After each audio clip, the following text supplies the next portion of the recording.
challenges they have in this WTC cycle in terms of fixtures. After the way the first evening went, when they were wicketless, India should have outbatted the West Indies and hoped for 4 or 5 wickets going into day 3. That didn't happen. At 438, it's not a 500 plus, 550 plus, and which is the one Indian wicket taken, or the one West Indian wicket taken. This game isn't in control of India. So they know they have their work cut out. It's for the West Indies now to not let go of the advantage they've secured. Right, so if you know your history of the game, 438 has some resonance in a different format of the game. But Chanderpaul and Brathwaite yesterday, they batted Samuel Badri, didn't they, for quite a while in the conditions. Talk to us about the fluency of this partnership. Yeah, they showed this sort of fluency before in that series in Zimbabwe. They've been forging a useful partnership at the top. What I particularly liked was that they sort of waited for the bowlers to come to them before they looked to score. A few fortunate strokes in between, but the patience to me that they demonstrated is what was most pleasing. And like I said, they just waited for the bowlers to come to them for them to score. Yes, and I'm sure that young Chanderpaul will be hoping to kick on and follow in the footsteps of Craig Brathwaite, who is much more established and has that propensity to go big. So as we focus, both of you, on that Chanderpaul dismissal, and you touched on it, what are we to make of it? It was incidentally the first time that Jadeja bowled him. It was only the second delivery. He faced Ashwin before, but didn't face Jadeja. So I don't necessarily know if he felt pressure to score because he wasn't scoring quite fluently and decided to take on the left unorthodox, a shot that was not called for at that point. But again, I don't know if he felt that he needed to score one to move the scoring rate along. But it will be no doubt a learning experience for him, having done all of the hard work, negating the new ball and seeing Ashwin off. Should have just buckled down. It was maybe half an hour or so before the day's play ended as well. So ill-advised, but certainly a learning experience for him. Ronak, your thoughts on it? Well, we spoke about it last evening as well. Jadeja will keep bowling in one area and hope for you to make a mistake. And it looked like a tired shot, almost an invitation, where he had done the hard work of seeing Ashwin out, not giving his wicket away. I think Tejnarayan Chanderpaul at some point will assess what his risk-free options for run-making are. And he's still young in his test career, so he'll learn from that, I'm sure. And that is a critical thing that we need to remember. He is young, but we are looking and analyzing ways where maybe there isn't that build-up of pressure against two excellent slow bowlers. And talking about slow bowling and Jadeja, who got him out, Samuel Badri in particular, I'm also looking at ways that West Indian spinners compare to the more successful ones like Jadeja, and where he has delivered from on the crease right over the top as a bowling action and more mid-crease with a braced front leg compared to someone like Jomel Warrican. Yeah, very wide Jomel Warrican, and therefore his release point would be a little bit lower, collapses a bit. So there's a big difference between these two. Firstly, from where they deliver, the release point in terms of closeness to the stumps, and then of course that collapse from Jomel Warrican. This is from a batsman's standpoint where the ball comes from. Jadeja in blue, very close to the stumps and higher as compared to Warrican, a little bit wider and lower. What that does, Bish, from a Warrican standpoint, because he doesn't necessarily turn the ball as much, neither does Jadeja, mind you, he looks for the ball to angle in to the stumps more than anything else. And if he is able to get some sort of purchase like he did against Rohit Sharma, then it presents a challenge. But because he relies more on angle than on turn, he goes a little bit wider. If he can come a little bit closer, perhaps change the angle a little bit more to get the LBWs in, and presents a different challenge as Jadeja does. And I want to be clear on this. It's not saying that in this match one will get more success than the other because of something, but Jadeja has a much longer career, and Warrican, who has much less experience, could perhaps learn something from that and add it to his game. That's the only point we're trying to make, learning from each other. Talking about learning, a young man, Kirk McKenzie, made his test debut, was at bat yesterday, to use baseball parlance. What did you make of this little glimpse that There we've is seen? so much to take from this short innings, Bish, because the way Chandrapal and Brathwaite batted, it almost felt like the scars of the first test were carried over into this. And we know they're defensive players, they're cautious players. The only man who's not carrying any scars from that test is Kirk McKenzie. And you could see the freedom with which he played.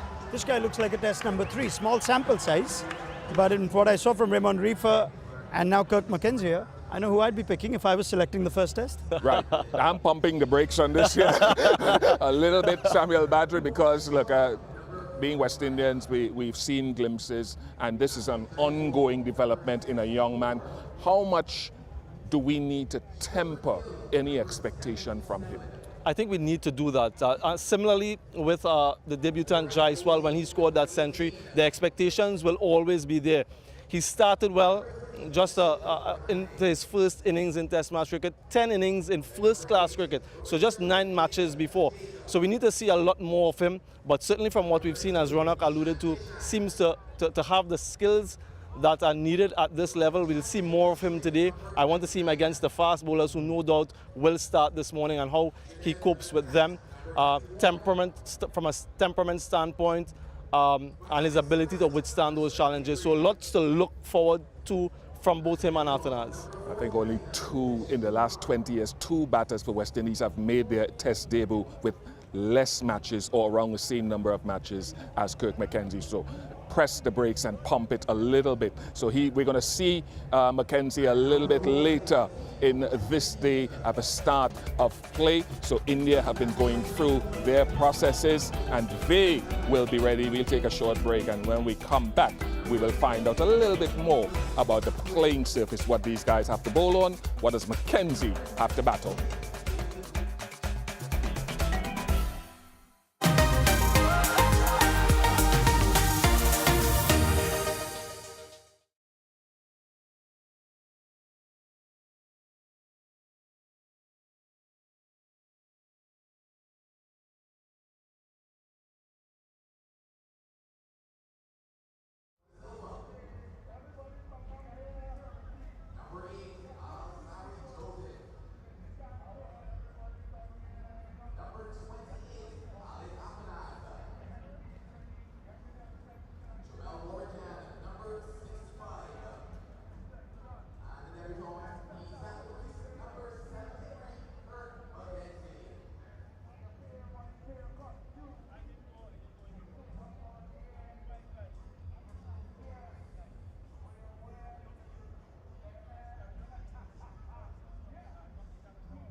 weather conditions continue to be good, so as promised, let's jump out to the middle now and find out a little bit about this playing surface with Sir Kirtley Ambrose and Darren Ganga. Start of day 3, West Indies poised at 86 for 1, still 352 runs behind. It's a bright sunny day. I have Sir Kirtley Ambrose alongside me. Sir Kirtley, as we assess the pitch and conditions, just talk us through the deterioration that you're seeing from this surface. Well, first of all, it's still a very, very hard surface. I don't think it will play any differently than it has done for the last 2 days. Still very firm, looks good for batting. However, as we move down here, just about outside off stump for the right-handers, there's some wear and tear from the footmarks. Nothing to be alarmed about. However, on the other side, to the left-handers, there's much more wear and tear here. Could pose a little problems for the left-handers, mostly for the spinners. But generally, I think it will be very good for batting. Yeah, and if you look at the Branlara Pavilion end, very similar. It's not disintegrating in any significant way. Could we see spinners coming more into play on day 3? I don't think it will change significantly because it's so hard. There's hardly anything breaking up. So we've seen over the last 2 days, not much ball has turned. Few on occasion, but I don't think it will be a real factor in terms of the batting against the spinners. Yeah, we saw 7 wickets fall on day 2. The seamers playing an important role in wicket taking as well. What can we expect from the Indian seamers and how important a role that will be for them in dismissing the West Indies? They'll have to show patience because nothing much is happening off the surface for them. Hardly any sea movement, not much swing. Of course, the condition isn't conducive for swing, but I believe patience and maybe bowling a little bit straight between wicket and wicket could be the key. Yeah, well, the bounce has been consistent. The weather is great for Test match cricket. Day 3 should be exciting. We'll wait and see what happens. Excitement is what we want there, Sir Kirtley Ambrose and Darren Ganga. Ronak, I want to come to you on this from the India seamers' point of view and what they can perhaps do to India's benefit on the surface. Yeah, I was chatting with Mukesh Kumar a little while back and he said you just have to be patient on this sort of surface. The likes of Unadkat have bowled on flat surfaces throughout their first-class career, so he's at home in some ways. Not to say that this is the kind of surface he'd prefer, but I think the key for me, Bish, is the Indian seamers collectively are significantly slower than Gabriel and Roach, that little bit of difference. I don't think Mohammad Siraj has been bowling full tilt. So we saw a couple of wickets, Rahane's wicket, even Shubman Gill, Gabriel and Roach just hurried them and beat them for pace. India don't seem to have that penetration of pace. So how are they going to find something from this surface being a few clicks lighter than the West Indies seamers? I think that's what I want to see. Well, that's all ahead of us because could reverse swing come into it, Samuel Battery, if we investigate where deliveries have been touching down on this surface? How do we read this analysis? Yeah, it's different approaches from the 3 different bowlers. Use Siraj a little bit shorter and then the other 2 a little bit fuller. So it's essentially the way they're trying to get their wickets. Siraj with a little bit more pace than the other 2, so he's looking to push the batters back and then bowl a little bit fuller to catch them on the crease. The other 2 are relying more on patience more than anything else to sort of wear the batters down. They know that the majority of the wickets to be taken in this Test match has to come from the spinners. So it's just a job that they do up front, a holding job, and if they get a couple wickets, it will be a bonus based on what we've seen from the surface. It's not something that the fast bowlers will particularly enjoy. Not much for the spinners either. So as Ronak alluded to, it's more of a grind and a patience game and wearing the opposition down and see how patient the West Indian batters can be against their bowling. Is there a particular line, though? That's one of the things I want to come to. Is there a particular line that someone like a Mukesh Kumar, new to Test cricket, would be better operating on against West Indies? He has said that he looks up to Josh Hazlewood and he likes to do that kind of role, which is continuously hit one area, keep challenging the batters off stumps. It's not quite the surface that Josh Hazlewood or him would like to bowl on. Yes. And he does have, he's a normal sized fellow. He's not like Josh Hazlewood and yourself, Bish. Right. So that'll be a challenge too. But the point you make on reverse, I think we touched on it yesterday as well. Can India get something with an older ball? That's what we're used to seeing from Indian bowlers in the subcontinent at home. They target the stumps. They bowl that hard Indian length and they bring the LBW and bowl into play more than bring the slips and the keeper into play. Weather conditions here and the maintenance of the ball, which keeps changing for this in this test for some reason, will allow for that. I mean, I'd leave that to you, whether we've seen reverse at Port of Spain enough. Yeah, it's a good topic. And we only on the seamers because we'll get to the spinners not too long from now. The guys talked about this surface here. By some miracle, could day 3 provide anything different with overhead conditions? Yeah, it's very, very, very doubtful. I had a look at the surface myself. Not much has changed from day 1 to day 2 to day 3. So I suppose it's what the groundsman wanted, to have a pitch that would negate the spin threat of India. And we haven't seen too many balls ragging and turning sharply. Haven't seen too much bounce as well, which is also an important weapon for the spinner. So I don't anticipate anything changing from that standpoint, but I still maintain that Craig Brathwaite is absolutely essential to the West Indian batting effort and his capacity and his proclivity to spend lots of time out in the middle. Just talking about that has Samuel Badri breaking into a sweat. So let's hear from one of those Indian seamers now, because he was chatting a little bit earlier to Stacey Ann King. I'm joined by Jaydev Unadkat, Indian seamer. Jaydev, good morning and thank you for joining me. Good morning. It's been a long period between test matches for you. What's your mindset like coming back into this India team? Yes, it's been a long time. I played my first test back in 2010 and now I think I've become a different bowler altogether. If I can say that, a lot of experience, a lot of maturity playing the first class cricket, and I played 100 first class games in between those 2 tests, so it's been a long time for sure. It's happy. It's a happy, I can say, period for me, happy phase for me now that I'm back in the team. I've been working hard for this, and I got this opportunity, but I want to make the most of it as well. Yeah, I was just about to ask, how important is this series for you, knowing that you know how competitive this India team is? Absolutely, like you said, it's very competitive. Whatever chance you get to grab it with both the hands. My job in the team at the moment is to get those crucial strikes, and hopefully I'll be able to do it. This series obviously is important for me as it's given me a chance to now play as a couple of bowlers are resting and a couple of bowlers are injured as well. So yeah, it's a good opportunity for me, and I would like to prove a point here for sure. Yeah, this series, a young bowling attack for India. Do you see yourself as leading that attack? Well, not really, because I haven't played a lot of tests to be regarded as the leader of an attack. But yes, I do have the experience to bowl on flat tracks back in India as well. The home state that I come from. I've played on a lot of flat tracks, so hopefully that advantage, that experience would help me to bowl here, to bowl those long spells and get those important wickets for my team. Yeah, how have you been enjoying both Dominica and Trinidad and Tobago? It's very nice. It's very different from the conditions back home, and the crowd, the people all around. It's been a very good experience for me, to be honest. Go well today, Unadkat. Thank you for joining me. Thank you so much.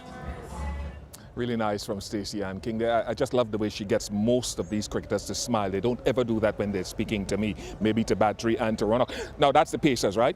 Ronak set the tone for me for what we can expect from spin from what you've seen. Yeah, I think we underappreciate what the West Indies achieved yesterday in 41 overs to keep Ashwin wicketless. And I think that's a big thing, Bish, because after Dominica, you almost felt like Ashwin's going to have a wicket almost every ball. There's a number on every batter's name when Ashwin's in that sort of form. When you deny Ashwin wickets, you tend to find more loose balls. And as Tejanarayan Chandrapal was just batting it out, not looking for runs, looking to just avoid or deny the wicket, there's a lot of patience shown, caution shown. It led to more loose balls in 1 over than we saw perhaps in the entire test at Dominica from Ashwin.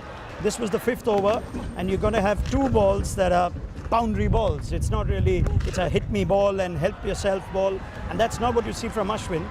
But if there is any criticism or observation from a great off spinner, it is that if you deny him a wicket in his first spell, it ends up having a significant impact. He tends to give you more runs, his strike rate drops. There's a stark difference there. He's bowled 2 spells now, he remains wicketless. The threat of Ashwin is still looming large on day 3, but it has been blunted to a significant degree by denying him an early wicket. So from a spinner's point of view, Samuel Badger, because from a pacer's point of view, when it's flat, you're prone to, some guys will hold a lot more, some guys will experiment a little bit more. What is the right method quickly for Ashwin? Yeah, I think there's that expectation as well from that last test match where he picked up 12 wickets that he will come here once again and just overturn these West Indian batters. It hasn't been that case. I think he has to revert to his usual method of operation, which is to be consistent and to look to prize wickets away based on that consistency. Look for that bounce and turn and have those cashing fielders close by. You touched on Craig Brathwaite and what he and McKenzie and the rest of the group. I'll dig a little deeper for me, what they have to do. Yeah, well, they need to start well again. As I say, they might be faced with fast bowlers this time around. McKenzie, we haven't seen him against the fast bowlers, so he'll need to start again. But certainly Craig Brathwaite needs to bat deep into this session, if not much more. Thank you very much to Samuel Badger. Thank you very much to Rana Kapoor.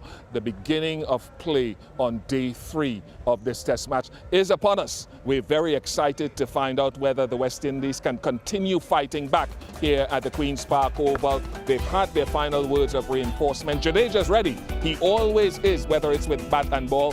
And he gave us, Virat Kohli, something to savor in this 100th test between the two teams. Alec Afanaz may have a say. Short break on the other side. Live action.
And to the Queen's Park Oval, where we get set for the start of day 3 of the second test between the West Indies and India.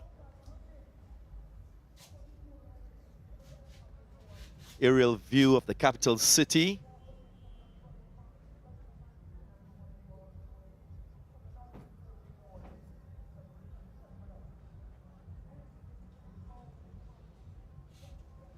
It's a lovely day for cricket, blue skies and gentle breeze. The Indians are waiting now to play the West Indies. Good morning, Sir Kirtley Ambrose. Good morning, all. Another brilliant day awaits us in this test match, a historic one. Test match number 100 between these two countries, and this is where the match sits.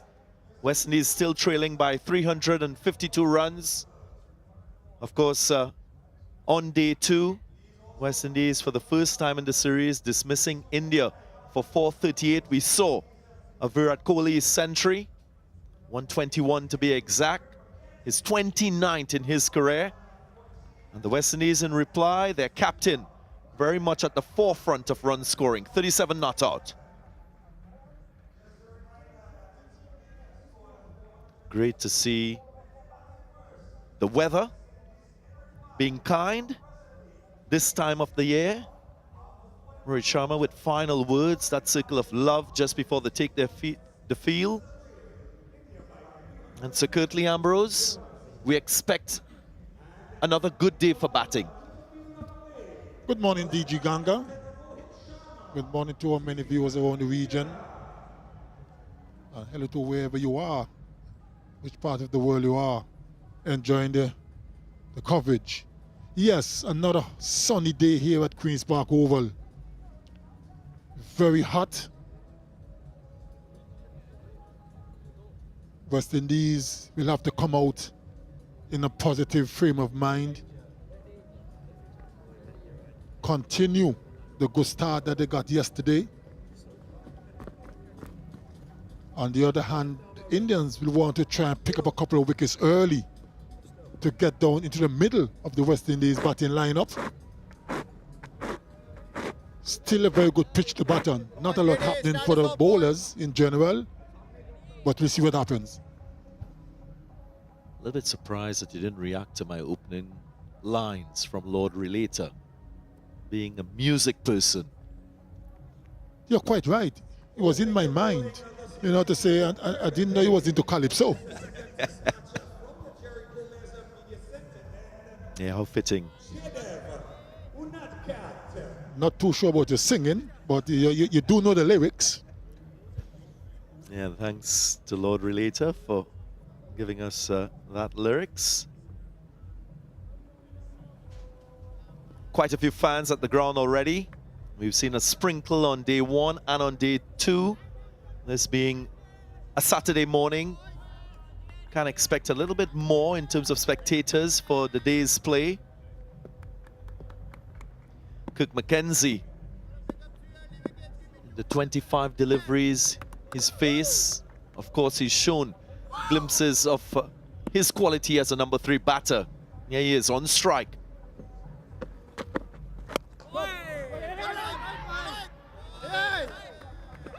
Jaydev Unadkat will open proceedings for India. Rohit Sharma had quite a discussion with his fast bowlers before the start of play.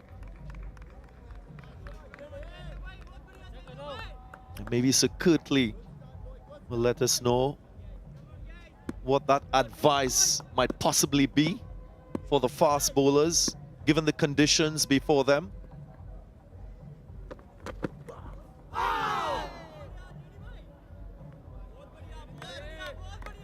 Good delivery.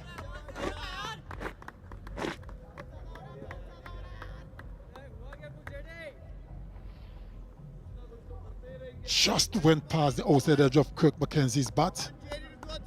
A little bit of excitement. But I think that the bowlers for this first hour or so just need to be a little more aggressive just before the batsman gets settled.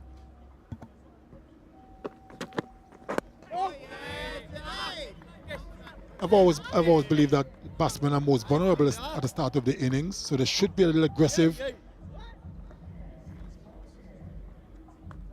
Probably just telling them, you know, to exercise patience, hit the right areas, ask questions of the batsmen, give nothing away, keep the pressure on. Those are some of the things he's probably telling them. Don't fight the conditions. Nothing much happening. Exercise patience.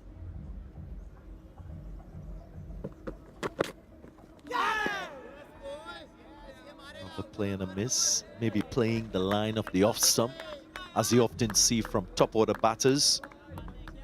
Yeah, and within that grouping there that we just saw, of course, every bowler will carry a different role. So Kirtley Ambrose, you know so much about that. Bowler like Mohammad Siraj might be the one to show his X-factor qualities with aggression.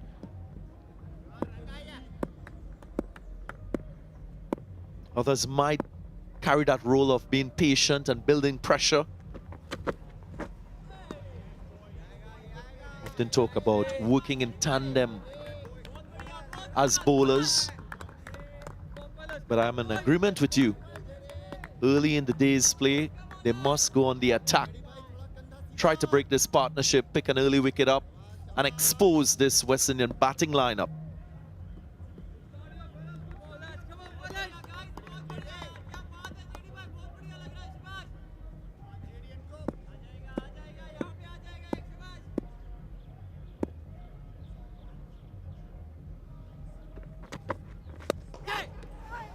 Glorious. So brilliant to look at. Wouldn't go all the way. I mentioned that the outfield is quite lush. Ball not exactly racing across the outfield, but a good confident stroke to start things for McKenzie. 89 for 1.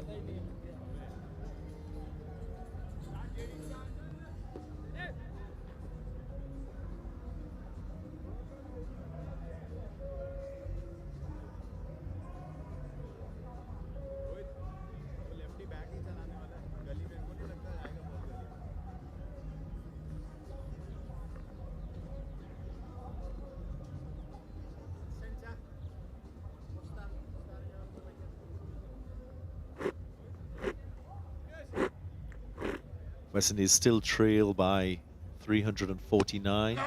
Last delivery of the previous over.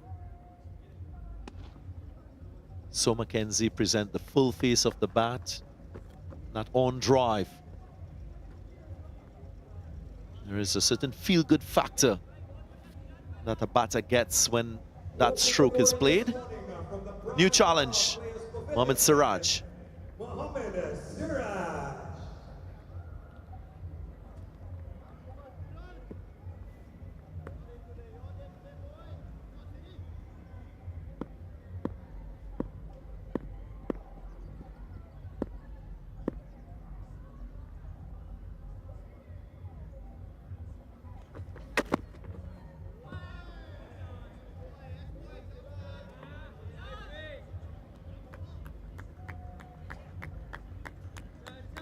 As was mentioned, day 3, of course, conditions will be different from a bowler's perspective, from a batter's perspective. There is that little bit of time that both parties will take to assess conditions, maybe assess if there's any degree of swing on offer.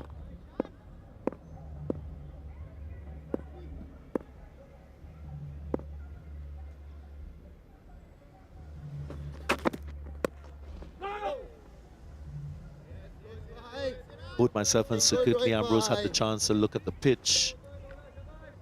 There's a little bit of wearing with the foot marks from the bowlers, but generally speaking, still very even. The surface, cracks not significant, so won't present any lateral movement of such for the bowlers. But overall, a very good surface for batting.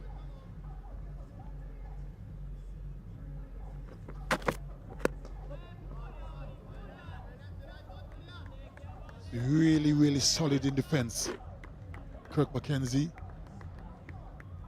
And when it does go on the attack, pretty positive and confident as well.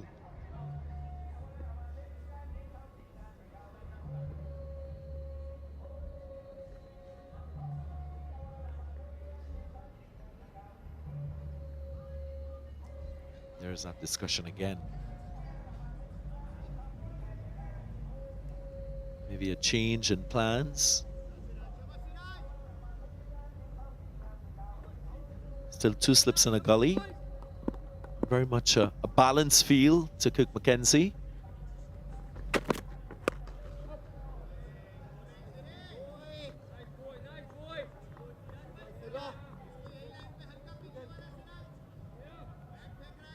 From an India's perspective,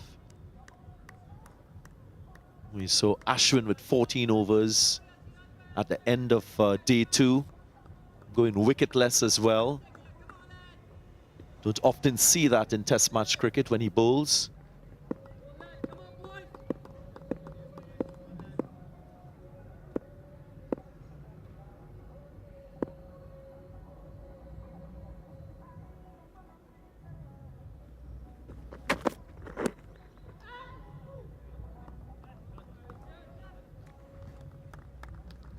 West Indies still maintaining a left-right combination at the crease. Of course, Tejaran Chandapal being dismissed, the only West Indian batter dismissed in the innings so far.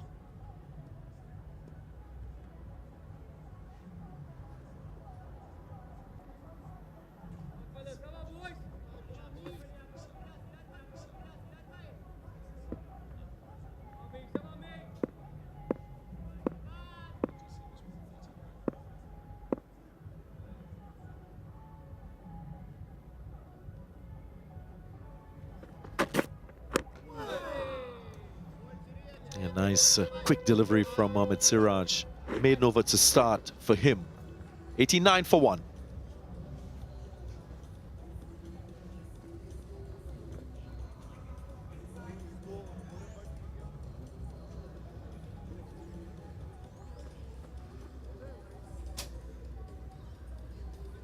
Tejaran Chandapal worked really hard for his 33, then played an aggressive stroke, which was uncalled for given the circumstances.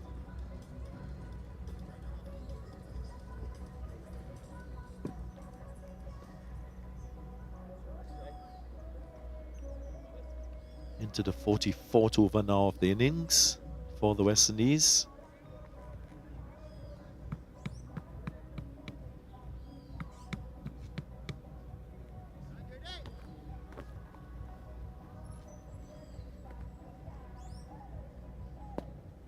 Jaydev Unadkat, average pace 130 kilometers per hour, very much slower than what we've just seen from Mohammad Siraj. Siraj, of course, his average pace 137 kilometers per hour, so those are qualities that Rohit Sharma will try to use to good effect. That's why I say that Siraj is a little more X-factor as a fast bowler because of that extra pace. Might also be a little more aggressive using his short deliveries.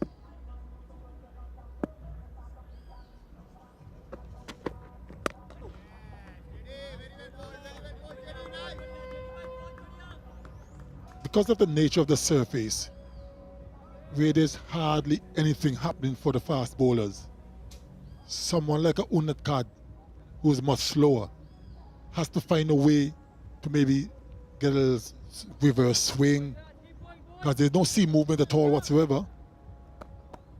So with that pace, you need to have something in the arsenal that can help you.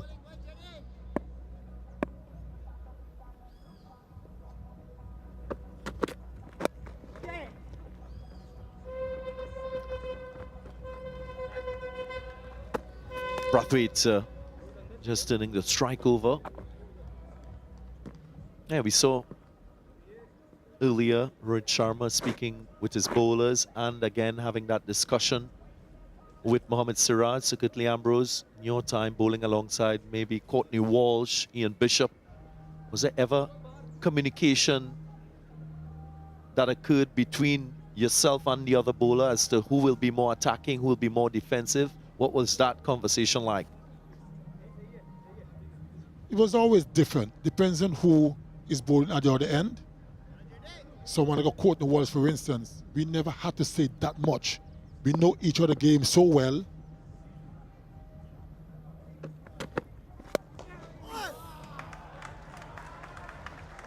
That's glorious. Real statement from McKenzie early on. Good stride in, nice bat presentation, and good timing. Was a good firm drive, a little bit in the air for a while, but couldn't really get his hands to it, Unadkat. But there's a positive shot. Look at that stride. Straight bat as well. He's a confident young man.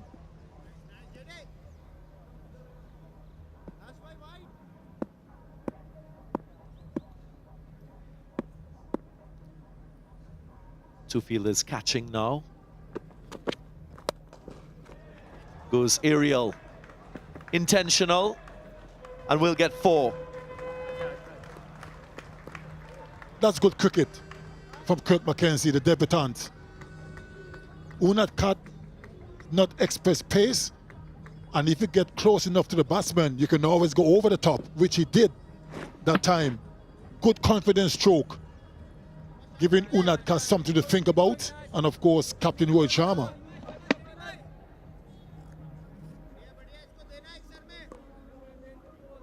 I will get back to that conversation about bowling with someone in the next over when I have a little more time.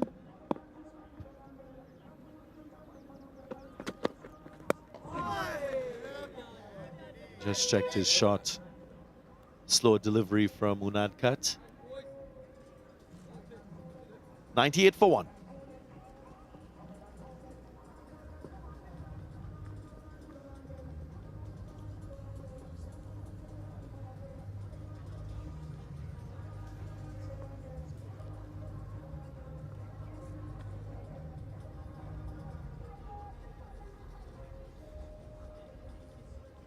As was mentioned, we're here in Port of Spain, Trinidad, the capital city. Queen's Park Oval nestled at the foot of the Northern Range, Nelson Mandela Park. In the background, lots of greenery around the Queen's Park Oval, although it's in the capital city of Trinidad and Tobago.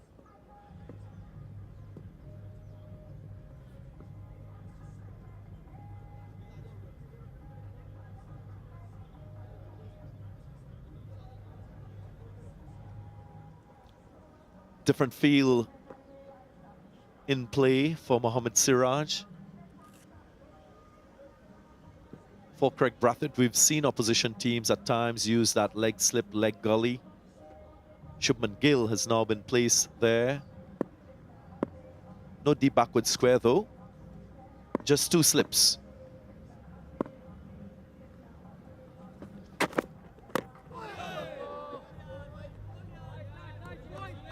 Different proposition, Siraj, extra pace, can be aggressive when he wants to. So it will be a little bit different facing him. That one hurried Craig Brathwaite a little bit. Kept a little bit low as well.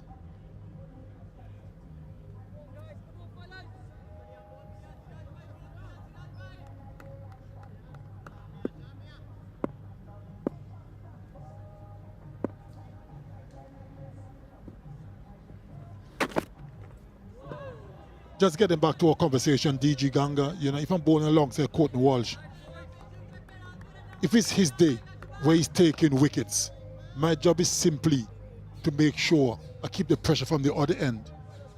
And if I can manage a wicket out to myself, then fine, it's good for the team. But the holding one end and let him go and do his thing, if I'm bowling alongside Ian Bishop now is the difference. Bishop is a different bowler than myself and Courtney. You know, where we can come and hold an end and bowl long spells. Bishop with his extra pace and swing, we let him go on the attack and we hold the other end nice and tight.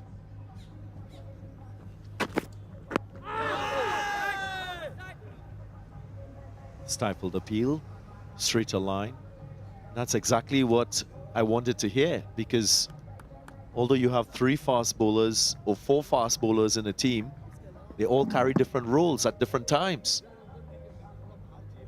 So playing the situation is also very important, and in a case like India, Mohammad Siraj will be that bowler similar to Ian Bishop, as you mentioned, the one that will attack try to prize a wicket, maybe bowl shorter spells and be more aggressive with the field placing.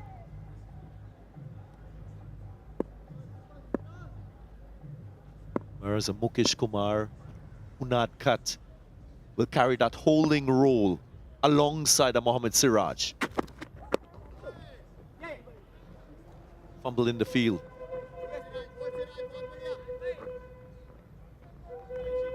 A little bit sloppy, I would say. Yeah, but it's very important that as long as you know your players well enough, there doesn't need much dialogue. But we played together for so long that we know each other's game so much.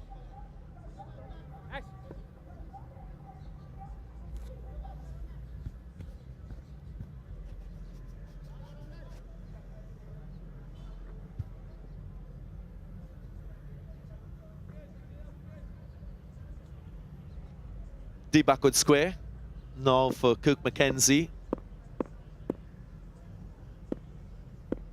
There is a man in that short mid-off position.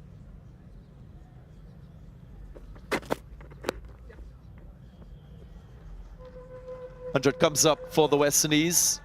Nicely worked off the hip by McKenzie. It's probably the first time the Indians are seeing Kirk McKenzie's bat. And of course, they quickly realized that he's a decent player, good and solid in defense, and can go on the attack as well.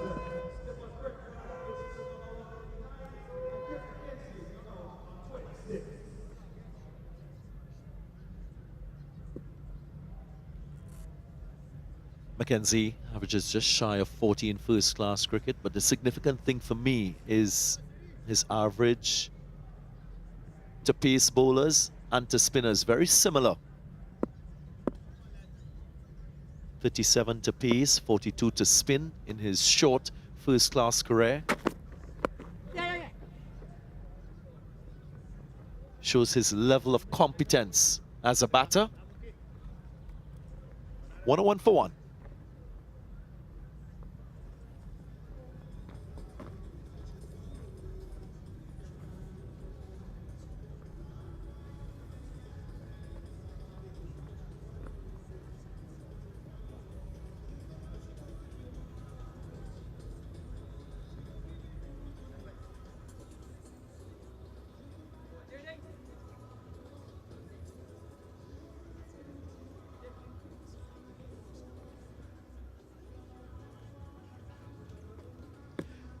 Kirk McKenzie making a very good start to his Test career, unbeaten on 26 at the moment, alongside his captain, Craig Brathwaite.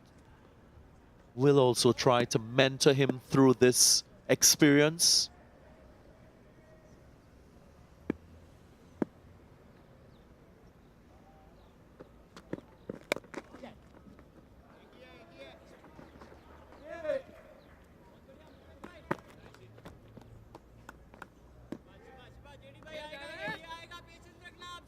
And same with Kirk McKenzie. In his 9 first-class matches, he was able to score that double century. 221. So Curtly Ambrose, you were there at Coolidge when he played for the West Indies Academy team in that week's Headley tournament. Anything significant that stood out for you in that effort?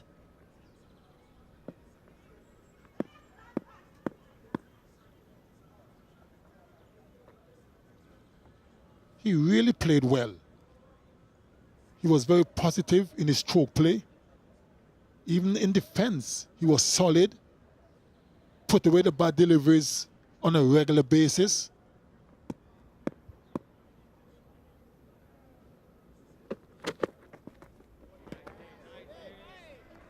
A little bit of aggression shown by Unadkat. There's a fielder at deep backward square in the boundary for that pull shot. That was well played by McKenzie. I remember when he got his 100 in that particular innings, we went to lunch and I was saying to him that getting 100 is not the end of it. You need to press on and get as many as you can. And he appreciated the advice. He got a double 100. Pulled in front of square. Great awareness. Intentionally finding that gap and playing that pull shot to perfection.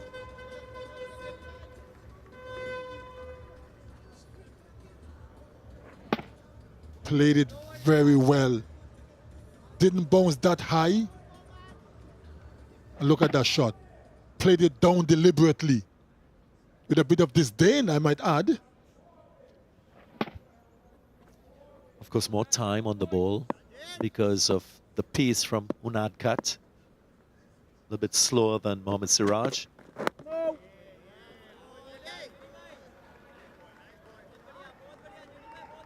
Not quite sure this might be a viable plan with Unadkat. Of course, trying to use that aggressive short ball with the pace that he has. It's a very slow surface. He's not express paced. Going about the 130 mark. So I would reckon if he's going to bowl short, you got to hit it a little shorter to get it up high, at least head high. Because if it doesn't, and it levels off, you could be hit away quite easily. More runs. Nice angle of the bat. Wouldn't go all the way.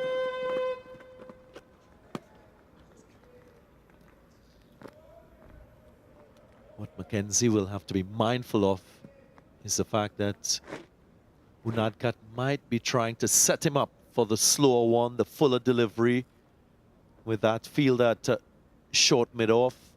There's also a wide mid-off that is more conventional and a cover. So going short might be a distraction.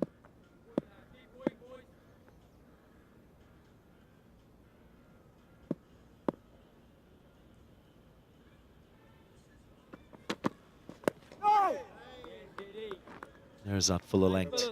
Well negotiated. 108 for 1.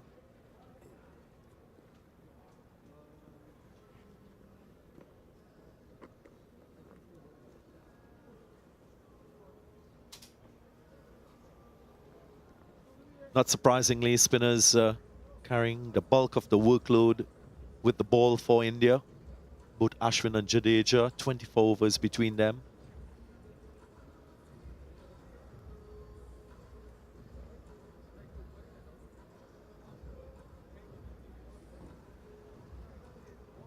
Jadeja, the only wicket taker so far for India. Wicket of Tejaran Chandapal. It's been all pace at the start of day 3.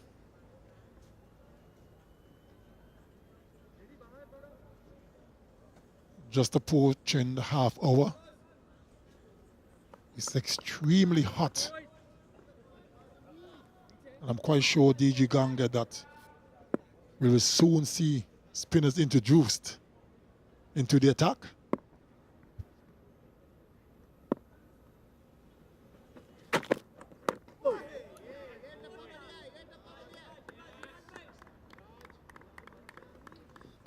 Yeah, from where I sit, I think there's a fair amount of effort going into managing the ball. So crucial in these sort of conditions. Yep, there's that shining. What fielders generally do is they select one side of the ball and polish it extremely well so it's shiny. A little bit of physics in play to try to extract conventional swing. One side smooth, one side rough. Create more air pockets on one side. Ball move faster on the smoother side.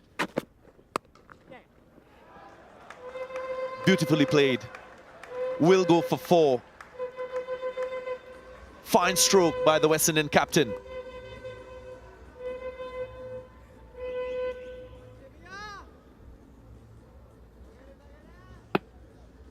Certainly was a good shot. Just a little bit of width on offer.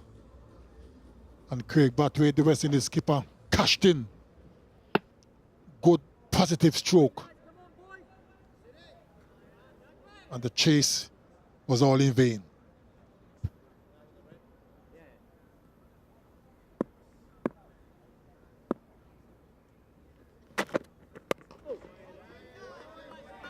Still haven't seen any significant swing. But secretly, was that something that you relied a lot upon? Good management of the ball and maybe using that to extract swing? It's always important to keep the ball in good condition if you can. One side nice and shiny, the other side a bit rough. But I can't talk too much about swing. That wasn't my forte. Someone like the late great Malcolm Marshall was extremely good at that. Our co-commentator Ian Bishop was good at that. They could do it even if the ball is rough. They had that skill. I never had it. I was more of a seam bowler, depend a lot on the pitch. And that's one of the reasons why we were so successful, because we were all different. Courtney Walsh and I are more of a deck bowler. Ian Bishop, Malcolm Marshall can swing the ball at high pace as well. So we complemented each other very well. Good aggressive bowling from Siraj.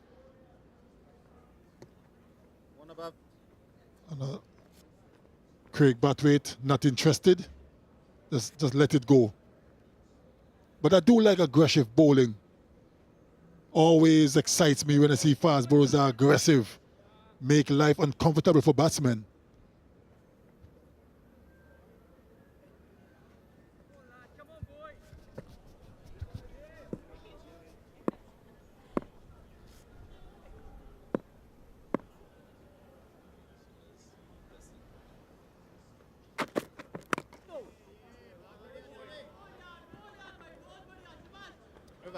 Just 4 from the over, 112 for 1.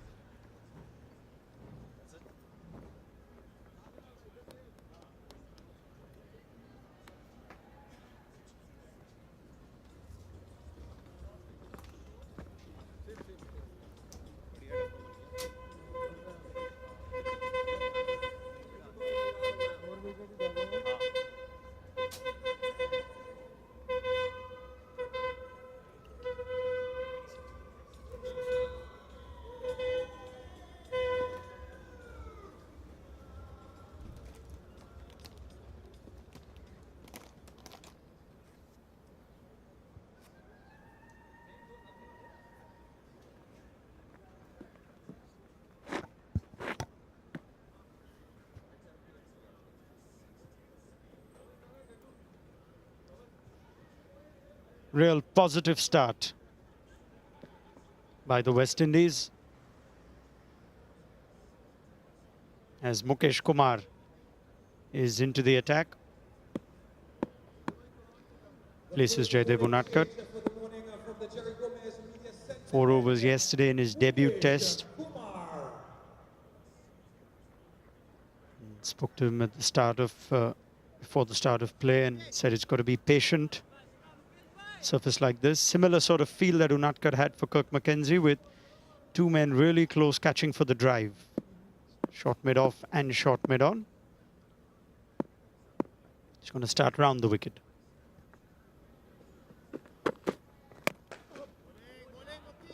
It's morning to Stacey Ann King. Morning to you, Anouk. Interesting field set. 2 catchers and 2 fielders very straight. We've seen McKenzie driven back past the bowler on a few occasions.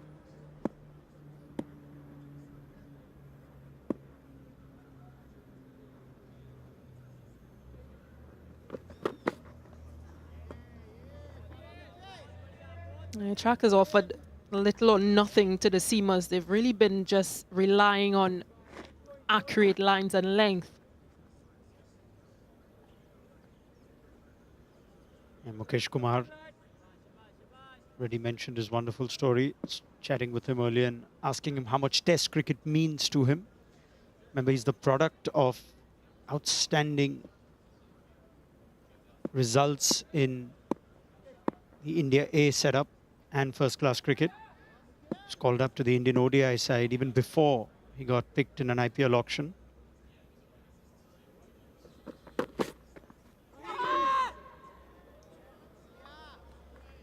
Now he's lit up for Kirk McKenzie.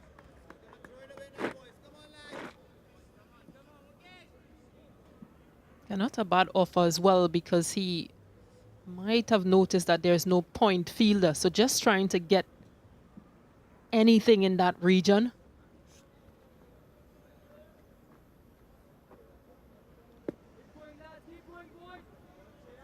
On the evidence of his first 49 balls in Test cricket, we know Kirk McKenzie will play his shots.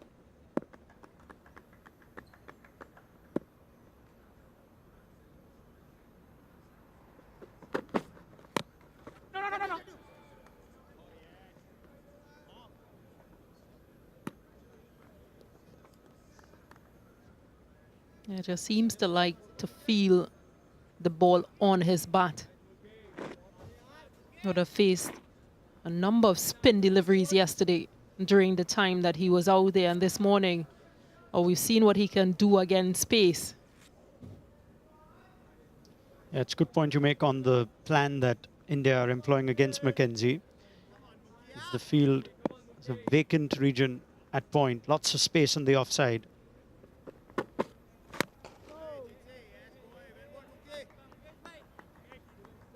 You've got the two slips and Ravindra Jadeja's at a cover.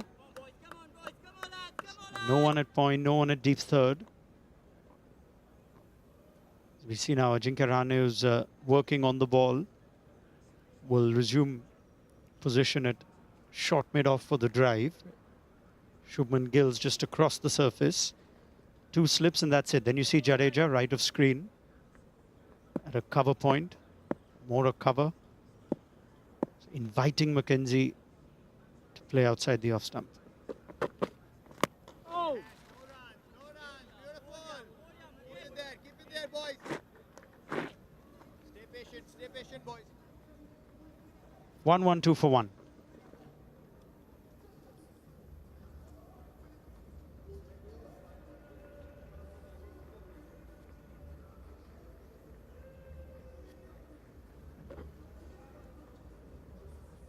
Starts for the top three. Vital to go on now.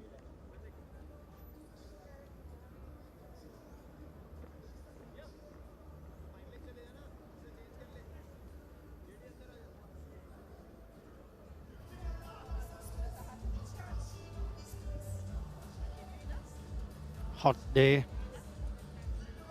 They're not short of refreshment here at the Queen's Park Oval.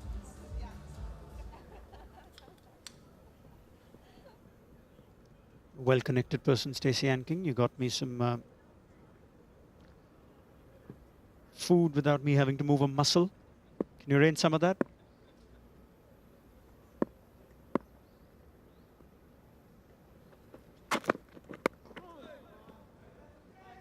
It's your first time in Trinidad, so I've got to take care of you, Ranuk. Whilst we were in South Africa doing the Under-19 World Cup, there was nothing I could not ask for. So I'm just returning that favor. See, I was telling Darren Ganga, there's a reason I can settle down here.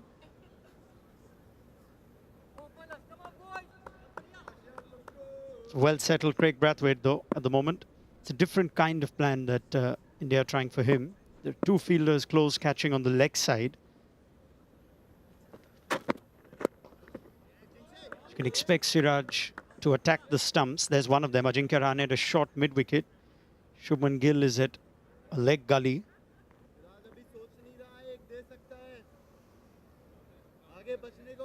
So India have clearly thought of plans, which is important on a pitch that is proving to be placid.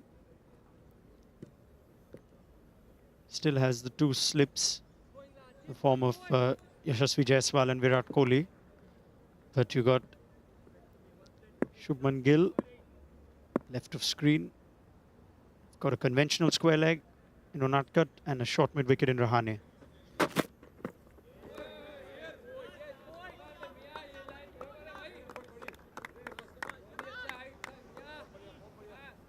A lot more intensity in Mohammad Siraj's opening spell on day 3.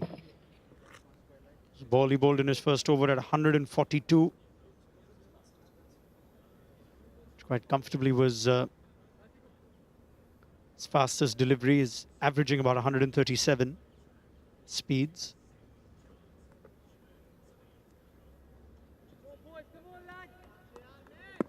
He's built a reputation of being a bowler who can crank it up 140 plus.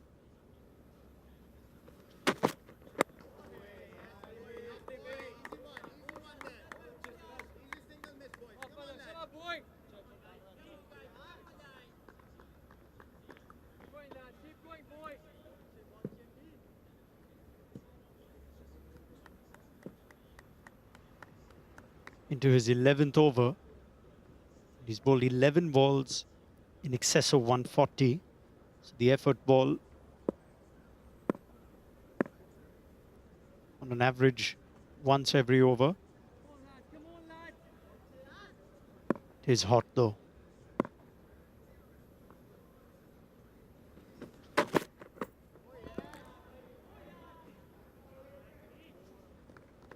Yeah, they haven't really received any support from the pitch. Really had to dig in during this morning period as well as yesterday. Just trying to maintain those accurate lines and lengths. Seen a few deliveries bowled into the legs of Craig Brathwaite, which there's protection for. But again, just using all those tactics, slower balls, shorter balls, fuller length balls, trying to lure that error from the batter.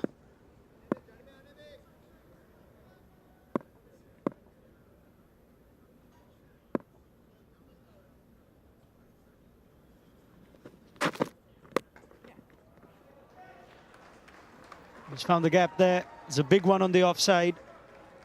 They'll have to run these, Craig Brathwaite. Gets 3.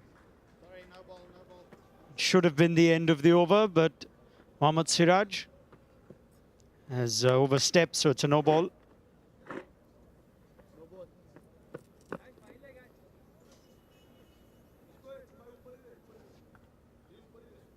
Yeah, just there.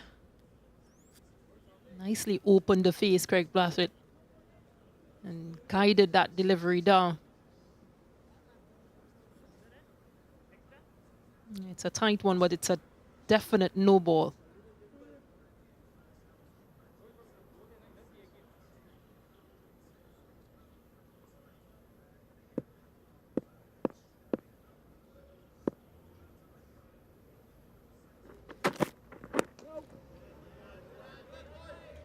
Four of the over, 1-1-6 for 1.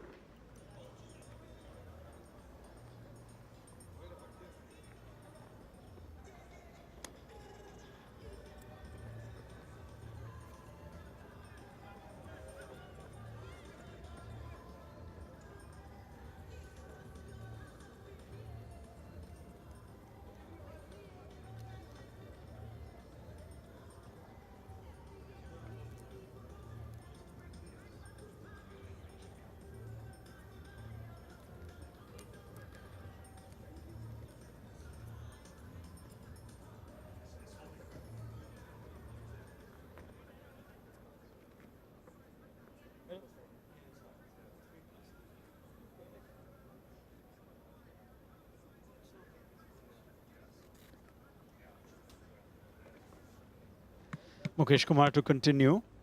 Craig Brathwaite likes to mark and remark his guard.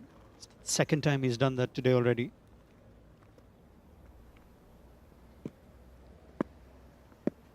Weekend in Trinidad. We hope to see a lot more people coming in.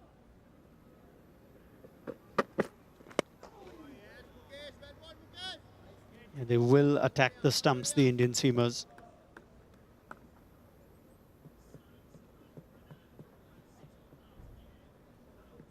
Just finishing up the chat with Mukesh Kumar, asked him how important is Test cricket to him. An era of young players wanting to be T20 specialists, and he said it's real cricket. Says growing up, that's what I thought was real cricket. Of course, this is a story of man who worked through a lot and started playing with the cricket ball only around 20. Played tennis ball cricket before that.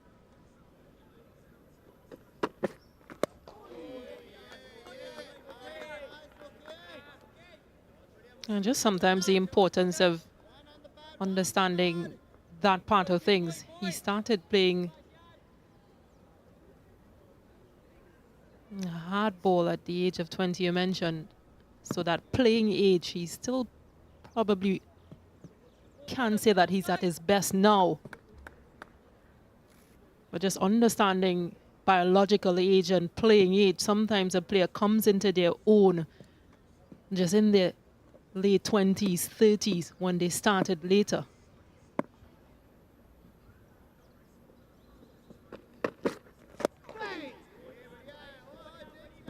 Yeah, very impressive first-class record, average of 21.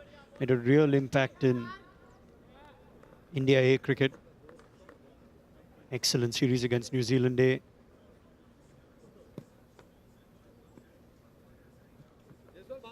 was after he was already called up to the national side for a bilateral series against South Africa, where a number of the first-team players were preparing for the T20 World Cup in Australia. So he earned recognition or prominence for the national side even before got picked up in an IPL auction.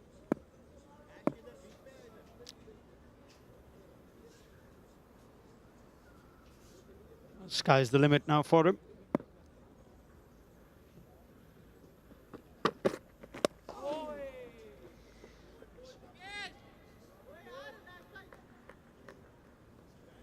Yeah, just the years in between to understand his game and understand his skill and what he provides for this India team.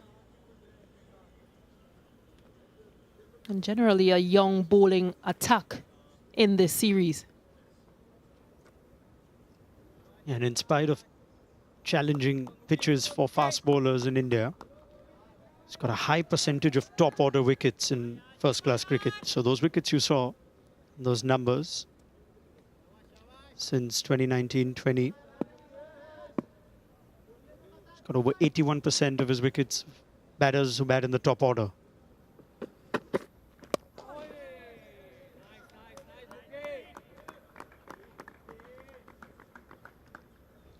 He's making Craig Brathwaite work hard and wait for Test half century. It's 5 balls that have challenged Brathwaite's defense, attacked the stumps.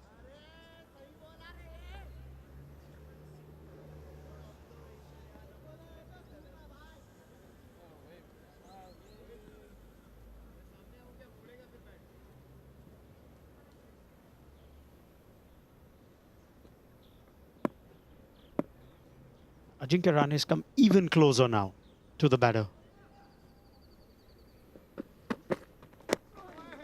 In fact, it's Virat Kohli. Now, Brathwaite will want to, but he'll get just the one. So he's on 49 as 50 overs are completed. 117 for 1.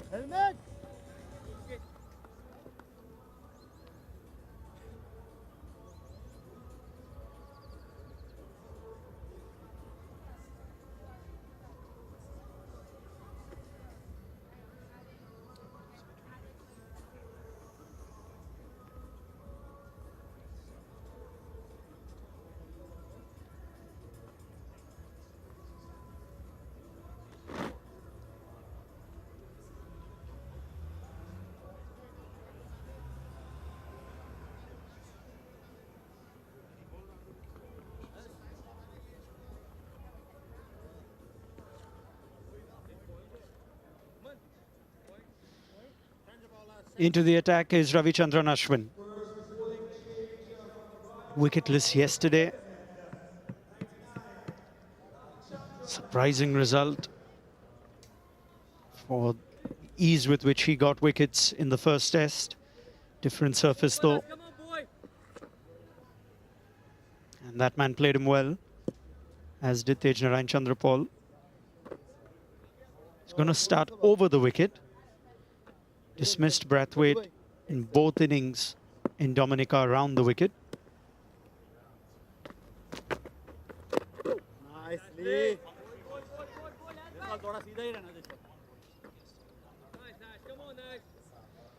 Pat Noon informs us that he bowled just the one ball to Brathwaite around the wicket yesterday.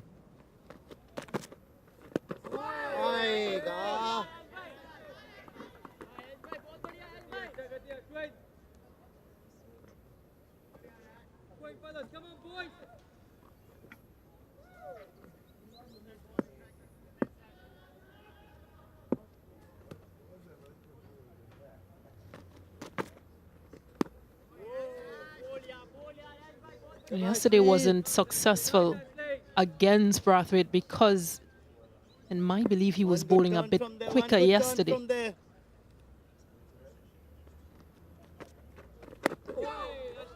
If anything, we've seen wickets fall to spinners on this pitch, just varying that length that they've bowled. Quite a tall bowler as well, Ashwin.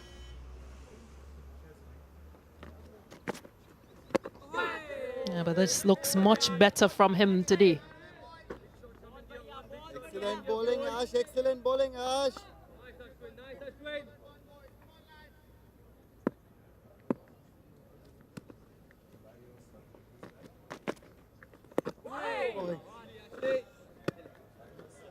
Starts off with a maiden. 117 for 1.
Right, very quickly it's just gotten dark. Some grey clouds. It's just a slight drizzle even as the players walked out to start play this morning. Anything to be too concerned about, Stacey? Well, there is a forecast for rain just around midday. The water, it doesn't fall, rain doesn't fall very long. It might just be a passing cloud.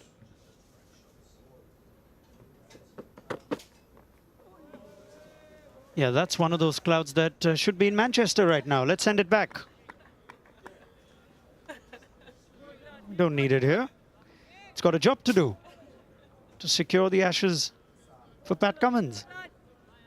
Yeah, we've been blessed with great weather thus far in this test. I'd like to point out for the benefit of our viewers the strong English composition of our broadcast. Do not appreciate.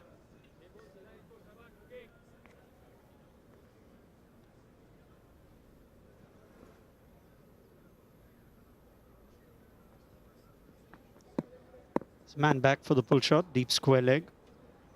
Jaydev Unadkat's there.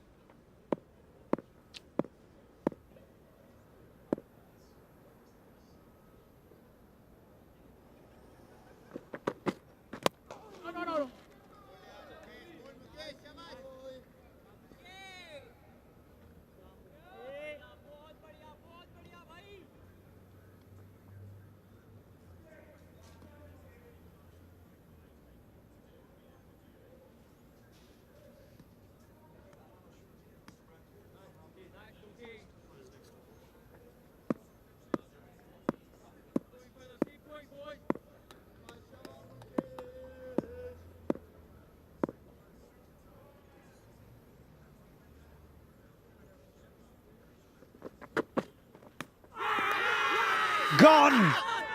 Maiden test wicket for Mukesh Kumar. What a moment. He gets the wicket of McKenzie. It's a wicket that will be celebrated in Bihar and Bengal as the rain comes down to signal the end of McKenzie. Okay, he's played a few loose shots, McKenzie. This time getting the nick. He goes for 32, 117 for 2. Oh, the fine moments in this game. 5 seconds more, and that ball wouldn't have been bowled. It's an absolute downpour. Expected to be an interruption that won't be too long.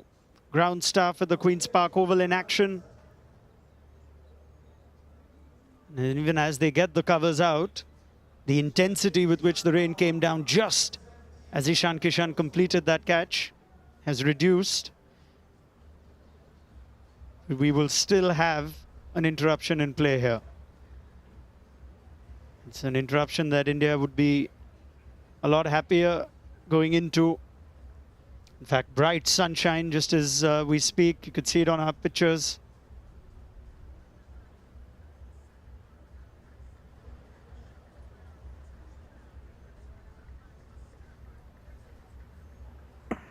Yeah, just an edge, a fine edge to the wicket keeper. They've plastered all his other scoring areas. So felt a need to play through that offside. That vacant point region. Tried again to get one of these deliveries there, but can only manage the end and edged. And giving the maiden test wicket to Mukesh Kumar. And being rewarded for his consistency and persistence with that line. Yeah, and India reaping the reward for a well thought out plan. Invited McKenzie to go past a vacant point region and only managing the outside edge. It's the first wicket to fall as the West Indies resumed 86 for 1. And they've lost the wicket of the debutant Kirk McKenzie. Wicket to Mukesh Kumar. He'll remember that. Debutant getting debutant.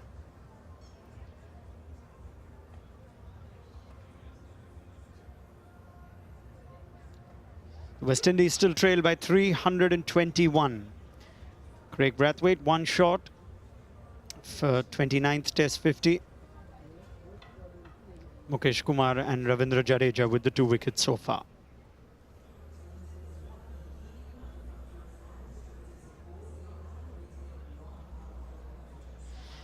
Real positive start from the West Indies. Morning of day 3, Kirk McKenzie. His innings has come to an end, but he's shown us in this little glimpse that he's got a lot of shots, Stacey. Indeed, he's latched on to those short length deliveries. Captain as well has gotten some runs. He's played and missed a few on that offside, but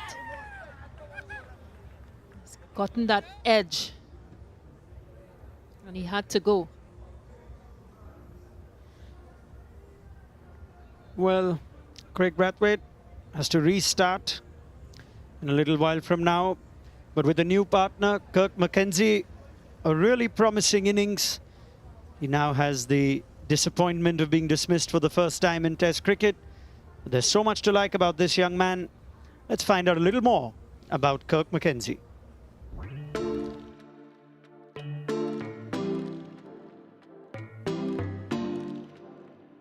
My childhood was a bit quiet one. I didn't do much other than play cricket, so that was my main focus growing up. I think that's why I love the game so much. No, there's never been anything else. It was cricket from the first time I started playing to now. It's all been cricket. It all began at the age of 6, just batting balls in the driveway with my father. I think that really started the love for the game for me. He was one that would bring me to training, wait on me the entire time, and he liked cricket as well. So He played, I played games with him, so it was a very, very integral part in growing up for me. He's very proud. I know he's very proud of me right now. I just want to continue to make him proud. Sadly, no, he won't be here. He has work, but I spoke with him and he said if he got opportunity, he would have come for sure. So he watches all the games, for sure he'll be watching. Yeah, he gives me feedback. Sometimes I don't really want it, but that's just a part of it. He gives me feedback whenever. I have a younger brother that plays cricket for Jamaica right now. He's a captain on the team. I know he's one that's looking up on me and kind of like see what I do to kind of mold himself in the same way. My bigger brother doesn't really like it that much, but he plays for fun. So we all three of us play and I really like it. Well, Chris Gayle has decided he's going after him and gets a bounce, gets a maximum, goes all the way. That will do his confidence a world of good. Chris Gayle for sure, another Jamaican, he was one that I really look up to growing up. Just how far he hits the ball and how hard he hits the ball, that was one of the earliest memories I have. Just want to hit the ball as hard as Chris Gayle. Wow. Just whipped away and sped across the boundary. Spoke with him countless times. He's someone I can call and he just gives me advice whenever. I'm just like how to approach the game, how to approach my innings, and just little small things. Yes, he's a very big character, but our interactions are always calm.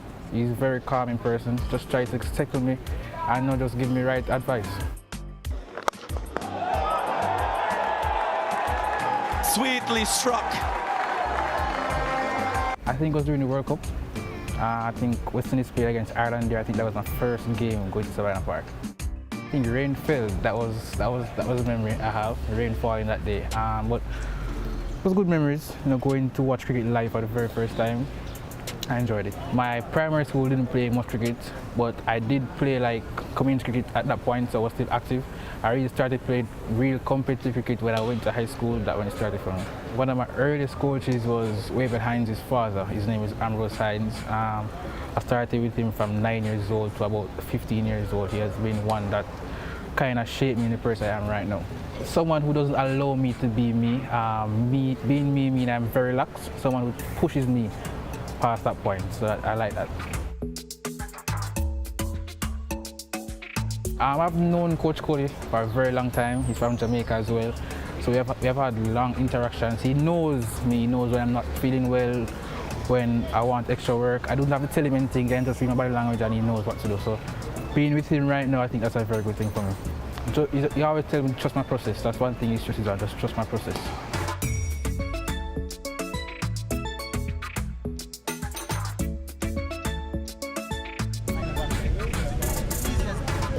This transition, he's been around from the under-19, then he had the academy, and he's been around the head coach, which is Andrew Crowley, a lot. So he fits in well. He's the youngster in the group, so everybody looks at him and look after him as well. I think his greatest quality is his mindset. I think, youth, so there's no fear about him, so I guess that's something that we need right now. And that's his advantage, so to speak. At the start of the year, I didn't think. If somebody asked me if I would be playing this game or if I'd be in the squad, I couldn't give them a straight answer because I didn't see it happening. But with God's willing, it happened and I'm really grateful to be here. Just continuous work and just believing in God, trusting my process as usual. I think this year has been one of my best years in cricket. This is where I kind of say I find myself.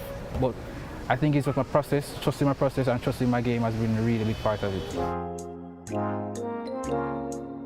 Positivity, like I said, the exuberance of youth, you have no fear. You're going to look at the ball and, overthink, overanalyze, whether it be Ashwin or Jadeja. I think he's just going to go and play the situation and play the ball. So, that I think, and he's an excellent fielder, catch well close to the wicket, so he's a good young player. In the air taken, finally, the persistence pays off. I just always want to outdo my last performance. Sports, I think that people will remember you based on your last performance. So to better my last performance is always a challenge and always a goal for me. Family, friends, teammates, I could say one of my mentors, Brandon King, is always there, just pushing me on. My agent always pushing me on. Close family friends, they always just pushing me on to do my best.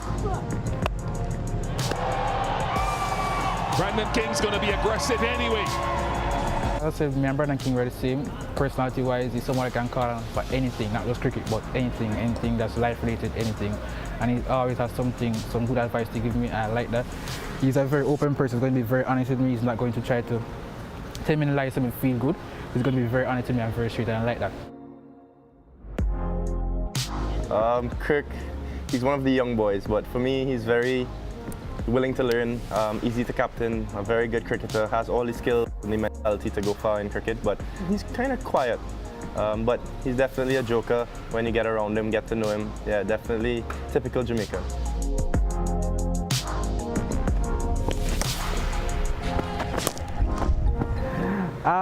Right now, I'm trying to get back into bowling. It's not the best, but I'm trying to get back. Let's just leave it at that. I'm trying to get back into bowling. The captain asked me to, I will do it for sure.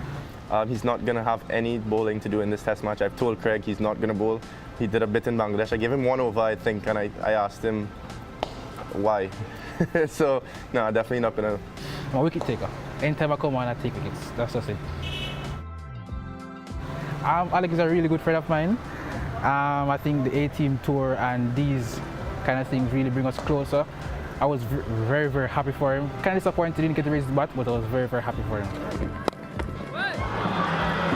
What a shot. Every time I see somebody, I get chills of the moment that I receive my cap. And it definitely shows that hard work pays off in the end. And we've all definitely put in the hard yards before that we reached this. In the last game, I saw the 10th person since I debuted receive their cap, and it's funny how quickly it happened since I debuted. It's 10 people already in a couple of years. So yeah, to see another youngster come through the ranks, and he's been doing pretty well, so I'm really excited and happy to share the moment with him. I'll be very happy. You see, West Indies, we're looking for players, and especially batters. So, you know, he's one of our talented boys coming through, so we'll be happy. The whole dressing room, I figure the whole nation, we're looking forward for a young player coming through, probably another Brian Lara, Hooper, anybody like that. So hopefully he'll fit that group, but you know, you don't want any pressure on him, so to speak. You know, saying gonna be the next Lara, the next Hooper. We just want him to be himself and do the best he can. Kirk is a very shy person, but a very confident person at the same time. He doesn't really talk much, and Kirk likes to dance and likes to laugh. I can't really tell everybody. I will show you when the music playing. If I miss good music from back home, I will dance. Probably making this squad has been something I've been working towards for a very long time, and to achieve that 22 years old, I'm very proud of myself for that. A lot of flair. He definitely has the West Indian flair. Kirk is definitely going to bring it to the table, and when he does get that opportunity, I'm pretty sure he's going to take the most of it. If I get the opportunity, I look out for entertainment. I'm a very fast-scoring person, so you'll be entertained by my innings. Rally round the West Indies, now and forever. I think I'll get emotional. I think that's one thing for sure. I'm a very emotional person as well. I think I'll get emotional. It's been a dream for me. I'm playing against the best team in the world. Can't ask anything else. That's a wonderful story for Test cap number 334. Young Kirk McKenzie showed a lot of promise. Weather showing some promise as well. And you were enjoying the story of Kirk McKenzie. Rain has ceased at the Queen's Park Oval. The ground staff is clearing the covers, so we should have play resume very shortly. Until then, Kirk McKenzie will look back at a bright, brisk innings. Showed a lot of promise. Stacey Ann King. Yeah, he did look quite solid whilst out in the middle. He showed good confidence in executing his shots. He stood there with his captain. 4 fours and 1 6 in that innings of 32. A really confident youngster.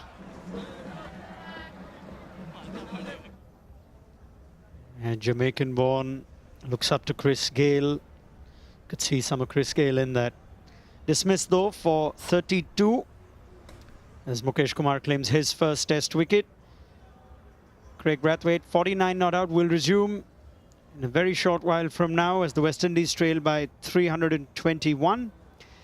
It's time for us to take a short break, and we should have live action very soon.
The rain has stopped, which is the good news of the Queen's Park Oval. And the umpires will now have an inspection. As running repairs are being made to the surface, so we expect live action shortly. But while we celebrate the Centennial Test, and we've seen the story of young Kirk McKenzie, is the most recent debutant before him, Alec Athanase, who'll have a job to do later on. But here's more on him. Hey guys, I'm Alec Athanase, and this is where it all began. We're in the nets here at the Dominica Cricket Academy at Benjamin's Park, and this is where it all started. In terms of competitive cricket, I think I was 12 years old, but I first picked up my bat when I was 3 years old. My uncle, he played in England for Essex, so I think he was the first. Well, back in his days, I don't think there were any footage, but I always loved the game. You know, I saw the bat and naturally picked it up. I guess it was in my blood. I played my first game when I was 14 years old. It was actually a practice game for the academy to get into the academy, and it was amazing. It was an amazing feeling. I didn't get much runs, to be honest, but I mean, I looked the part, and they saw that they could develop something in me. I did went to Windsor Park. There wasn't any international games at the time. There were actually a national trial game, and where I saw, you know, former West Indies player Shane Shillingford and some of the other guys playing.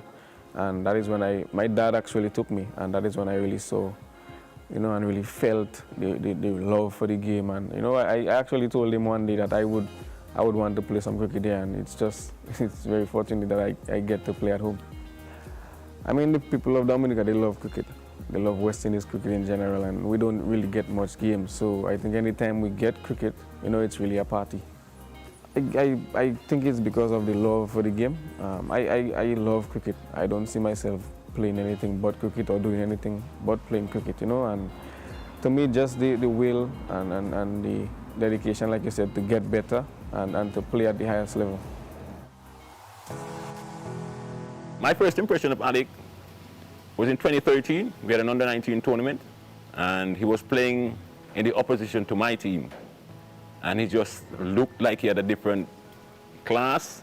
He had more time to play the game, and that's where really first time I met him. 2014, the academy was started. This academy that I'm sitting in now, it started in 2014. We selected 17 players from throughout Dominica, and he was one of the 17. My first impression of him was he was a little troublemaker. He would always get himself into trouble, being one of the younger ones in the academy group. But over time he matured and he became the leader eventually of our team. Right before the Under-19 World Cup, I was actually here.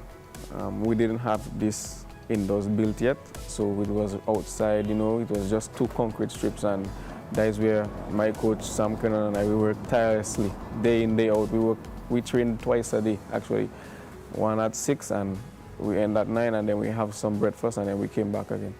Like I said, I played the game because I loved it. I didn't really knew that it had an Under-19 World Cup that year.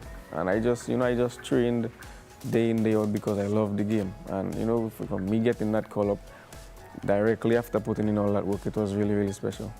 Well, when he first made the West Indies Under-19 team, that's when I really saw that, he has potential to go all the way. He's very, what's the word I should use? He's good at absorbing information. He's like a sponge. And we used to spend a lot of time talking about the game, which I think now is not being done. But a lot of the cricket you learn by sitting down and talking about the game. I was nervous when we started traveling because I then started to process that who I'm going to play against. So, there were a little bit of nerves, but not much. It was a very good World Cup. When I was actually playing, I wasn't looking at getting most runs. I was just looking at enjoying the game, and my passion for the game kept me going. It was a very, very good feeling, getting most runs. But if I had it all to do again, I would do it again. So, I always wanted to play Test cricket, so this I use that as a stepping stone to keep training, keep going, and just keep motivating me that it could be done.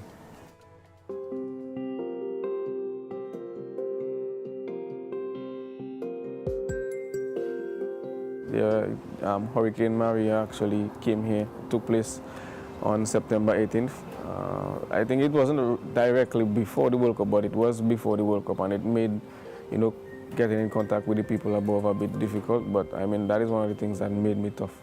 I was inside for most of the time. At the back end of the hurricane, we came outside to see what was actually going on, but it happened at night, so we couldn't really see what was going on. But it was, I could say, a special experience, just me. My dad actually had a vehicle banging against the wall, and it started up as a sip, and it turned into, by the end of the hurricane, it turned into a massive hole. I think it was really about rebuilding at that time. One thing about my dad, though, he tries to bring out the positive in everything, and one of the things that he was telling me, is just to keep my mind positive. You take this and walk with it, walk with your experience. This experience could make you stronger. So, I really appreciate him for that.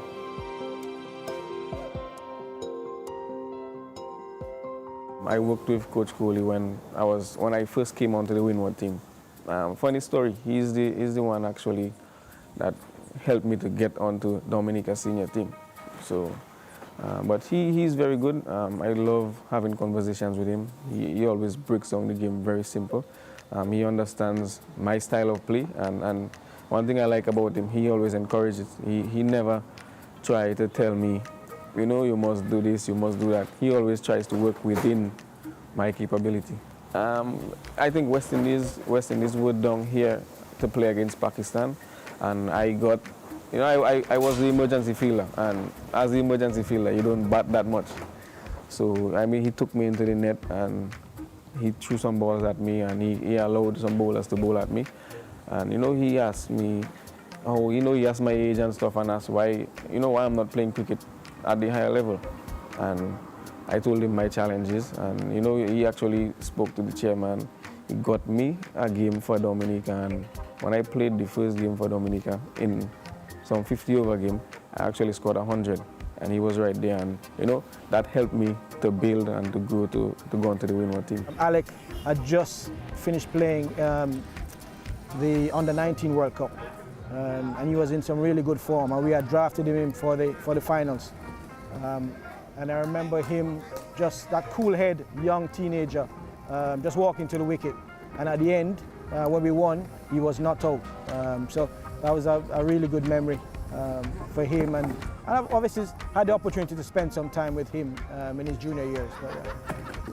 But I would definitely not want to take credit. I mean, Sam Kernan, I think from here has been really pivotal, I think, in his development. I'm sure you would have also mentioned Sam, along with some others. Really special. I mean, he was there for my debut at the first class level, and you know, him being here for my debut at international level, it's just a very, very special feeling. I was offered the Windward captaincy when I was 24 years old. It wasn't duly supported. I think most people thought that I was too young, but I generally love responsibility. I do better when I actually have responsibility. So, I mean, it's something that I always wanted to do. I've captained before. I didn't have a very good record when I was younger, but I mean, over the past couple of years, my cricket brain has developed. I've understand the game a bit more. So I thought that and really and truly, I actually told them I wanted to captain because I thought that I was the man to get the team back where they were. I think it's probably me wanting everybody to get better. I'm not just looking out for myself and always looking out for the team, you know, always looking to see where I could pull somebody up, looking to see where I could help them get better. Yes, I would say that. I mean, it has proven itself in the past that most times I do well. There is some kind of pressure, you know, and some added responsibility placed on me. Son of the soil, Alec Athanase. It will be a moment that he will remember for the rest of his life. There must be such a proud moment for his parents. Right away he's greeted with a sweep. That's some confidence. And backing his ability. Good shot. This guy has talent. Athanase has already shown that he's quite nimble on his feet. What a stroke that was. Just the start. I think it's probably my positive mindset, seeing the positive out of everything. One of the things my dad always told me is that, you know, the worst thing that happened to you could be the best thing that potentially happened to you. And, you know, try to take the positive out of everything, try to see life. No, and always try to help people, try to be a good person, be a good individual. Well, they'll expect him to be at his best, demonstrate the skills that he has for the longest while. First time on the world stage, let the world see what's to come. It'll be an emotional day for me, very emotional day for me, but I wish him the best of luck, and he'll be all right, he'll be good. I want to play cricket for a long, long time. I want to be one of the best, if not the best in the world. I definitely want to put in the work. And you know, sometimes I may lay on my bed and probably, I'm not a crier, but I may shed a few tears because I want to play cricket so bad and I want to do so well. You know, so I've been one of my biggest ambitions. I mean, I just want to be one of the best in the world, to be honest.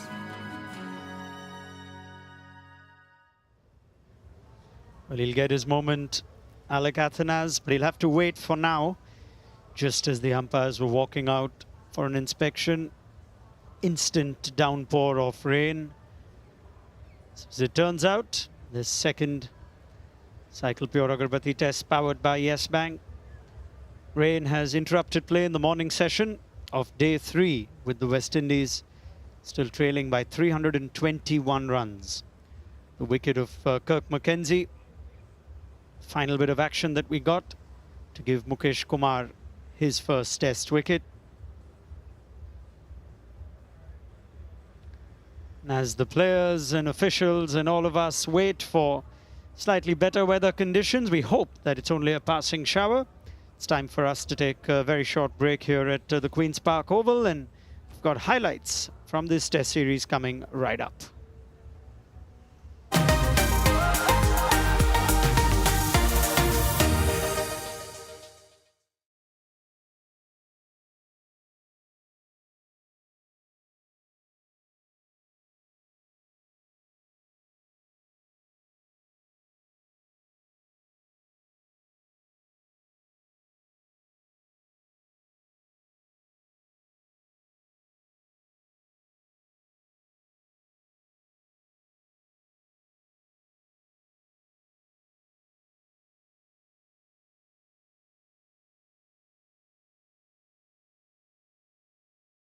First, the second test.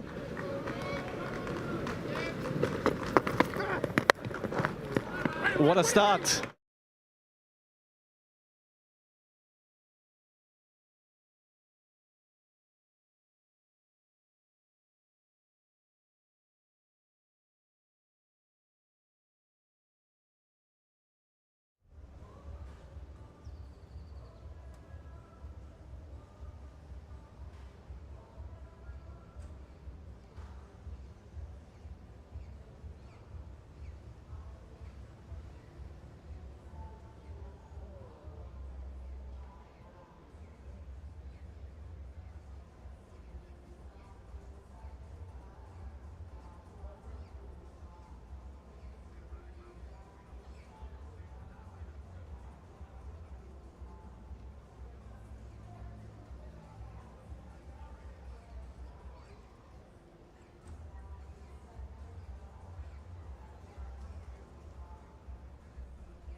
First, the second test.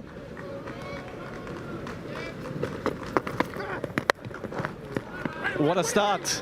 Cut away, will challenge the boundary. Does it have enough on it to go all the way? Morgan holds it back in, but what a confident start from Jaiswal. Just a little bit of width, and he shows his intent immediately. Go boys, come on here boys.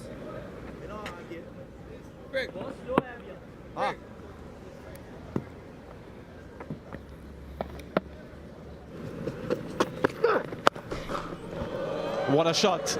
So elegant and graceful when he plays that pull shot all the way for 6. One of his stronger shots, Rohit Sharma.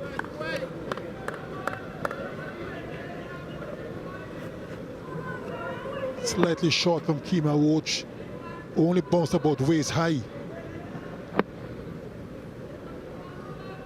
And was pulled away quite convincingly. All the way for 6. Over his head. Not where he wanted it. That delivery was angling away. You can see that relief from Jaiswal. Good bounce from Joseph. Almost, but not quite. Flew off the edge of the bat. Debutant Kirk McKenzie. Just a little bit late in getting up.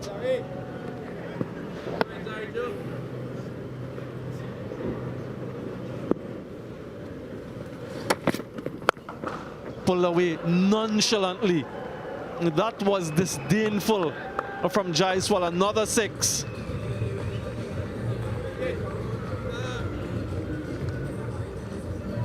It wasn't an attempted bouncer. He was jogged on a little bit short, and look where that ended up, just about waist high as well.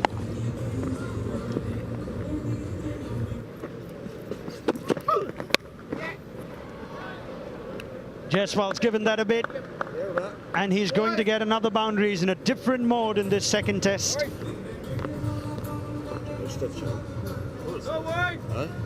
It's 4 to finish the over, 39 without loss.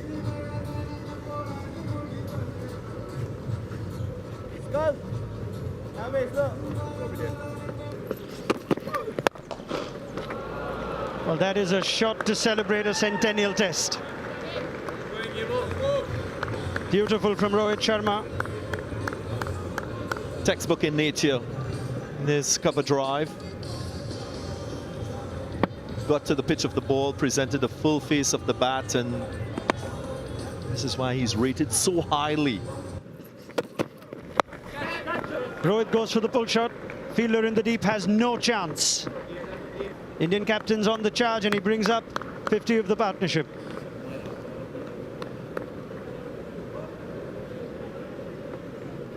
After 229, put on by this opening pair in the first test. They backed that up with a half century. And that is what the very good teams do.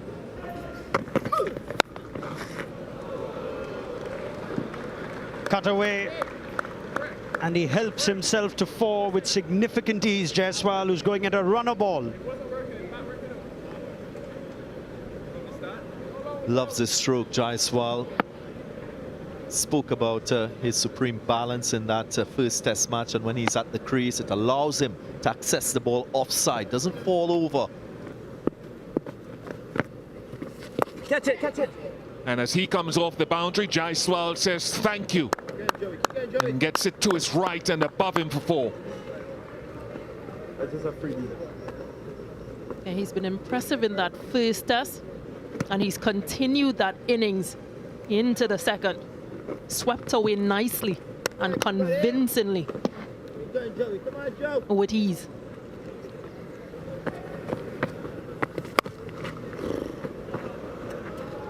I can safely say that's gone all the way for four this time.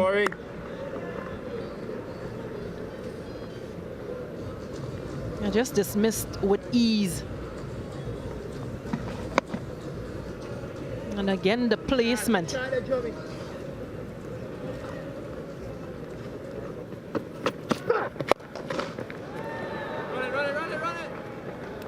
Looks as though he's just toying with some of the bowling at the moment. 83 without loss.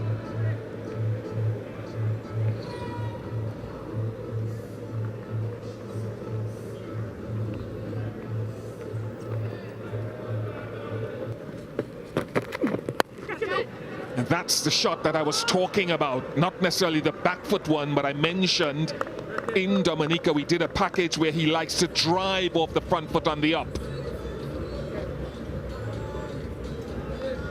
It's a good delivery from Jason Holder.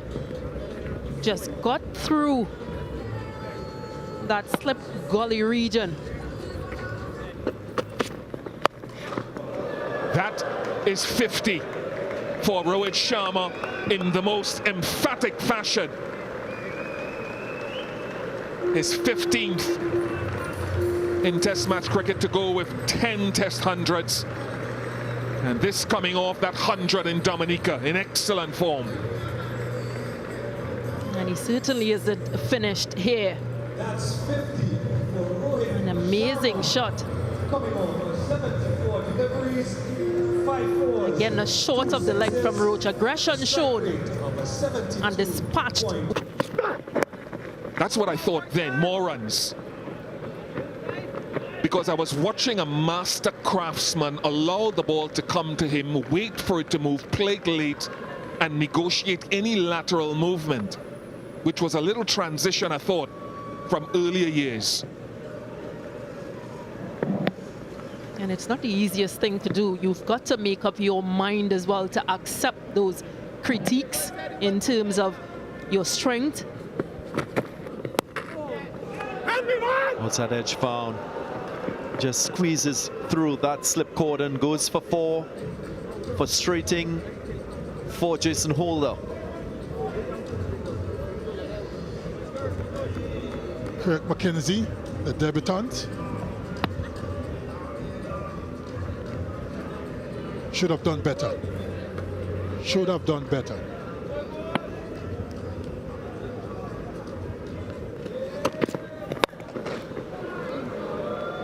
Blistering square drive.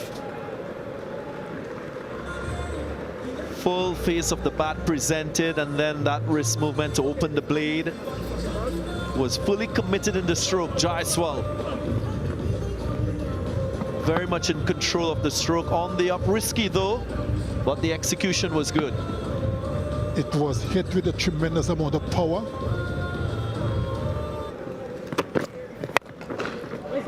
And again, covers the line, and he gets to his landmark. Half century for Yashashvi Jaiswal, following that fine century in his first innings in Test match cricket. He backs it up with another brilliant innings. Overpitched that time from Alzari Joseph. and was able to put away by Jaiswal to bring up his 50.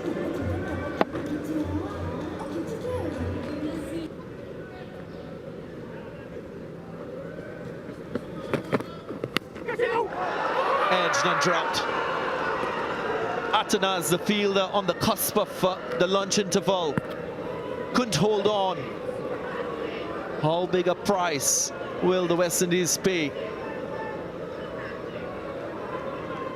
It was dying on him, and I've said that from the very start of this game, DG Gang, that Joshua Silva, the wicketkeeper, got to take a step or two up. Now look at that. Dying. Tough first session for the West Indies. On the flip side to it is a very, very good first session for India. Yep, India starts this second test match with a win in the first session, scoring at a rapid rate. Craig Brathwaite will have a lot to think about going into the post-lunch session. But if you missed it, of course, India being sent into bat, and surprisingly so, in good batting conditions. They finish the first session on 121 without loss. Jaiswal with a chance. And he will capitalize after lunch. Rohit Sharma looking as resolute as can be. Bowling-wise, Jason Holder, most economical, most consistent bowler, creating an opportunity for a wicket, but didn't get the support in the field. Roach, Joseph and Gabriel all tried well. Gabriel in particular started probing outside the off stump, but they just lacked penetration.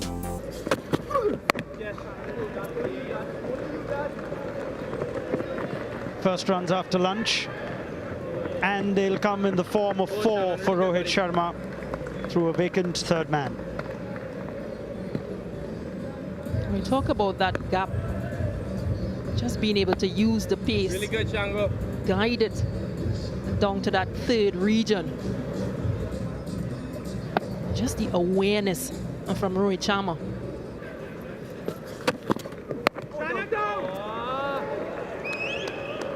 Again, no one back there. So Rohit Sharma has 4 more to his name. Moves on to 71, Rohit Sharma. 1-1-1 deliveries.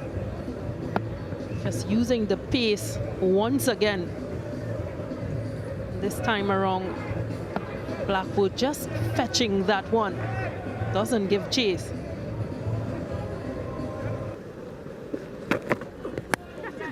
Edged again, in the gap again. Boundary to Jaiswal. Unintentional, but doesn't matter. Again, the soft hands with which he's played, not much pace on the surface. But enough pace to go to the boundary. Jason Holder has created some problems for the left-handed Jaiswal. In the air taken, finally, the persistence pays off. He's been targeting that area continuously after lunch, and it's finally paid dividends. Jaiswal has to go.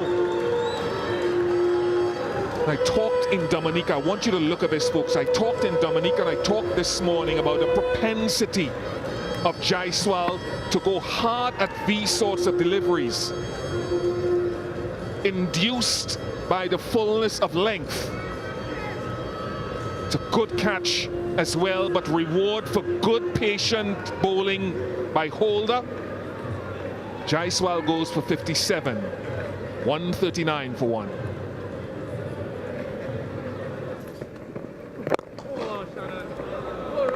Yeah, there you go. The lack of patience. Wanted to go a little bit straighter this time. Neatly clipped by Rohit Sharma.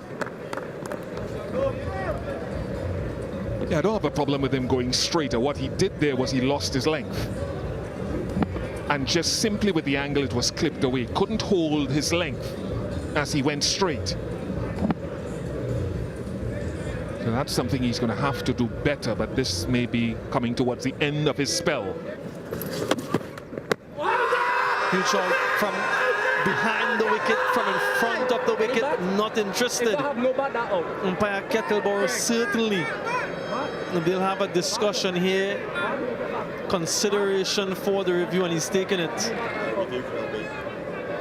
I think it's too bad.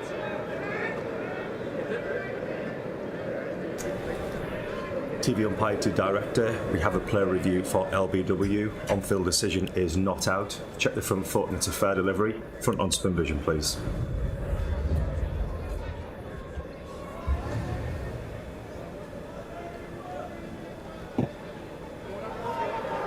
Okay, just rock and roll that there, please. Okay, the ball is close to the bat, so can we have ultra edge when available, please?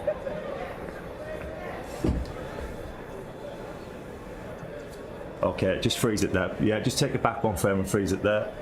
Okay, we have a spike with the ball next to the bat, so the ball has hit the bat, Richard, so stay with your original decision of not out. I'll let you know when you're on screen. Yeah, not out. Yeah, deliberate from Shubman Gill, very much in control of that shot. I don't think Jason Holder will mind it too much, with fielders lurking in that slip region.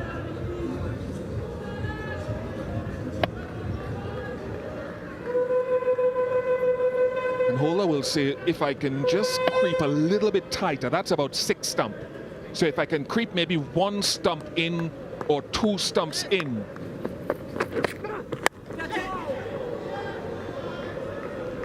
Flailed away, goes to the boundary, 150 comes up for India, another boundary for Shubman Gill. I don't think it was controlled though. And you can understand why the short cover who comes in there in Blackwood is there. Look how far in front of himself he made contact with that ball. It's a good camera shot. Excellent delivery from Kemar Roach. It's given him immediately, the umpire. Shubman Gill might be thinking about the review. Excellent line though. Success once again for the West Indies. He's talking to Rohit. It seems as though he's walking. What a delivery from Kemar Roach. Wickets in quick succession. Look at the line of it. I talked about 4th stump, 5th stump. Either in or away. That's perfect. The previous ball was flared away for 4. And Roach tightened his line to about 4th stump. Excellent from Holder previously, and now from Kemar Roach. 10 to Gill, 153 for 2. The second wicket, Shubman. Oh yeah! A real beauty from Warrican. Just lured Rohit Sharma forward and just enough turn to beat the outside edge and clip that off stump. Wow.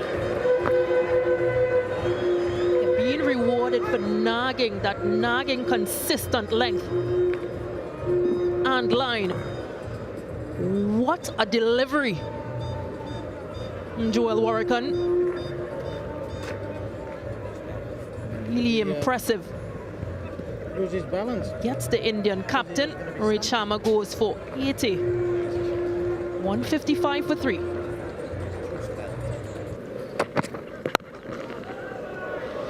Glorious, simply glorious from Kohli.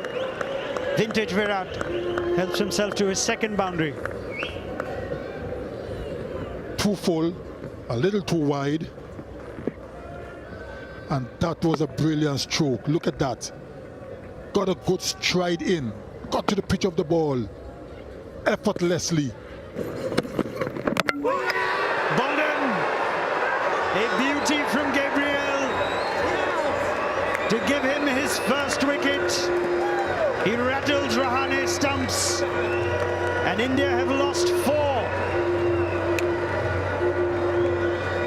It is a fast bowler's delight to see the stump cartwheeling that will also signal tea. 2 deliveries ago was a similar delivery and he escaped. Not this time. Celebration for Chanel Gabriel. He has worked hard so far in the short spells that he's bowling and rattled the stumps of Rahane.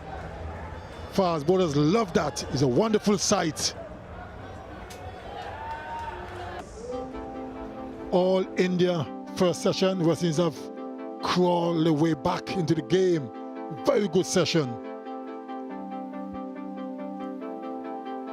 India resuming at 121 without loss. That wickets column was empty at lunch, but they've all joined the party now with the exception of Alzari Joseph. Jason Holder, the key breakthrough of Yashasvi Jaiswal, and then ably supported Jamil Warwick into the big wicket of Rohit Sharma. Kemar Roach dismissing Shubman Gill. And Shannon Gabriel shattering the stumps at the brink of tea.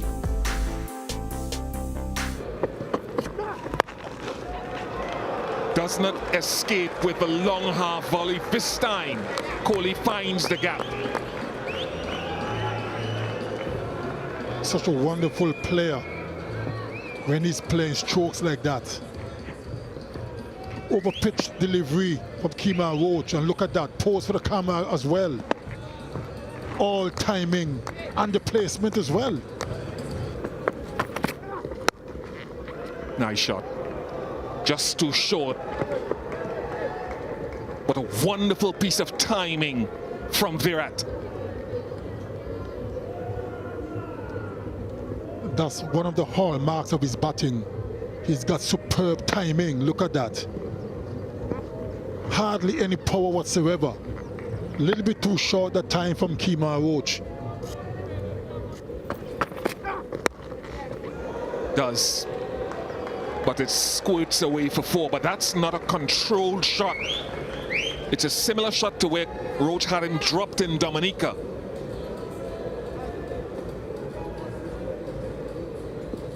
Very streaky that time from Virat Kohli.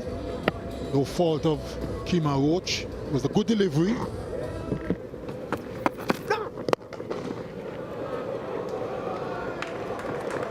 Easily done from Jadeja. He scored his first Test 100 against the West Indies, I think, back in 2018.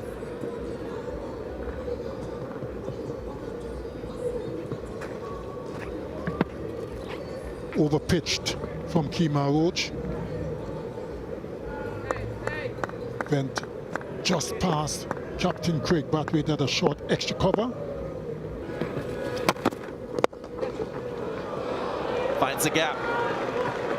Just opened the blade at the right time, and he gets 4. Yeah, confident stroke from Jadeja. Not too often have they been fed with juicy half volleys outside off stump. This is one of those rare occasions. And he got enough contact and very good placement to get to the boundary despite a teasing chase from Captain Kirk Brathwaite. Pulled away. Tejnarayan Chandapol with the dive, and he does so successfully. Evidence of that support. Yeah, he timed that dive to perfection. Tejnarayan Chandapol ruled his wrist on that one, so it was always hitting down.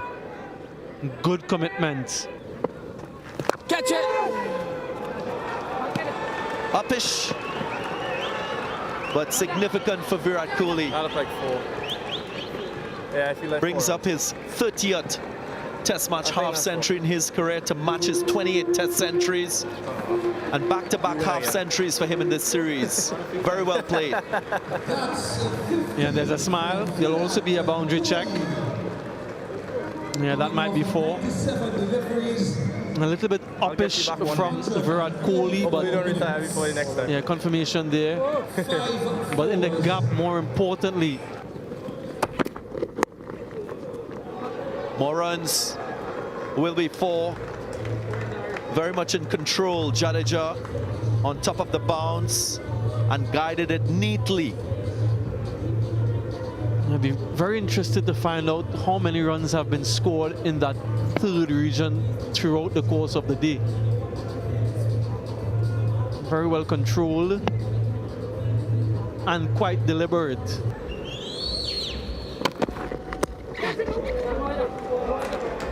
Kohli gets that fine. And 4. Joseph wanted him to hit it a lot squarer or to the leg gully.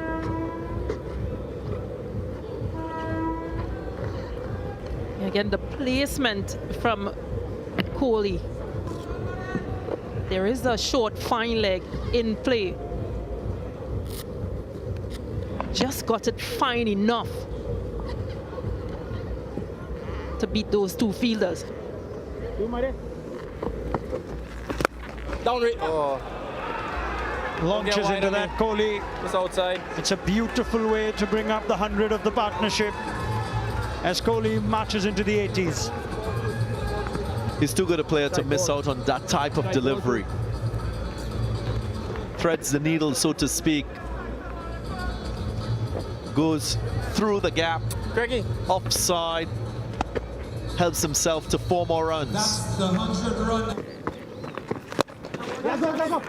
Now Gabriel has work. Does well. Big man was brought in closer from the boundary. Keeps it down to 1. 287 for 4.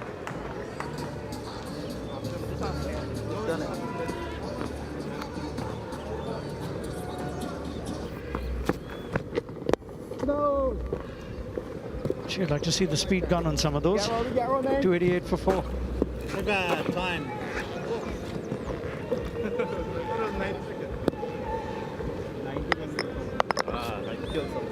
Well, players are walking off. That will be Stumps on day 1. What a contest we've had. West Indies and India playing the 100 test between these 2 cricketing sides together. It's been a final session that has belonged to the visitors. 106 runs, courtesy Kohli and Jadeja. And all the wickets coming in the middle act of what was a dramatic day of Test cricket at the Queen's Park Oval. Second wicketless session for the West Indies. Of course, the architect of that batting effort, squarely on the shoulders of this man centre of screen, Virat Kohli, approaching his 29th Test match century. Sits on 87 at the moment. His partner, Ravindra Jadeja, 36 from 84. And the partnership worth 106 so far between these 2. No wonder he's smiling. Quite an interesting day of Test match cricket for the second cycle pure Agarbathi test powered by Yes Bank. First innings, India sent into bat. Had a very, very good platform laid once more by their openers, 139. That's what the captain and Jaiswal produced. Both played with enterprise. Wickets fell, Virat Kohli stood tall, and he's still there. Partnerships quite significant at the start and at the end of this batting effort. India take control of day 1 of the second test. The bowling, it's been disciplined following that first session. Jason Holder started the slide with the wicket of Jaiswal. He was very economical, bowled in that full region outside the off-stump. And then that triggered more support from the likes of Gabriel, Kemar Roach, and even Jomel Warrican. Produced a beauty to get rid of India captain. 1 for 55, Warrican. That was the action that took place on day 1 of this second test match. Blue skies overhead at the moment. We had that premature ending to the morning session. At 11:30, lunch was taken. Some of the action from this morning, Samuel Badri alongside me. There was a bit of entertainment from young McKenzie. Yes, some enterprising strokes from the young man, confident strokes. That one down the ground. A couple lofted, pulled with authority. Looked really composed. Craig Brathwaite continued along his merry way. has been really circumspect throughout this innings. And then that wicket, first wicket for the debutant Mukesh Kumar, and picked up the debutant in Kirk McKenzie before the rains came. This is where things stand at the moment. India 438 on the back of Virat Kohli's test ton, 1-2-1 for him. West Indies 117 for 2, still trailed by 321 runs, but Craig Brathwaite on the cusp of another test match, half century, unbeaten on 49. The wicket fell, the rains came, early lunch, 11:30 to 12:10, so we're not too far away from resumption of live action.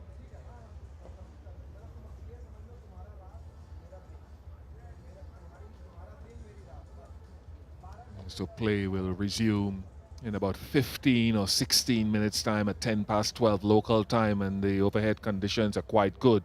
You can see India out there already going through processes with some of the reserve players.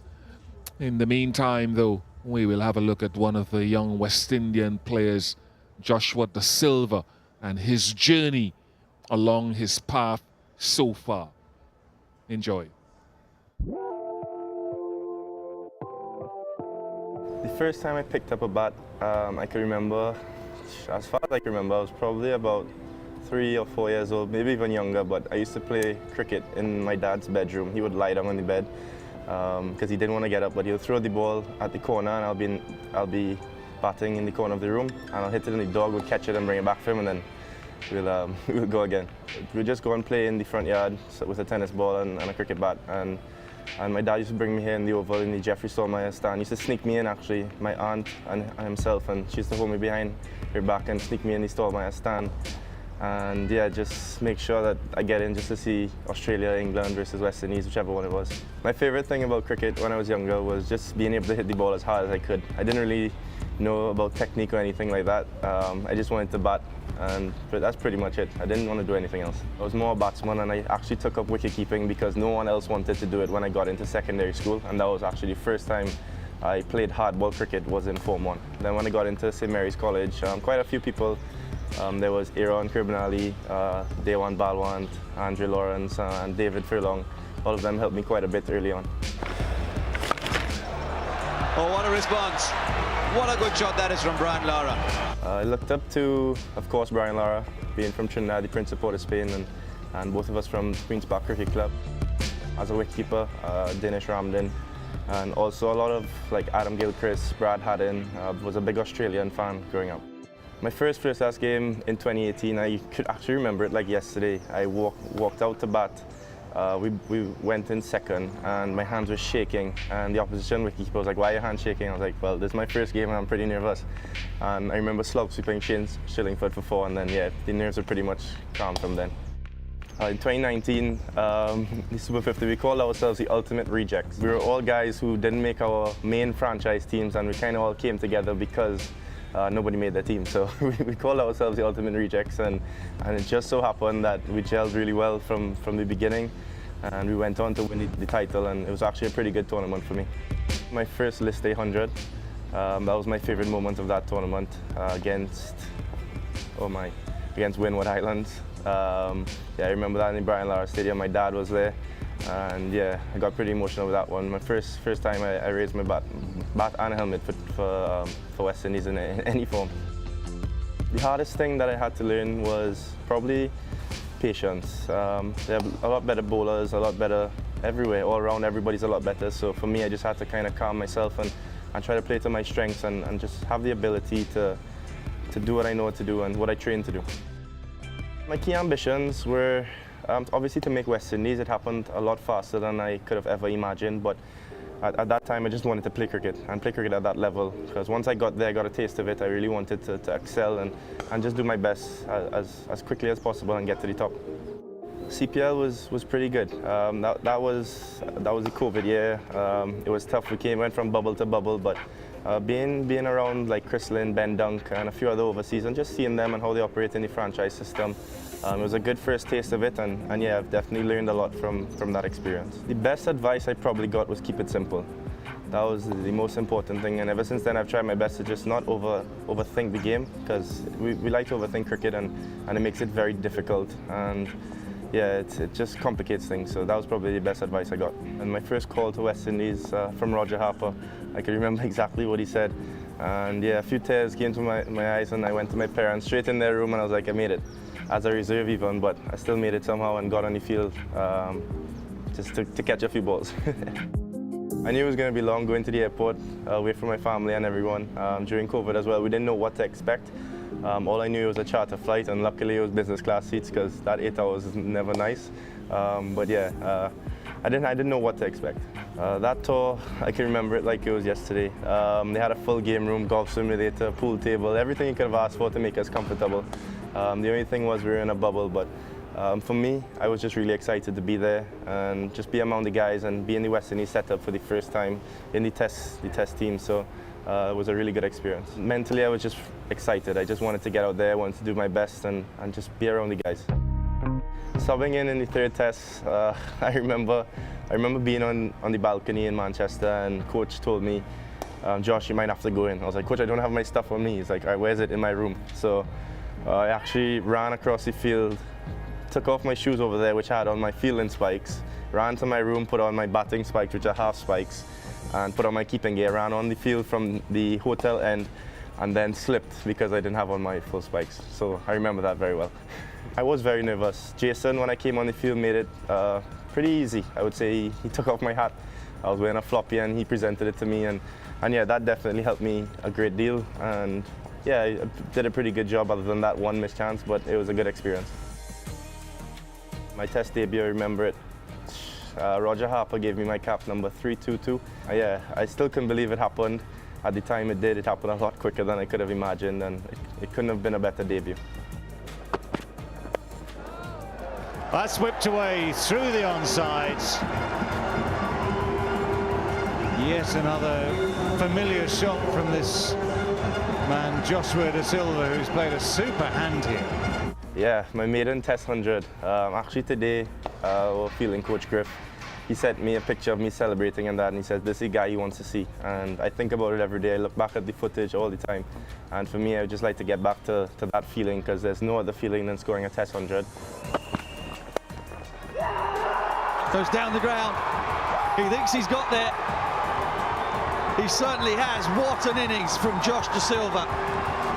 The ecstasy written all over his face, and boy, he's deserved that. A lot of tears, and to experience it with Jayden on the other end, and to see what he did and what he's capable of, I was probably more proud than him than myself. I told him that half of that 100 is his own. Just to see what he did and how he helped me get it, I can never thank him enough. And yeah, as everyone saw, the emotions were running. My parents were really proud. I'm pretty sure they cried their tears more than me. I didn't think they had any more if they wanted to.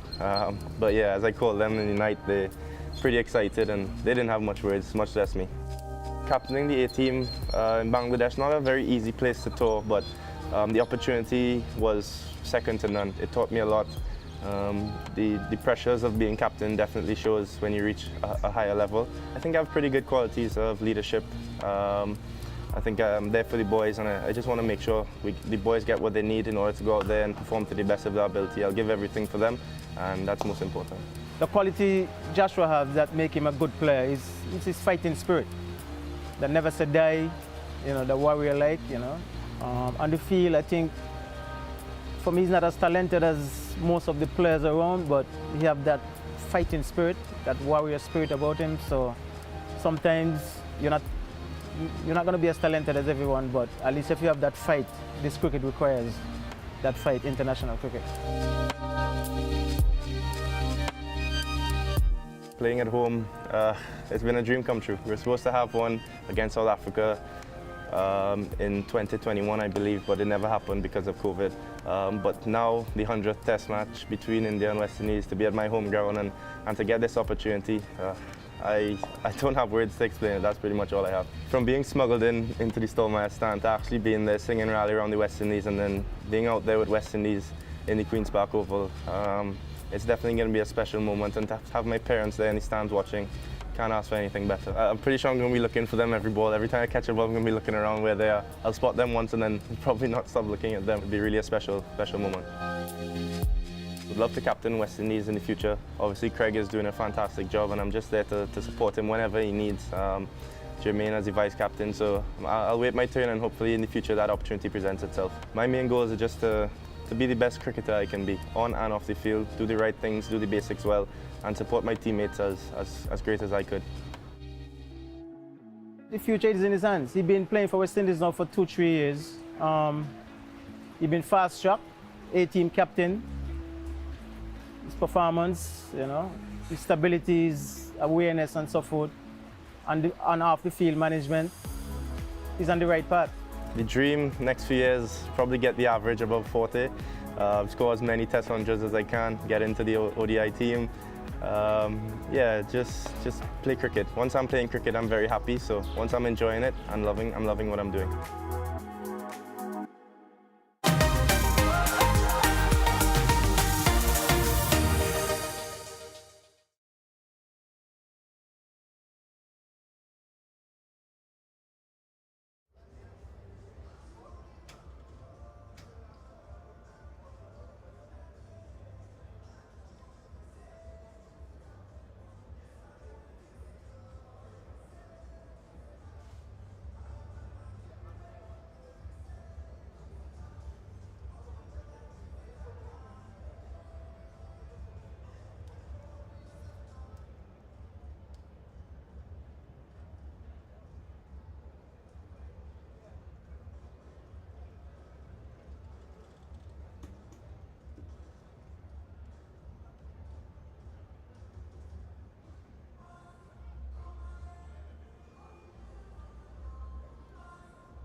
Welcome back to the glorious Queen's Park Oval, where sunshine prevails.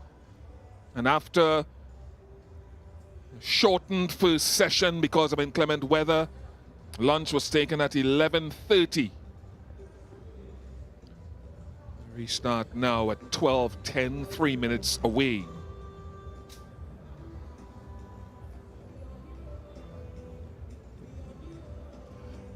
We are so happy to be able to resume play after that truncated first session of the morning, where India managed to prize out 1 wicket.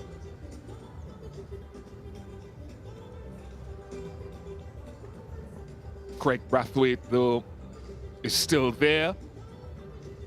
West Indies 117 for 2. The wicket that fell this morning was young Kirk McKenzie for 32. Mukesh Kumar picked up his first wicket, so debutant picking up debutant. Chandapal, of course, fell yesterday. I just wanted to do some, I suppose, post-lunch work, and something we'll get into a little bit later with regards to the dismissal of young McKenzie. If you look at the top right of your screen, there's no one in that backward point region. There are 2 fielders short in at short mid-off and short mid-on. McKenzie on strike, Mukesh Kumar bowling, and this is a sequence of deliveries that Mukesh Kumar bowled to McKenzie. He left that point area open and asked McKenzie if he wanted to open the face of the bat and go square, take the risk. But he blocked up down the ground. And eventually, after trying to drive down the ground, McKenzie tried to, you could see him deliberately going square where there was a vacant point position. And you love it as a bowler when a plan comes together. Teasing McKenzie and inviting him to open the face and go square, take a risk with less bat than playing down the ground. And Mukesh gets his first Test wicket, having lost his dad a couple of years ago and his uncle who financed his trip out of Bihar. He'll be very pleased. Jermaine Blackwood, though, with some making up to do. His last 4 scores have been 3 single-figure ones. And as vice-captain, he'll be hoping to make a significant contribution with the captain at the non-strikers end. Good afternoon to Samuel Badri. Good afternoon, Bish. Good afternoon, everyone. Just a couple deliveries left in this over. A successful one.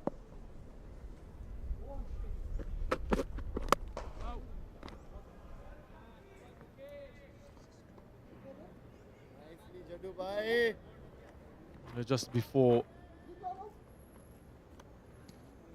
lunch, picking up that first wicket in Test match cricket for Mukesh Kumar. I'm sure he'll be looking to get a few more. This man on screen, lots of responsibility on his shoulders. Very weak dismissals in the first Test match.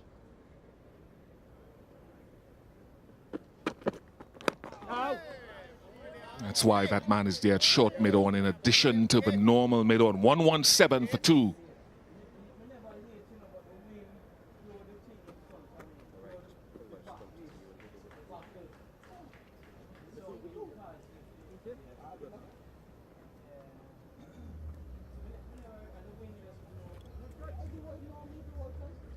Starts for everyone in the top 3 for the West Indies. Brathwaite still unbeaten on 49. Lots of work for the middle order and lower order of the West Indies team. Everyone in that list has a responsibility. Ashwin from the Brian Lara Pavilion end.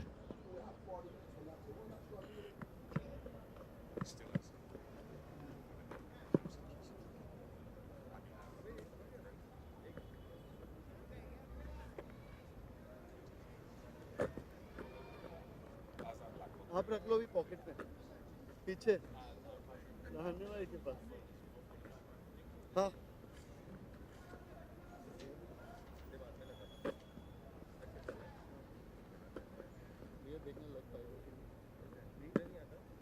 शाबाशी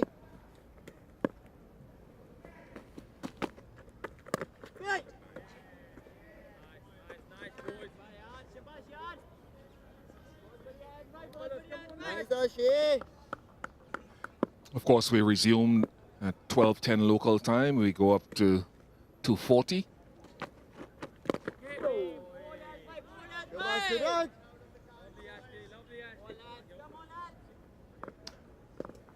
longer or protracted third session.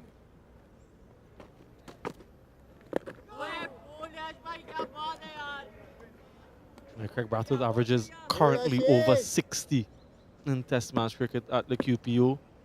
Sweep coming, This sweep is coming. the 7th up. innings.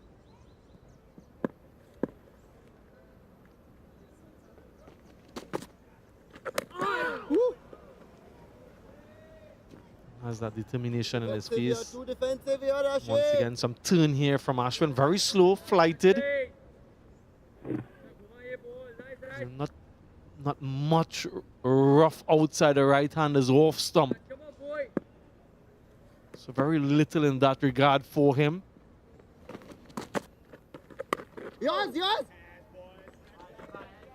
We've also seen a more conventional approach to the crease from Ravi Ashwin.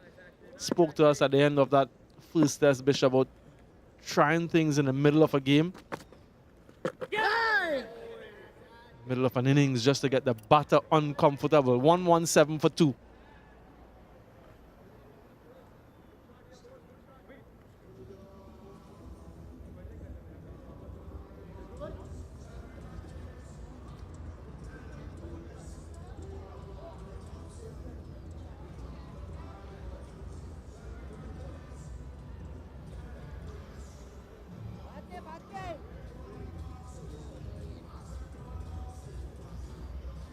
Over.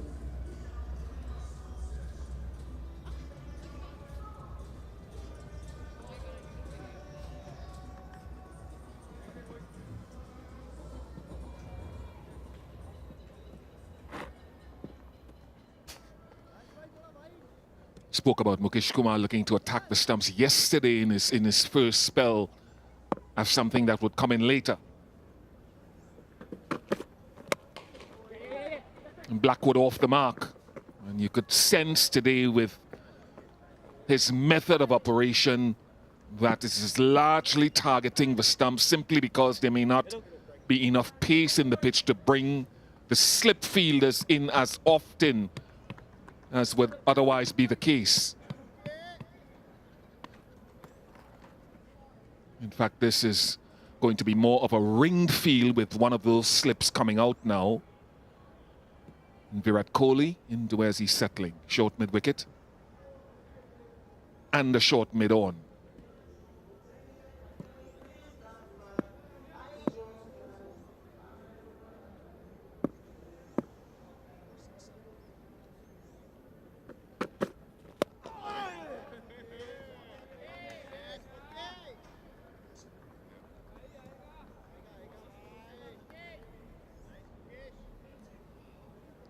.49 for Captain Craig Brathwaite. 13 deliveries, he's remained on that number.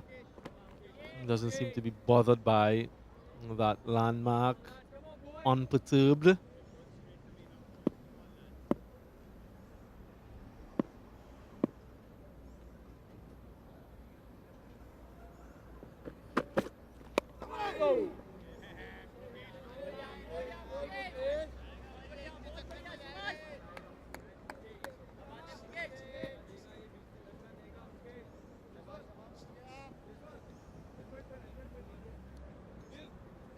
Again, that last delivery emphasizes Mukesh Kumar's attack to the right-handers in particular.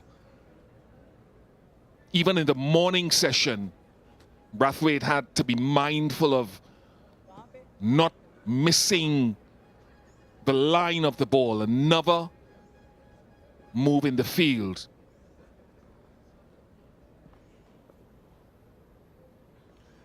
Fielder in at silly point. Very rarely you see it. It's something that I like to do back in the day when we played particularly domestic cricket. Someone in the eye line on the offside.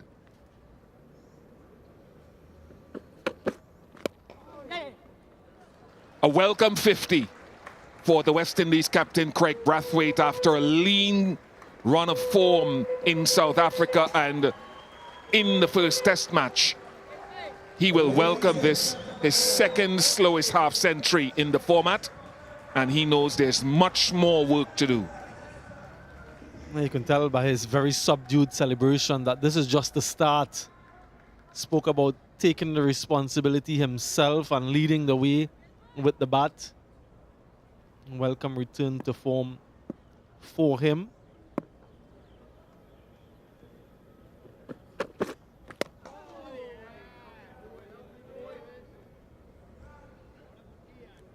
Half century number 29 for Craig Brathwaite, alongside 12 centuries in this format of the game. Loves occupying the crease. It's been his hallmark across his career, and his team appreciates it. The other thing about the field, it's similar. There's no one at point. So Mukesh Kumar is saying, if you want to score there, I'll entice you, but you have to open the face of the bat.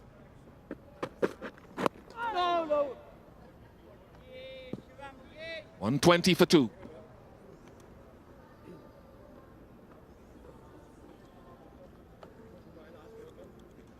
Yeah, the epitome of concentration. Must have experience from these two out in the middle, captain, vice captain. Lots of time left in this game as well.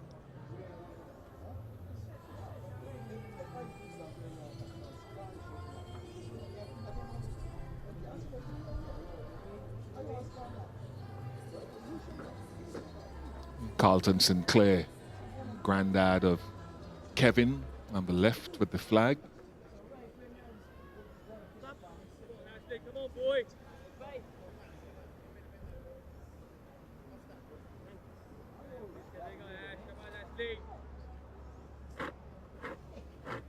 Just right of your screen there, they've got that mid-wicket a lot deeper than normal. Not right back, not right up, saving one. So Blackwood's release shot has a visual impediment.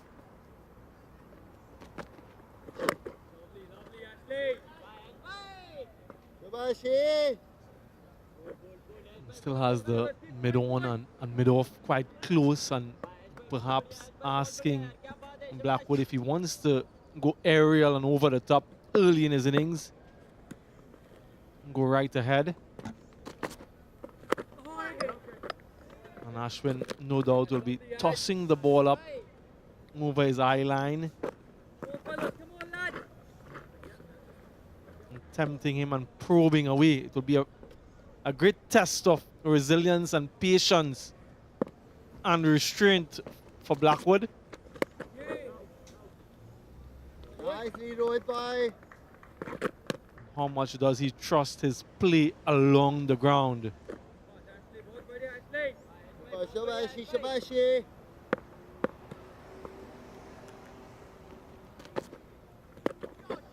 Nice, Ash.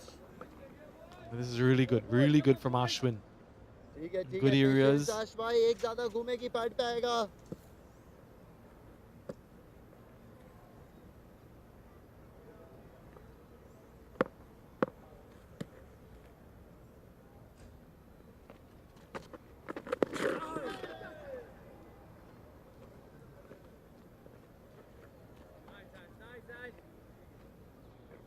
Just fired in that one a little bit quicker, flatter. Angling down the leg side.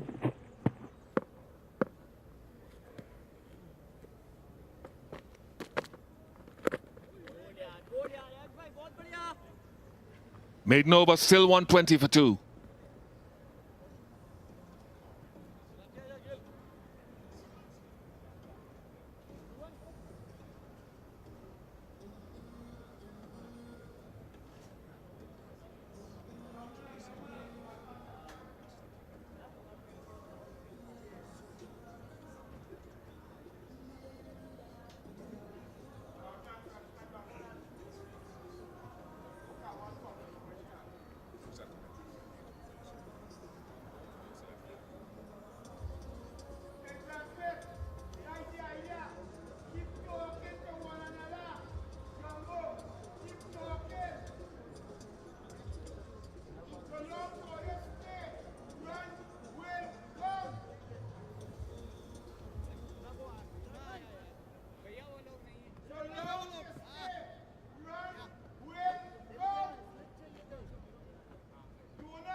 It's an interesting leg side field. There's no orthodox fine leg, so if you get too straight, it can be glanced for four. There's almost a deep backward square and three fielders in the mid-wicket region. K.S. Barrett sub at mid-off. Here he is again, targeting those stumps, as was the case in the previous over. The sequencing of deliveries in that last over, targeting the stumps. So as a batter, you've got to be mindful of keeping that left leg out of the way.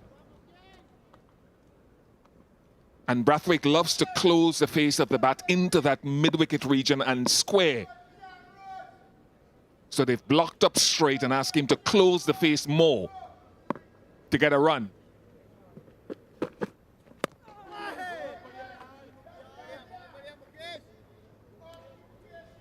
Has been quite resolute once again in this innings, Craig Brathwaite. Very well constructed this innings. Showed tremendous composure and accepted that responsibility, that leadership, and the necessity to bat time in this test match. I like the silly point that complements the leg side field, because they just want somebody in his visuals when he props forward. He gets it through for a couple. Like threading a needle at short mid-wicket there. And what this line also does, it engages the batter every single delivery. So there isn't an opportunity for mental disengagement if he has to leave alone outside off stump, for instance. Surgical precision. So he has to concentrate every single delivery all the way ball onto the bat. Sometimes, just sometimes, it's a little bit easier when you see a delivery outside off stump and you just relax mentally.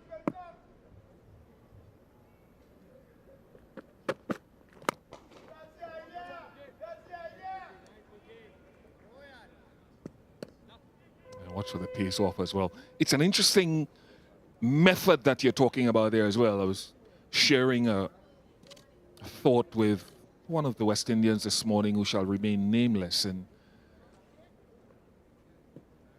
there are guys who will attack the stumps in this mode quite often, almost every ball. But then there's another perspective where you'd probably hang it off stump, work him across the stumps, get the head over to off stump even without the point, and then use your wicket ball coming back. So it's just different methods of operation. I'd love to see that guy with the helmet go a little bit closer. Be brave, go a little bit closer, make Brathwaite claustrophobic.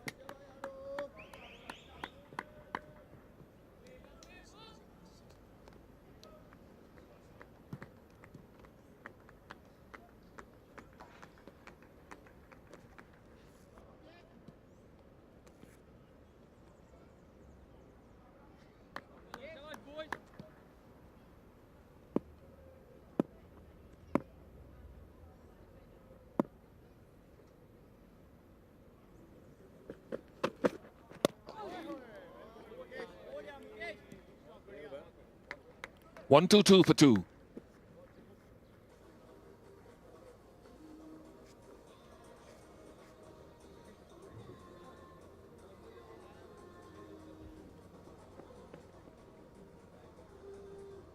Little surprised that we haven't seen more than a solitary delivery from Ashwin round the wicket to the right-handed batter, particularly to Brathwaite.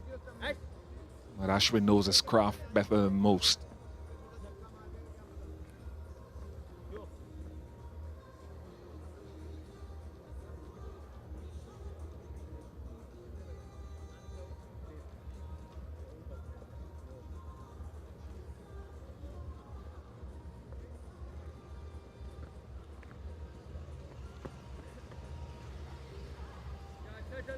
Running repairs for Blackwood.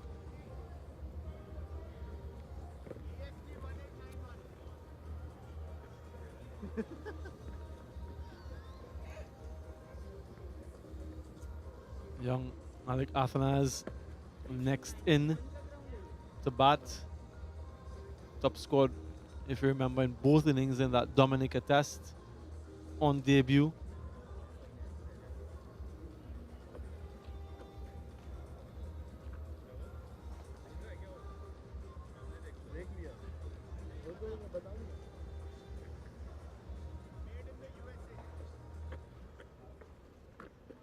Made in the USA, इतना बड़ा.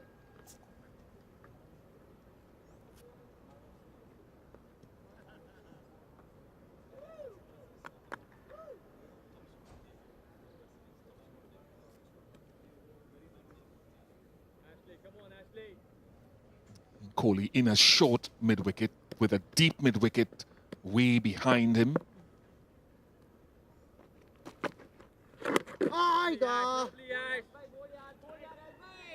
Yeah, 6 balls in the last over to Blackwood. Didn't score maiden. Just looking at the footmarks just outside the right-handers off stump. They're not prevalent, not yet. But it's the advantage of, let's say, having a Jaydev Unadkat as part of your bowling portfolio, creating that rough. Jamel Warrican before him, or Roach bowling round the wicket, gets the off-spinner more into the game, creating those footmarks.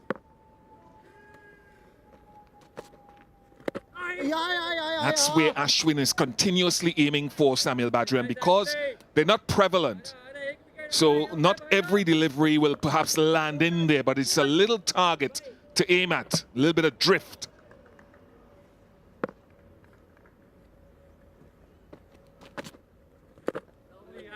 And there again, it'll be interesting to see the 10 deliveries or so after lunch that Ashwin has bowled. That'll be all in a similar area. Just remember one delivery being short, the faster one that went down the leg side. But barring that, all of them have predominantly been just outside off stump on a good length. 14 deliveries for 1 run from Blackwood.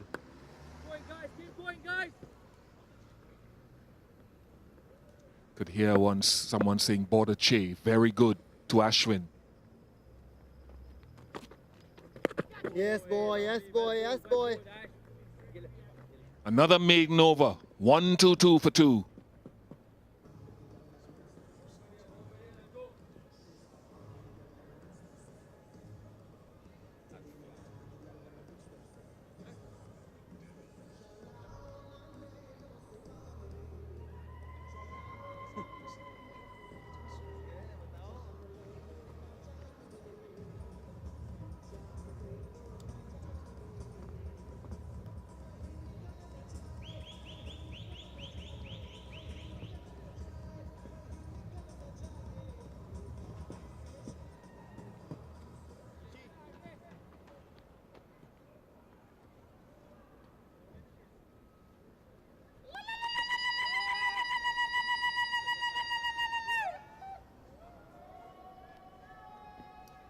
The other thing that Mukesh Kumar can think about to Brathwaite, even though he doesn't have a fine leg, is using an attempted short ball to push him back.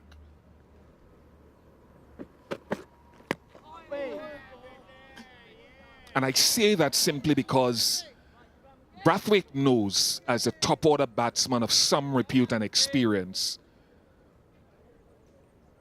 that he needs to guard his stumps quite often. And so he'll be setting himself for that. And it's not that, as you pointed out, that can't be breached. But you want to sort of mix up his footwork as the umpires check the ball again with that gauge. I struggle to get through there from that shape.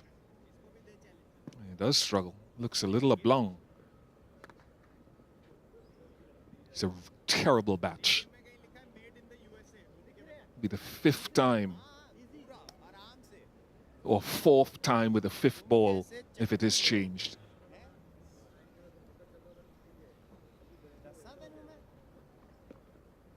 Quite unusual to have so many changes in the same innings. Gregory Brathwaite has had to do a lot of work. 2 wickets to fall for the West Indies. The first yesterday evening. Tejaran Chandrapaul taking on Jadeja. One spinner taking the catch. Very uncharacteristic from Tejaran. Up until that point, showed tremendous resolve and restraint. Only the second delivery faced from Jadeja. And then Kirk McKenzie trying to play this one square off the wicket with the gap being offered. And a faint nick through to the wicketkeeper. Debut wicket for Mukesh Kumar. Yep, that says it all. Starts for the top 3. Brathwaite remains unbeaten on 53 from 179. Chandrapaul 33. McKenzie 32. Partnership quite small at the moment. Mukesh and Jadeja a wicket apiece. Nothing for Siraj Unadkat or Ashwin just yet. And this is where we currently stand. West Indies still trailing by 316 with 8 wickets in hand.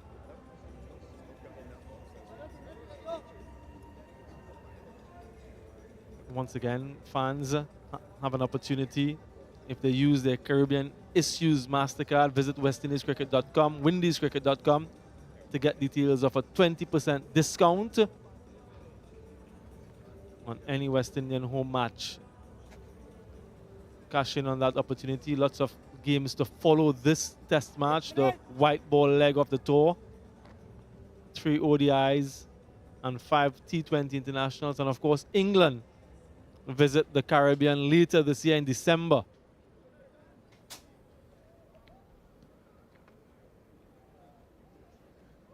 Ball changed.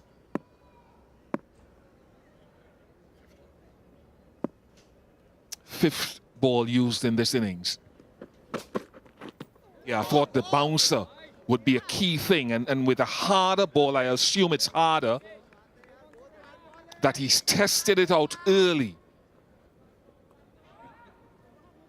thinking like any fast bowler would, and now it's the follow-up. He could choose to go short again, but the follow-up now in attacking the stumps or just on the line of off stump will be key.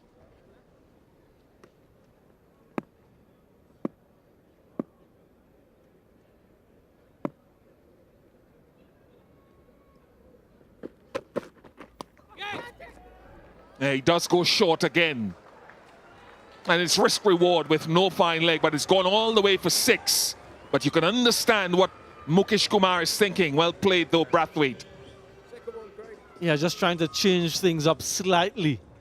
And Craig Brathwaite winning that particular battle, being patient, being resilient, and waiting for the bowler to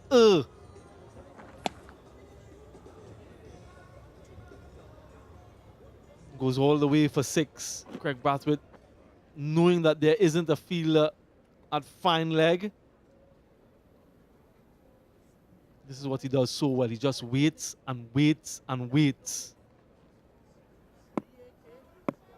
First 6 over seam bowler since 2017. Now what's the follow-up? Does he go at the stumps? Does.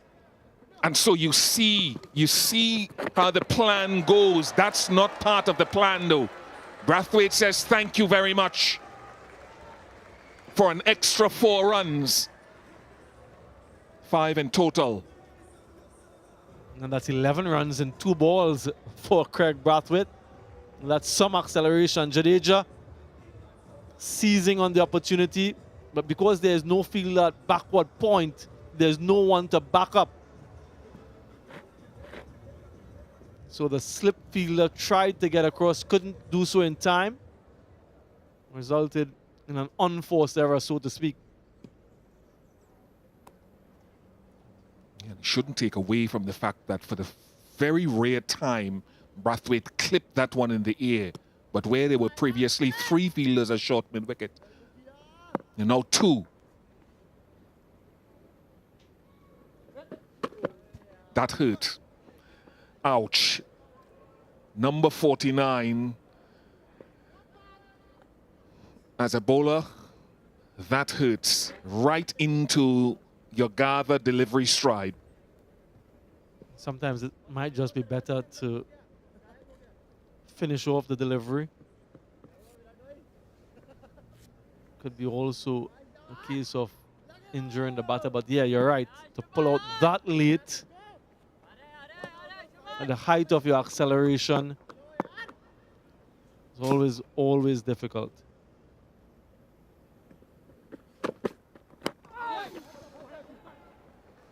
Good delivery. Terrific delivery.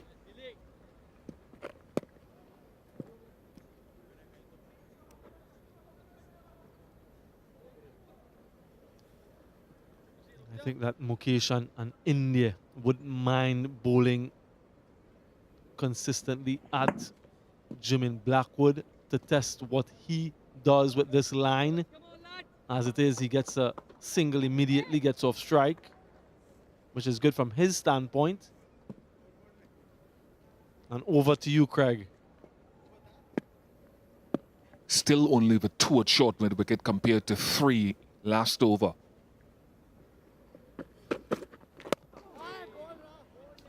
Love seeing this battle.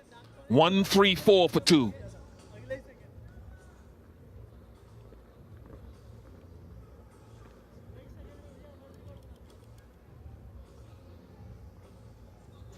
Pick your brain. In the next over, we saw young McKenzie charting a path and a way forward for these young batters.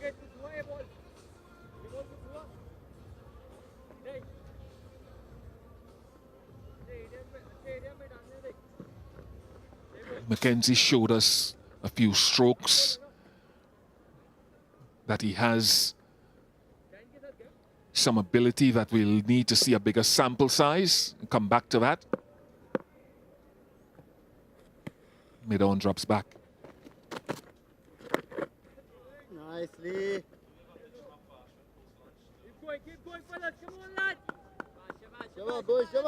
What is the path forward for young players like McKenzie and Athanaze in your mind?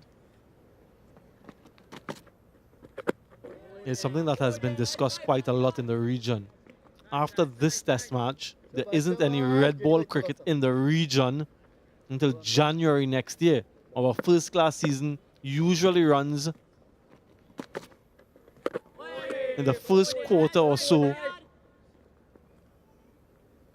of the year. So it means that from a developmental standpoint, if you aren't involved in the CPL, which follows this, or white ball cricket, of which there are a few games, you're very much left to your territorial franchise teams to take over that developmental responsibility.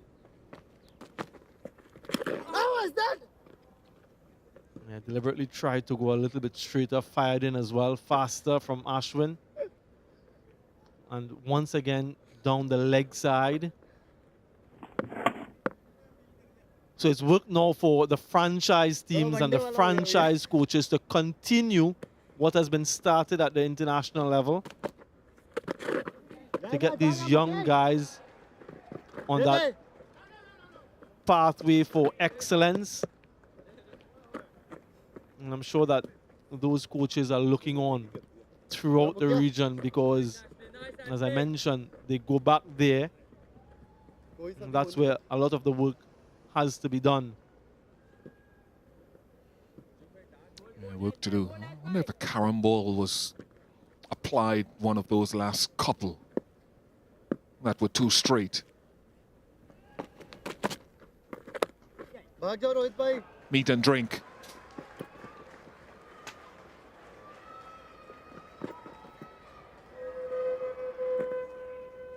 Free run, but the umpires may want to have a look and have a boundary check.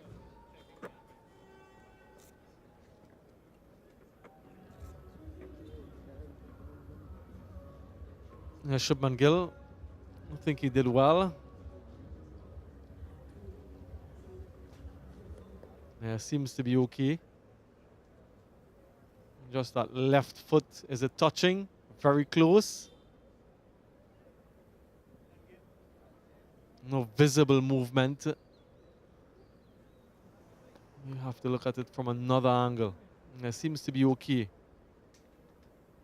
from my vantage point anyway. 138 for 2.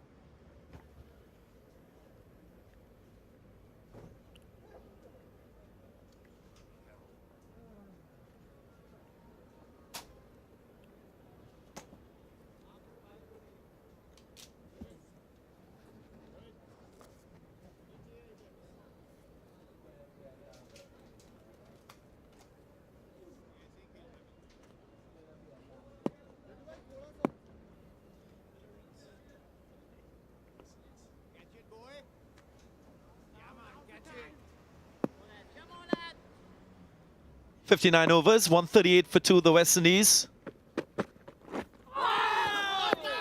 Play and a miss, so close.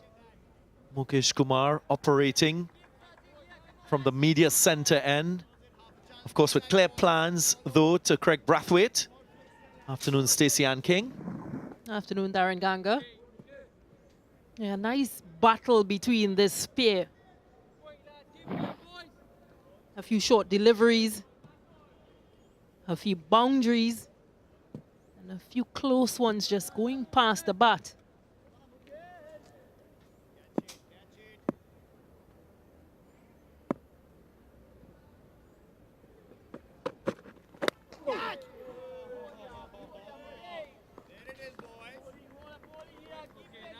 .52 runs on day 3 for the West Indies. Of course, that added to their 86 for 1. Just overstepping that extra rhythm and energy from Mukesh Kumar. His 3rd of the innings.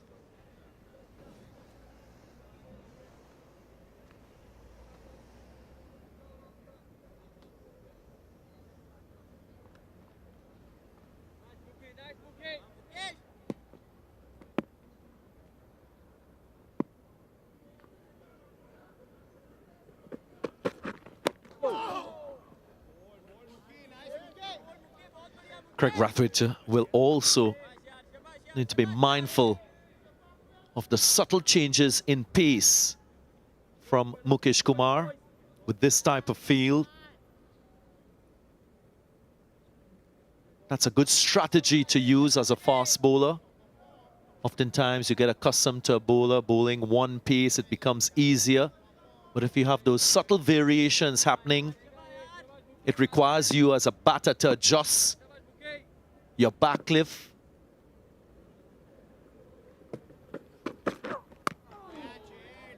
The speed at which the bat meets ball. Luckily for Craig Brathwaite, his trigger movement is that forward press, so you'll see his front foot come forward. Not totally committing to playing a front foot stroke, but getting into a balanced position which would allow him to play off front or back foot.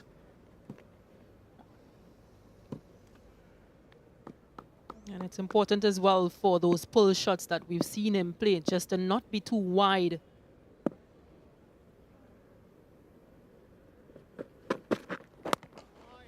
Yeah, to be overbalanced.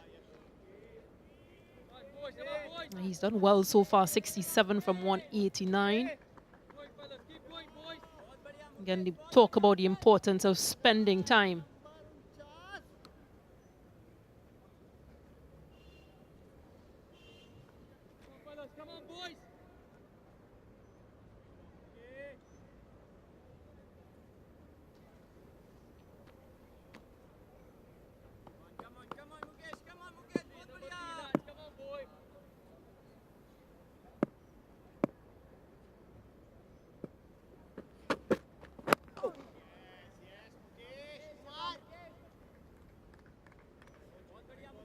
Has good concentration powers, Craig Brathwaite. He'll be on phase with periods of low scoring. That would push him out of his comfort zone to be ultra attacking. I'm sure when you looked at the manner in which he was dismissed in the first innings of the first Test match, that would have given him a reality check with his approach.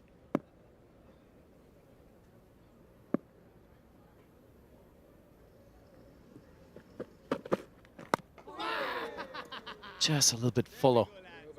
Brathwaite bat face just closing. 139 for 2.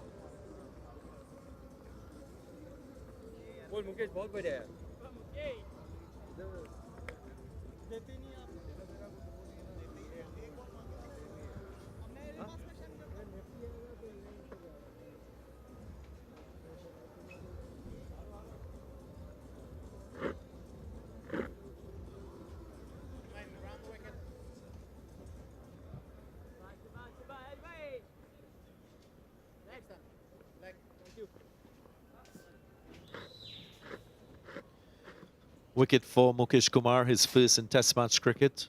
One on day 2 for Ravindra Jadeja.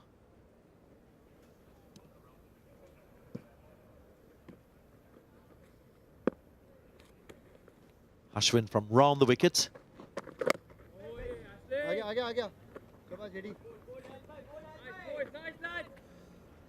Ashwin is another bowler who uses pace variations in conjunction with his ability to turn the ball. That's a lethal combination.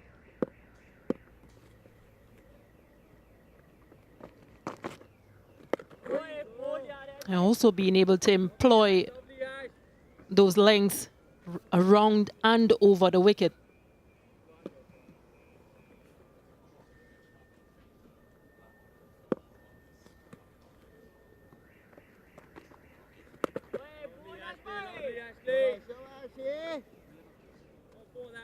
I mentioned that he's a deep thinker. This is his pitch map when he bowled over the wicket to Blackwood. Good control. Of course, outside the off stump, now changing the angle, going round the wicket. So, thinking as usual. Yeah, those lengths are very important. Blackwood not being the tallest of batters to stride forward compared to possibly a Brathwaite. So just using all angles possible.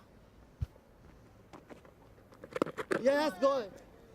And if I'm bowling to Jermaine Blackwood, I'm well aware that he likes to play from the crease. So I will lure him into expecting slower deliveries and then try to just get that quicker arm delivery into him. Maybe just catch him off guard. 139 for 2.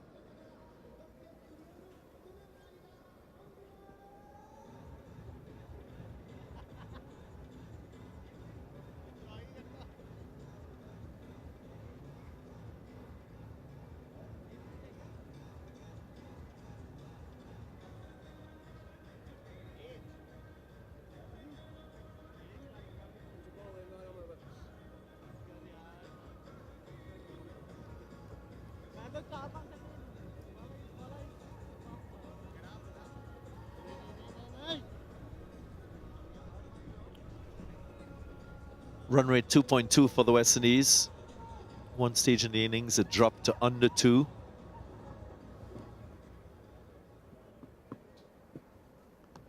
Partnership of 22 from 57. Captain and vice captain out in the middle.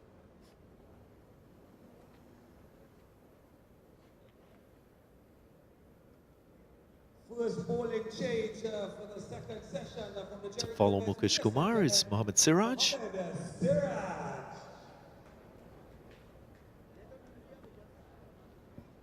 Similar ploy. Feel pretty much the same for Siraj.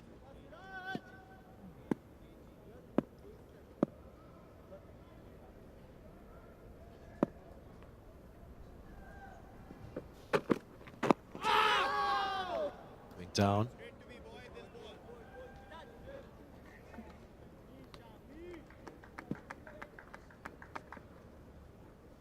Yeah, the plan is the same. Attack Brathwaite on the legs.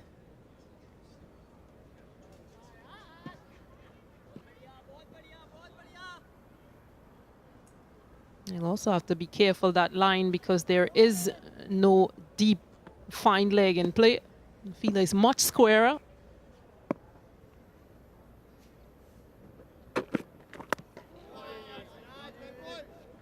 And much better this time around, a few yards to the left.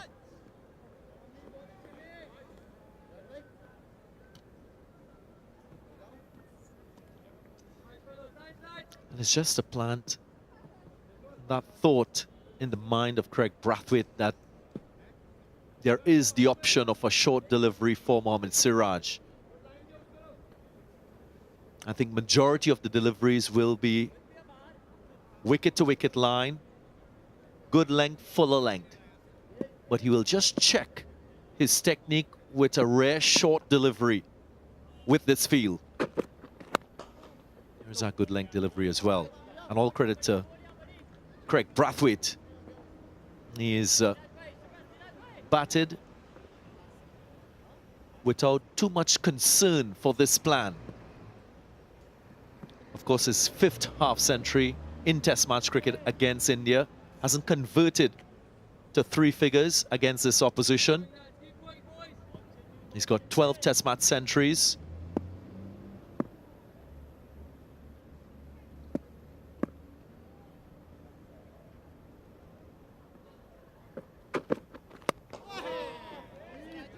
Hails from Barbados, Stacey Ann King.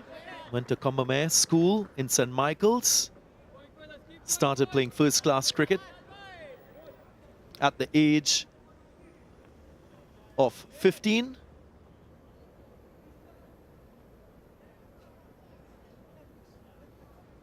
Played for Wanderers Cricket Club in Barbados. I know our producer will be happy with that piece of information. Jason Holder as well from the same club.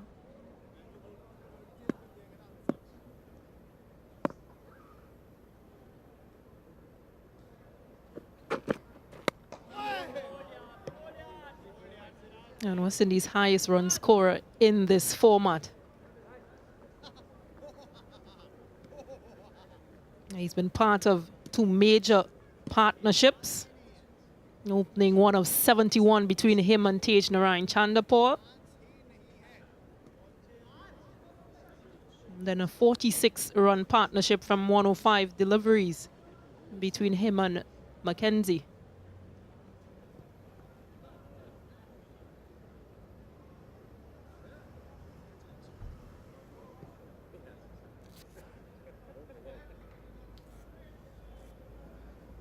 Luckily, no change in ball again.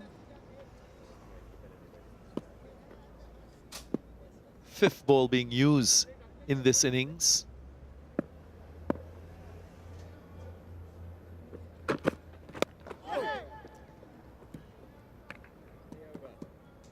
.139 for 2.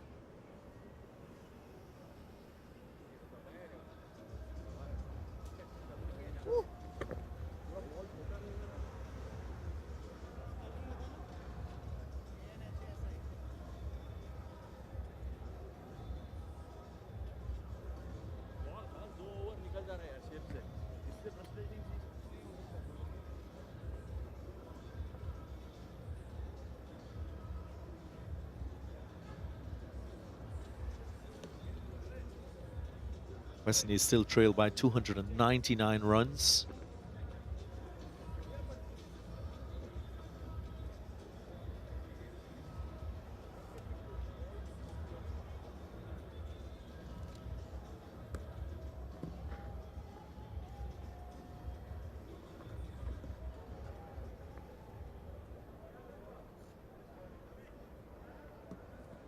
Ashwin to continue from round the wicket to Blackwood.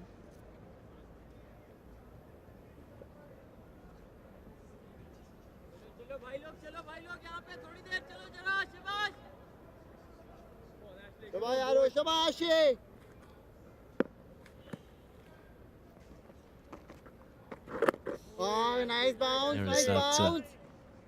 playing from the crease from Jermaine Blackwood.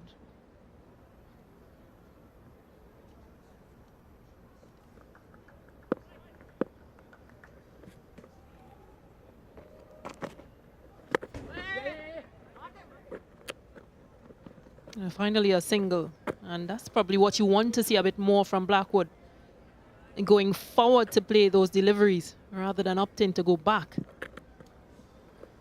Just saying with Craig Brathwaite, of course, he was the stand-in captain for the West Indies Test side in 2020 when they played against Bangladesh. Bangladesh went on to win that series 2-0. And then he became full-time captain, full-time Test captain in 2021. 8th youngest Test player to score double 100.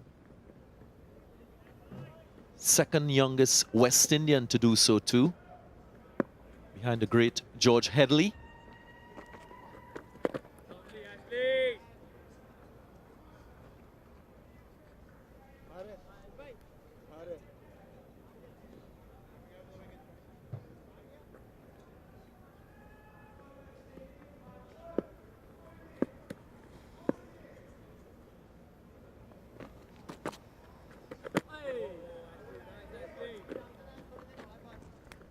And then those conversations that were had earlier as to him playing just this format of cricket.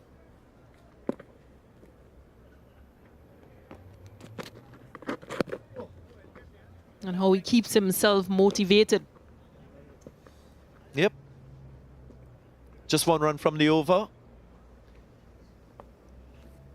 Players will have a chance to take a break, and they'll enjoy a Blue Waters drinks break. 140 for 2. Brings us to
West Indies 140 for 2 after 63 overs.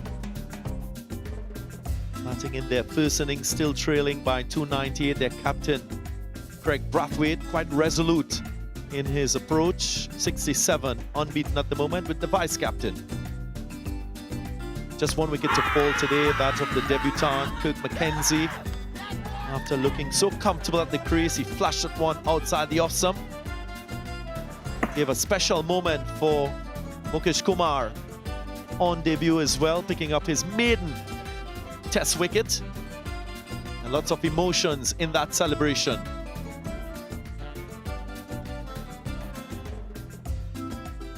Fifth Test half-century for Craig Brathwaite against India. His 29th overall. It's been a watchful innings. Quite calculated in his stroke play on day 3. typical Craig Brathwaite innings so far. Yeah, we enjoying a historic test match. Of course, before the start of this test match, there was a commemorative shield to celebrate this moment, commissioned by Cricket West Indies and presented to the West Indies and India teams. The silver plate, of course, features the logos of both teams. This was presented to Craig Brathwaite and Rohit Sharma by Dr. Kishore Shallow, President of Cricket West Indies, and of course, West Indies batting legend Brian Lara on the opening morning of this test match. And to tell you a little bit more about the design, Thomas Light, world-renowned designers and makers of elite sporting trophies, did the honor. Thomas Light, of course, a royal warrant holder at silversmiths and goldsmiths to Her Majesty.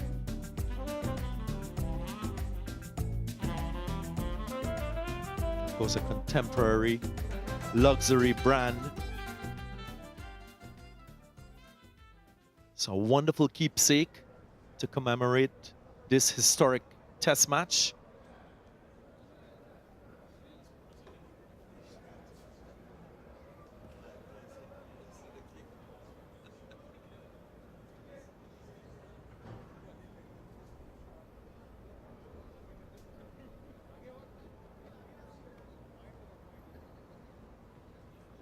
To add to the pomp and flair of this test match, of course, Virat Kohli with that sense of occasion, bringing up his 29th test match century when India batted first. So refreshing to listen to him talk about his craft, his commitment to excellence. And it's 500th international match for India as well.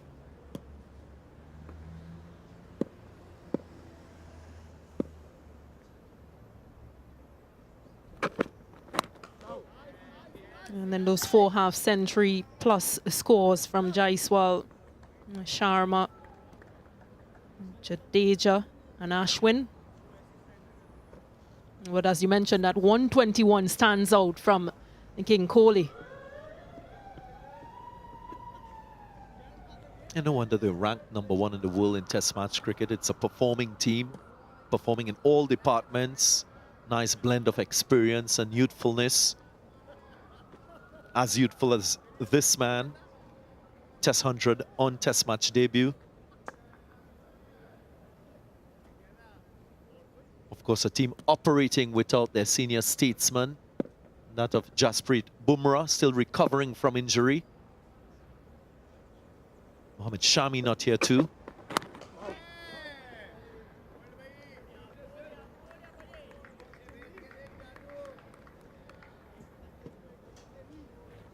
But an opportunity for these young bowlers in Siraj, Mukesh Kumar, and Unadkat to really just showcase their talent, put their hands up to be in this side much regularly. There's also Navdeep Saini, who is in this Indian squad, another young fast bowler. Well, relatively young, 30 years of age.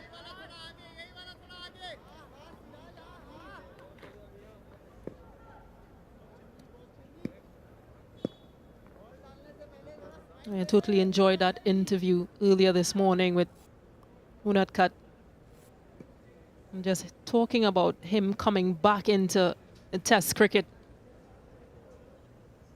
after such a long time out and getting an opportunity due to those injuries into the leading bowlers for India, and being here and leading this lineup, this inexperienced young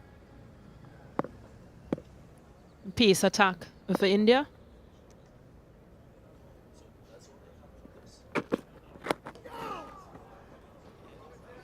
One of the things he mentioned is that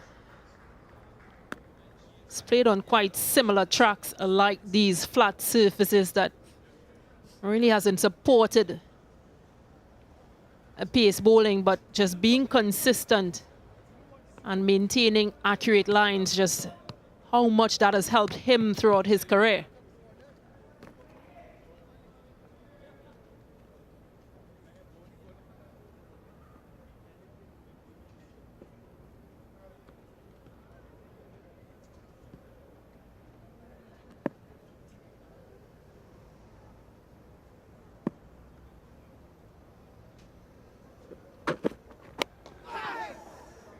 Was in the air for a while. Shubman Gill in that short backward square position, doing the fielding. 141 for 2.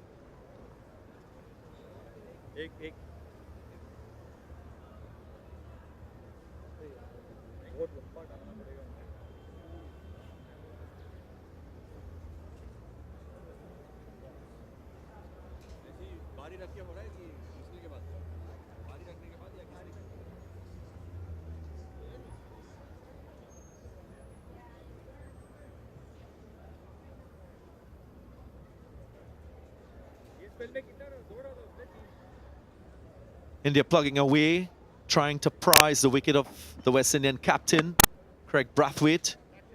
Just in the air for a while. Working hard with their onside field, bowling straight lines. Mohammad Siraj.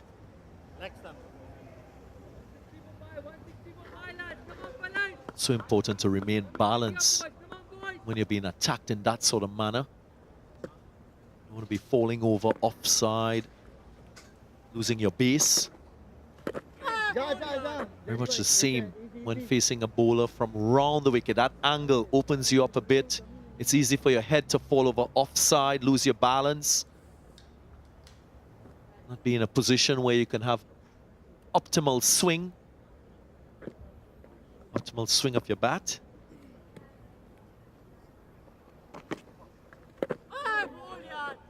Yeah, just that control as well, because if you're falling over, as you mentioned, then you're not in control of what's happening on the leg side. So sometimes that bat can be loose and you might get that edge. So the importance of seeing ball into that line on the eyesight and not possibly overstretching, just waiting a bit longer.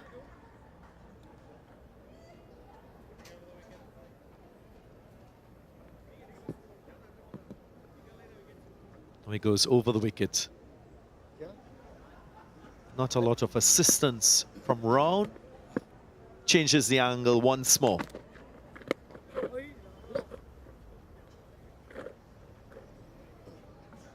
I guess a bit of cat and mouse, just trying to wear him down, because it's something that Jason Holder would have done when he bowled as well.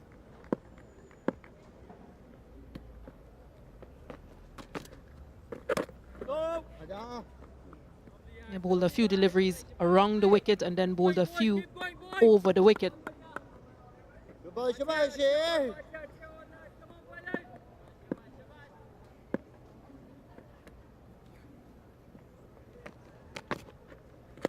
Nice. Neatly defended by Craig Brathwaite. Just one run from the over, 142 for 2.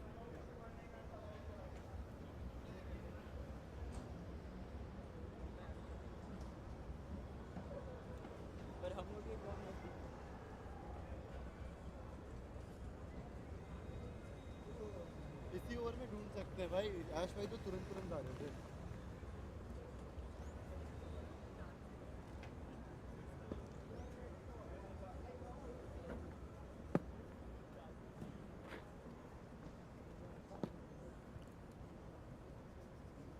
.142 for 2, the West Indies. Still trailing by 296. Northern Range in Port of Spain, Trinidad.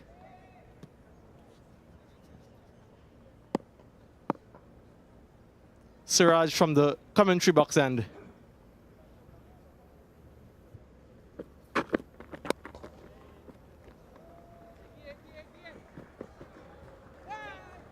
Good running from Blackwood. Direct hit, does it result in another? It doesn't. Already seen 5 overthrows, well, 4 overthrows a little bit earlier. Persisting with that straight line.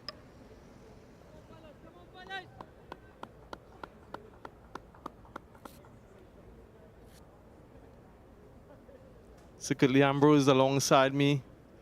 Secretly a sedate post-lunch session so far, but West Indies doing what is required, what is needed.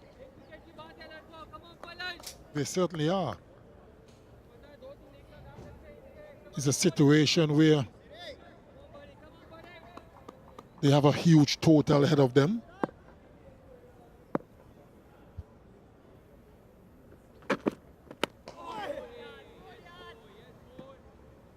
They've already lost 2 wickets.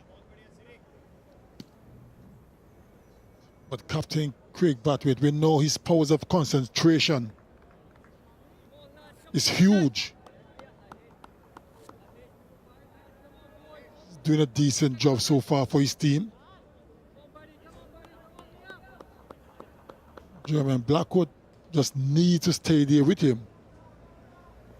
Support the skipper as much as possible.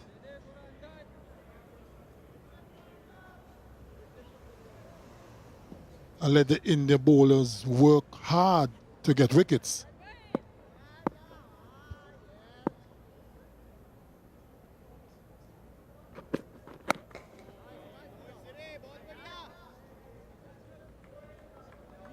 A little extra pace from Mohammad Siraj, but operating predominantly with the same line. And wicket to wicket, just maybe outside of some angling back in. Delivery prior to that last one, perhaps kept a little bit low. Yeah, the young fans in. Just as they were yesterday and looking on at the action.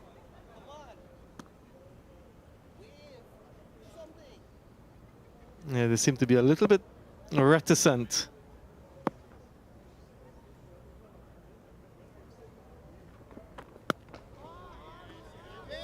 Attempted short ball, didn't get up too high, but it's been a watchful knock from Blackwood. 39 deliveries for just the 8 runs. And one of our colleagues in the com box with his cricket academy, Darren Ganga. Nice to see the work that he's doing, they are doing, with the young cricketers coming through.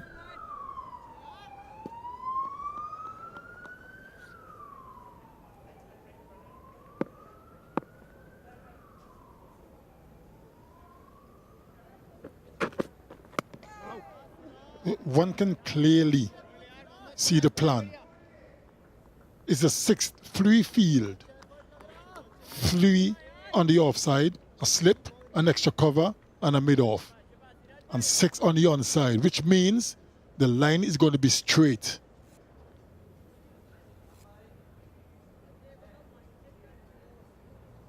With a couple of fielders in catching positions as well.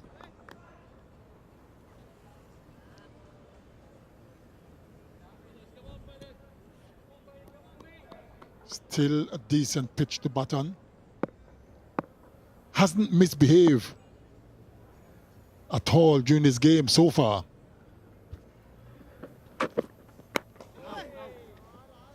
Yeah, well watched once again. 144 for 2.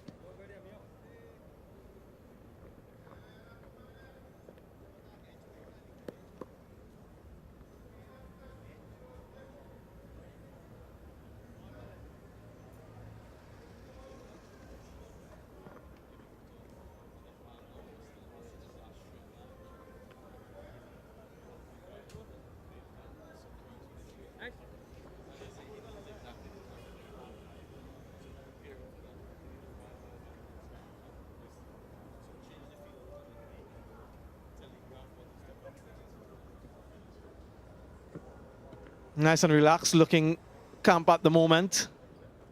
Alec Athanase standing, pads on, slated to come in next.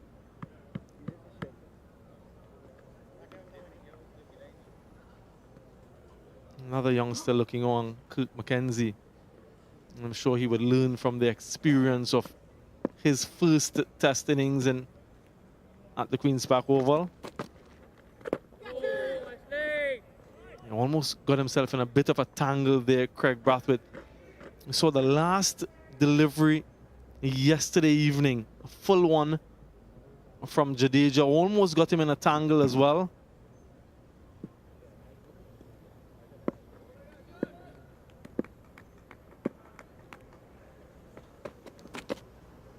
My gosh, yay! Nice. Going, boys, keep going, boys.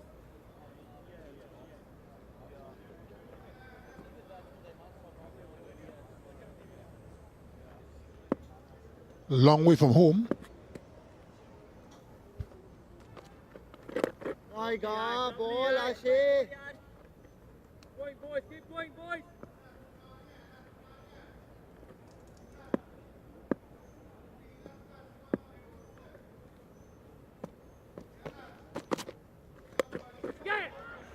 Swept away, well fielded. Who else? Ravindra Jadeja. First sign of aggression really from Craig Brathwaite in some time.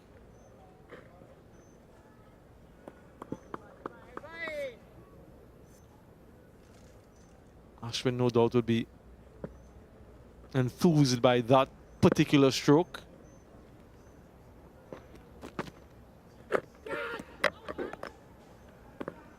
Yeah, drawing him with those deliveries that are a little bit wider and wider.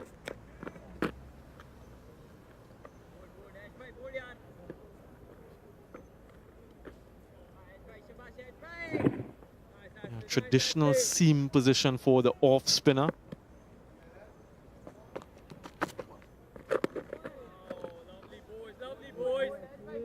Silly mid off, no silly mid on. 145 for 2.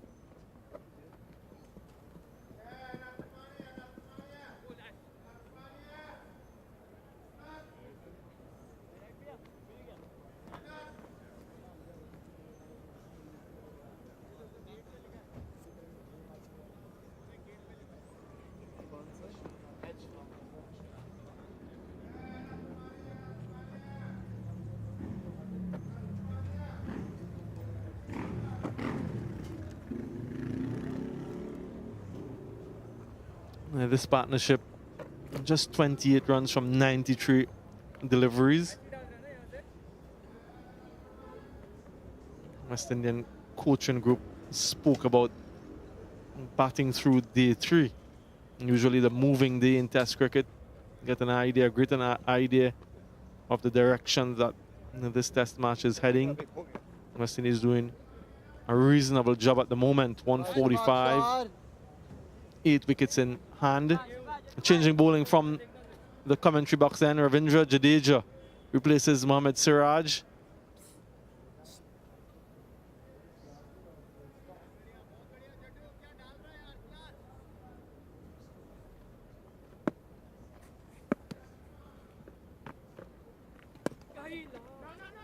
It'll be interesting to see the line of attack from Jadeja. Predominantly bowled slowly outside off stump to Craig Brathwaite, trying to induce a lofted drive. Just wonder if he would change that line a little bit to a straighter one. Come on, buddy.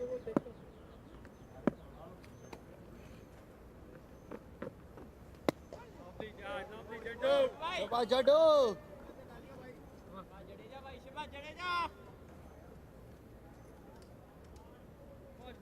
Boys.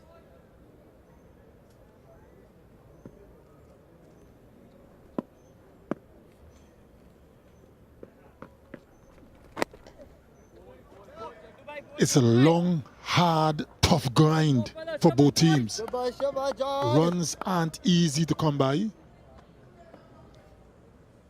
in terms of the West Indies. And the no ball called.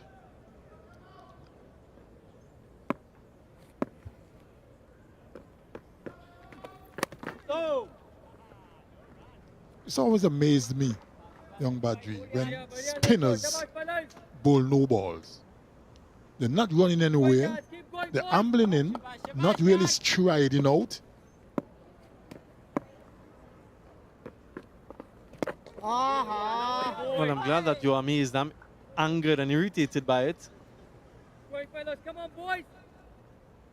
No way should they be bowling anything close to that no ball. Nice, John.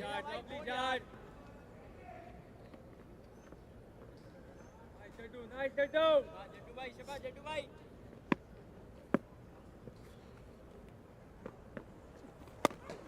Just changes the angle from the crease ever so slightly. Jadeja 146 for 2.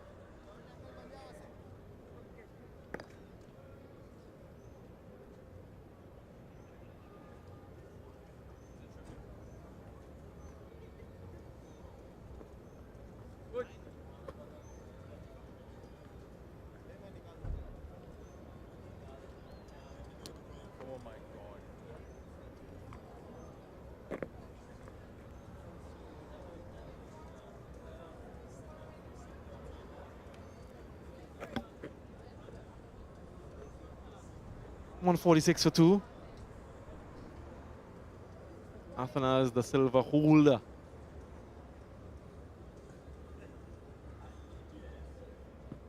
Batters to come.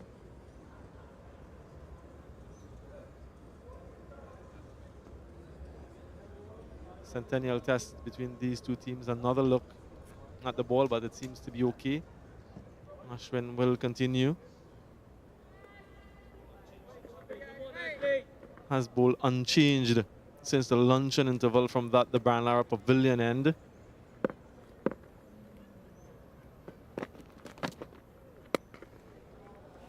Yeah, a loose one, a gift, and neatly tucked away by Jimin. Blackwood didn't try to hit it too hard, placed it and timed it to perfection. 150 comes up.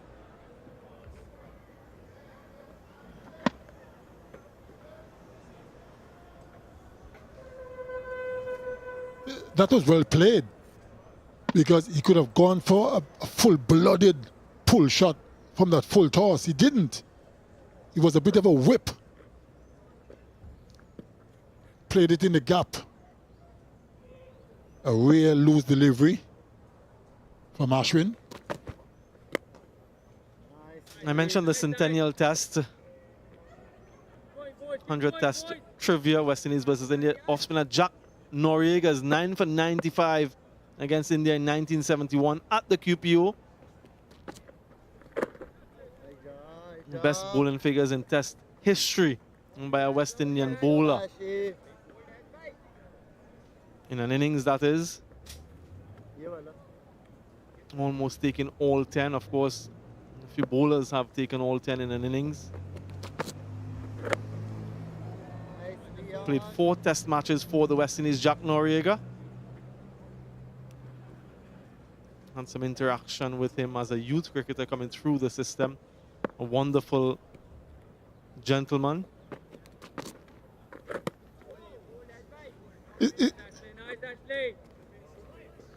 Isn't it amazing, young Badri? If you're good enough to take 9 for 95 in an innings and only play 4 test matches, what went wrong?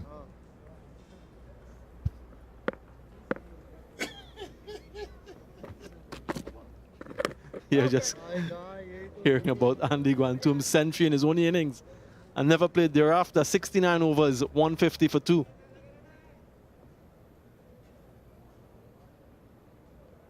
At the end of the 69th over, West Indies 150 for 2. 150 coming up in the first over. Skipper Fred Brathwaite on a 68 not out. Jimmy Blackwood 12 not out. The partnership is now at 33.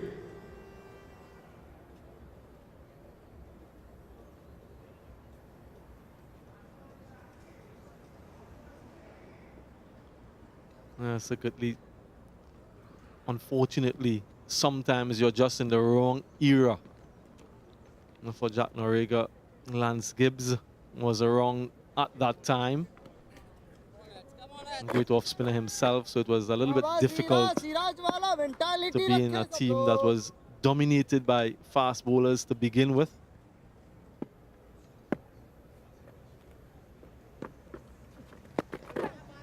Question for all of you looking on. If Jack Noriega took 9 for 95, so a trivia for you. Who took the 10th wicket in that innings? Actually, it was the first wicket to fall, and then Jack took the remaining 9. So tweet your answers in.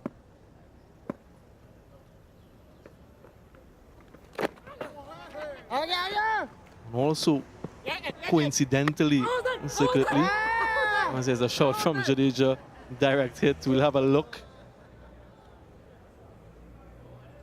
Third umpire. TV umpire to director. We have an umpire review for run out at the bowler's end. Can I have the side on angle, please?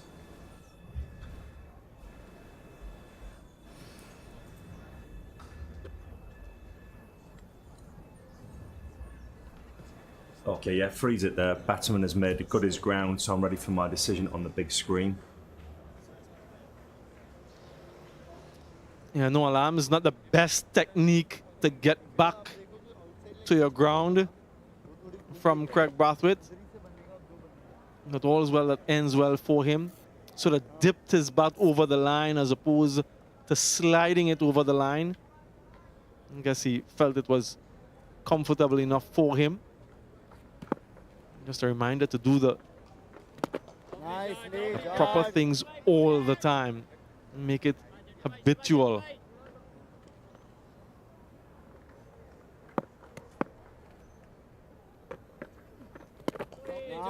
And for those of you who are wondering who was that other bowler to get that 1 wicket, Grayson Shillingford out of Dominica. And one of the stands at Windsor Park named in his honor. Grayson Shillingford. Coincidentally, secretly, India went on to win that test match, even though he took 9 for 95, Jack Noriega. 151 for 2. Boys, nice boys.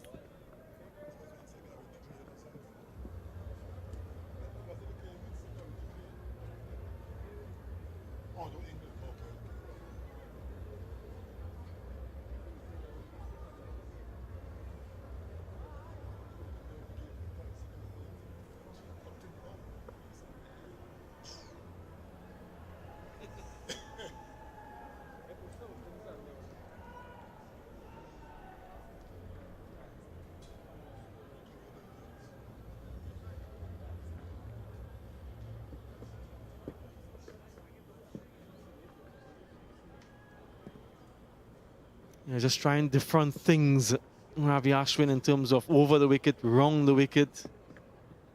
A little bit of a discussion with Rohit Sharma to make any sort of changes in the field.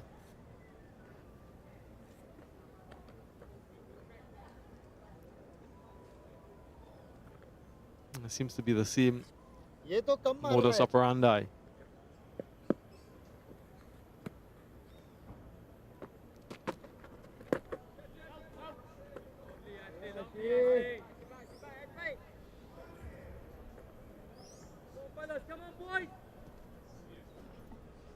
Hard work for the bowlers. Nothing much happening off the surface.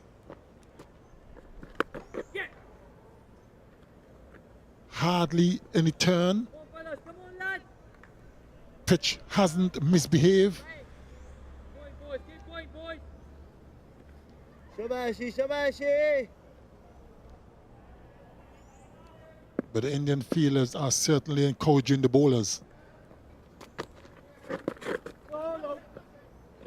The last time these two teams met in a test match here at the Queen's Park Oval, 2016. And that game was abandoned. Some rain early in the test match, and then due to waterlogged outfield, not much play took place for the entirety of those 5 days.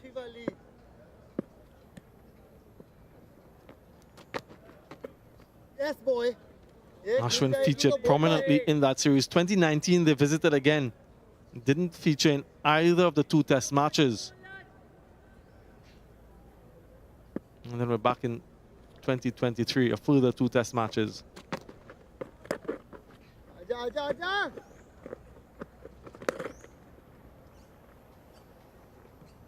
Come on, boys. Come on, fellas. That's it, Ashwin.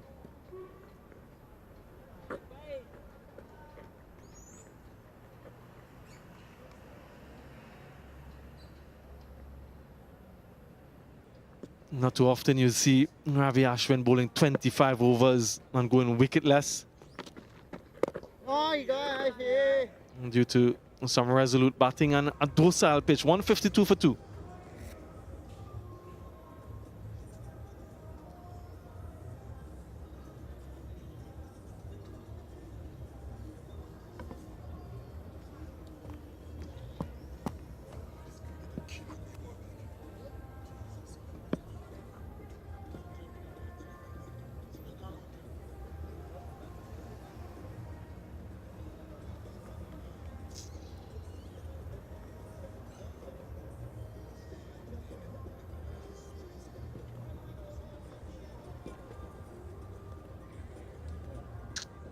Wonderful overhead view of this iconic stadium.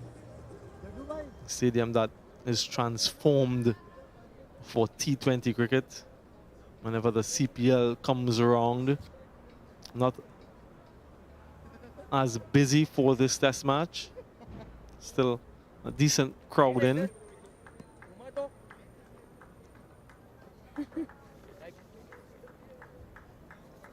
Jadeja trying something of his own over the wicket, a change. Kirk McKenzie just marking his guard once again. No doubt will be opening that front foot even further.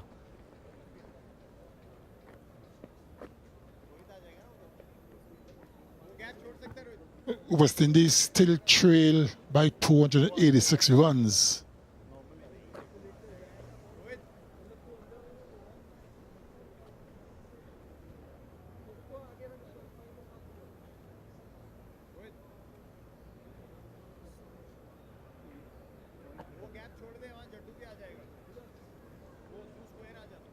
The run rate at the moment is just a little bit over 2 runs per over. Umpire के पास line के इधर. Just strengthening that onside field. No one backward point for the left-hand orthodox bowling over the wicket. So asking Craig Brathwaite to score square off the wicket on the offside. Let's see the line of attack. Yeah, predicted as much. He'll be very close to the leg stump predominantly. Yeah, a bit of a juggling act from Jadeja.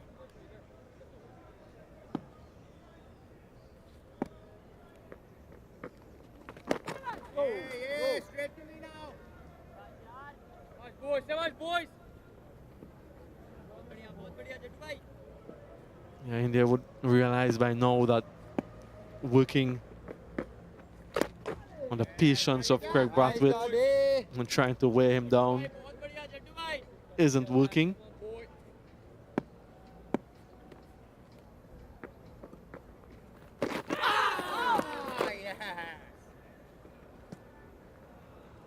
Very little chance of getting an LBW from this angle. More often than not, the ball will be pitching comfortably outside leg stump. Nice.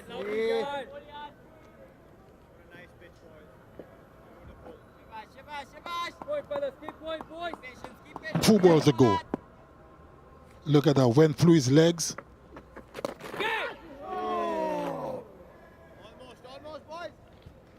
You just talk about wearing down Craig Brathwaite's patience. That was not him really. 153 for 2.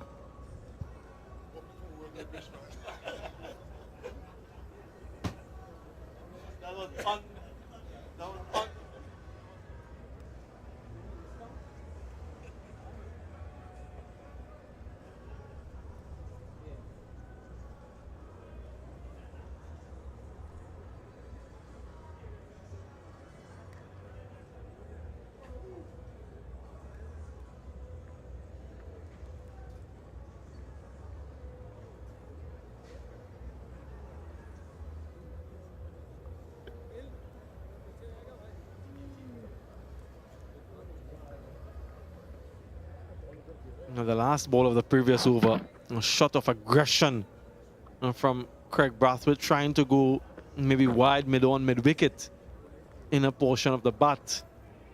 Down to backward square for a single. Just commending him on his resilience and patience. And then something uncharacteristic from him. The first time since 2018 that Ashwin has bowled 25 overs without a wicket.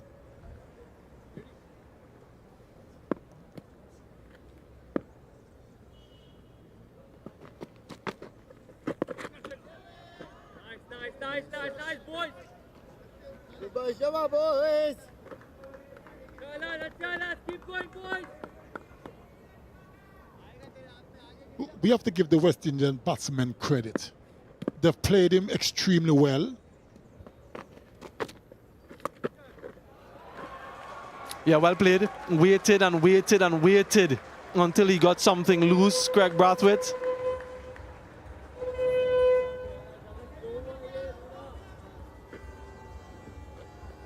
And that's exactly the way to play. You get a loose delivery, you put it away. And that was a good shot by the West Indies skipper. Low full toss, put away quite convincingly.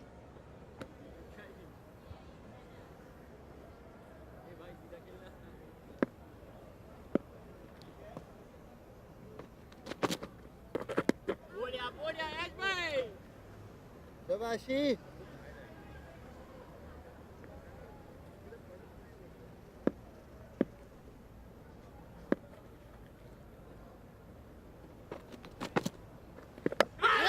Clean him up.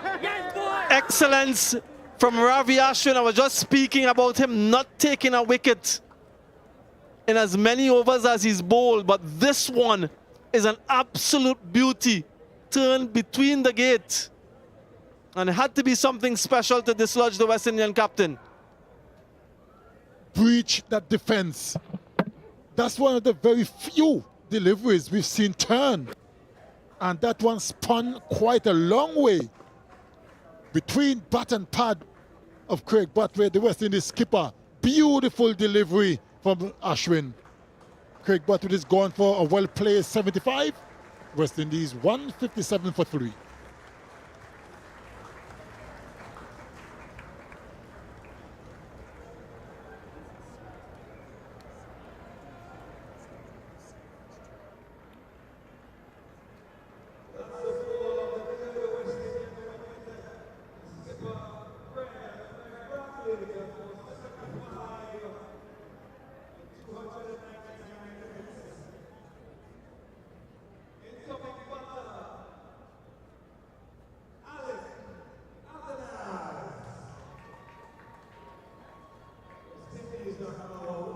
A new batter for the West Indies, Alec Athanase, only his second test match.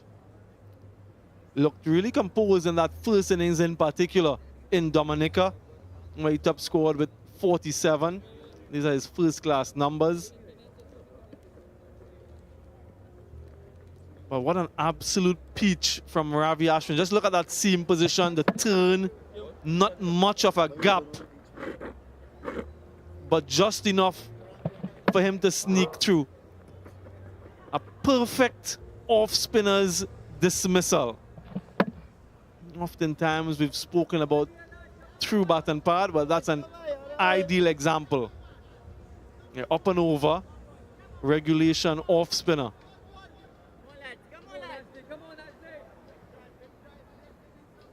Certainly was a brilliant delivery. One of the few deliveries we've seen spun so much.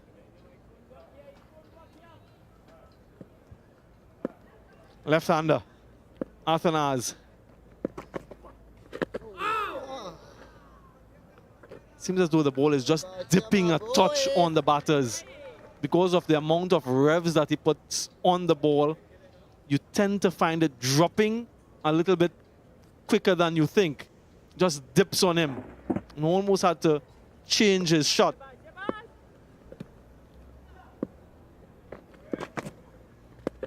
Yeah, you can see that. You can see that shift and that a little bit of drift. 157 for 3.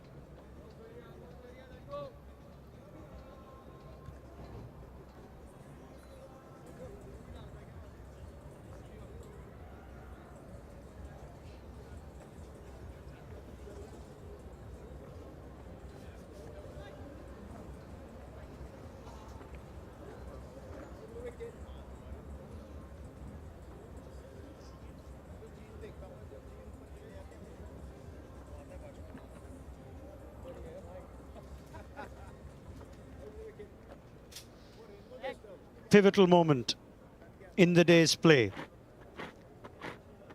as our Ashwin put an end to the resilience of Craig Brathwaite, what frustrated India.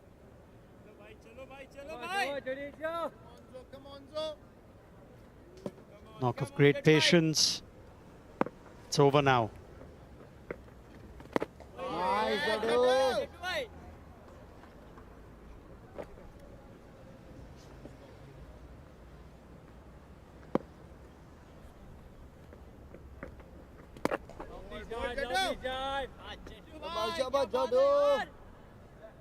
Ravindra Jadeja continues to operate from over the wicket to Jermaine Blackwood. 3 fielders catching close.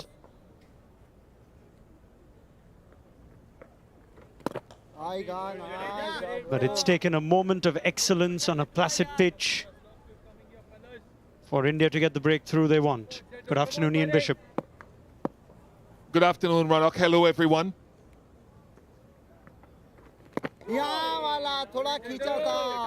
Yeah, we talked earlier today about Ashwin aiming for the footmarks just outside the right-hander's off stump, as little as the footmarks were.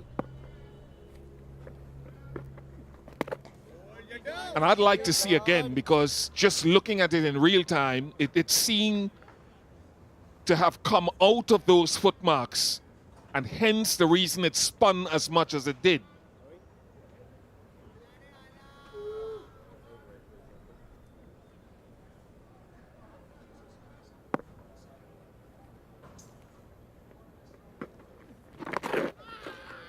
There's a lot to like of that wicket, which we'll see in a short while. Maiden from Jadeja, 157 for 3.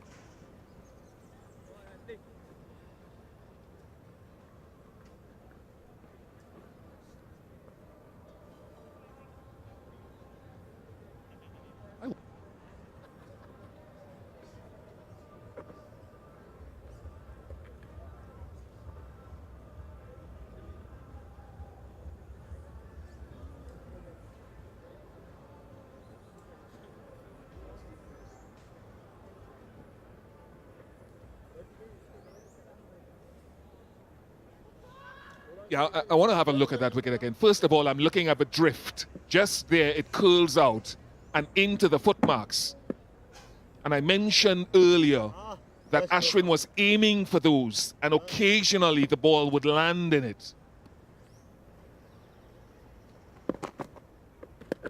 Because the rest of the surface isn't offering Ronak and viewers wherever you are in the world that sort of purchase.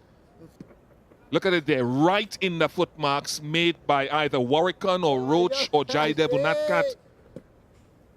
That's the advantage that you can use.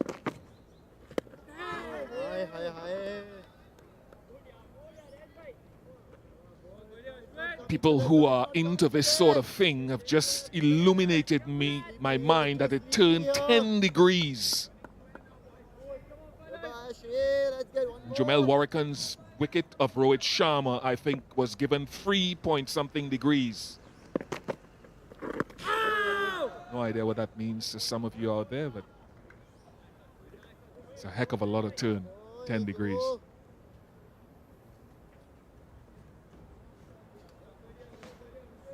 And as you rightly point out, Bish,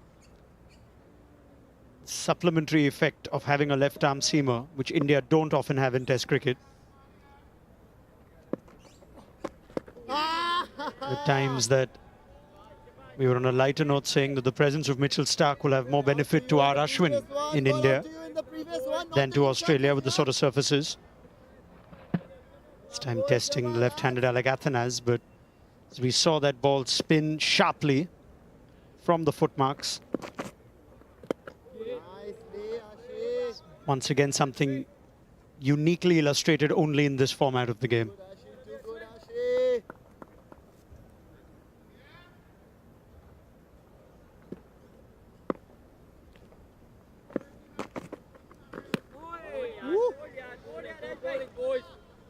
Another maiden.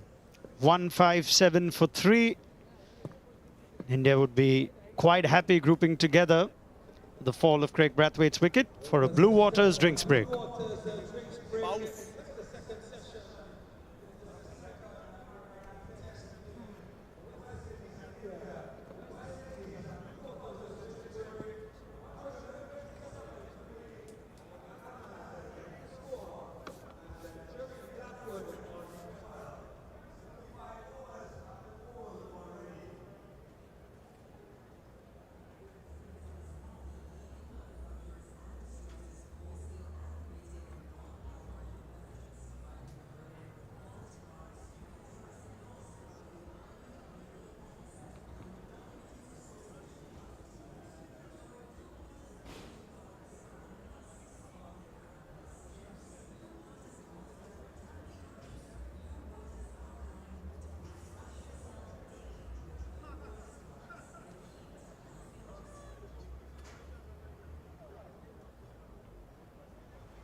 $157 for 3 in what will be an extended middle session on the third day of the second Cycle Pure Agarbathi test powered by Yes Bank.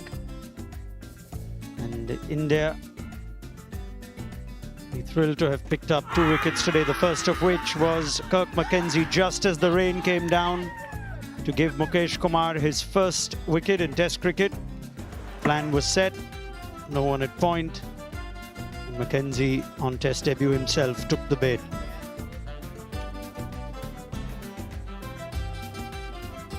Yeah, you never forget your first, and then this one a few moments ago where Ashwin managed to remove the man who'd entrenched himself, the West Indian captain, with a gem assisted by the footmarks, but that's what you get as you go deeper into a test match. Bowlers using any advantage they can get. Well bowled, Ashwin.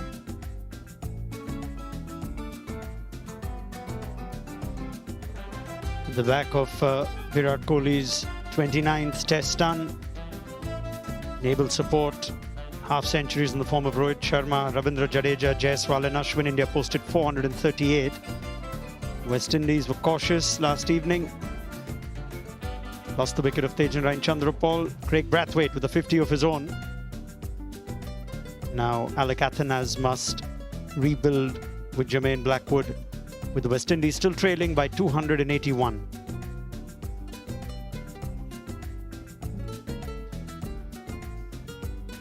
As often as I get home and spend time here, I'm always reminded about the peace and serenity that you can experience across Trinidad and Tobago.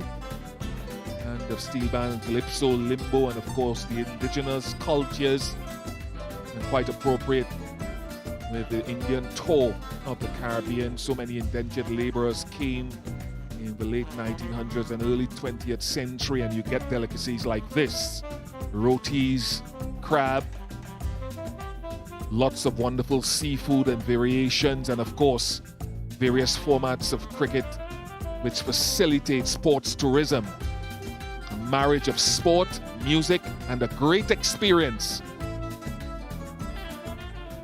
as Ronak has had a taste of when you visit Trinidad and Tobago.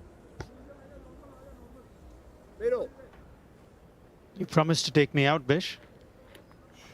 Still waiting for you to fulfill that promise. Join the queue Yeah, a lot of people waiting for me to take them out. I'm the most boring social experience man on the face of the planet. In the eyes of the beholder and all that.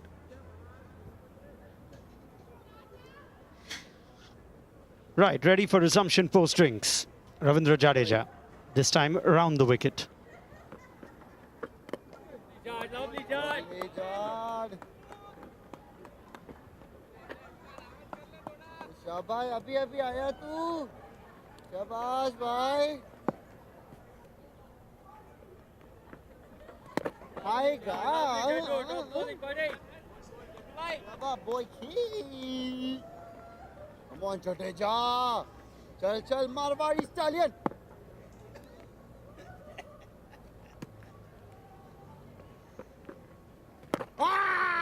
Woo! Ishan Kishan is loving his time in Trinidad. Drip play, drip go. Come on, boys.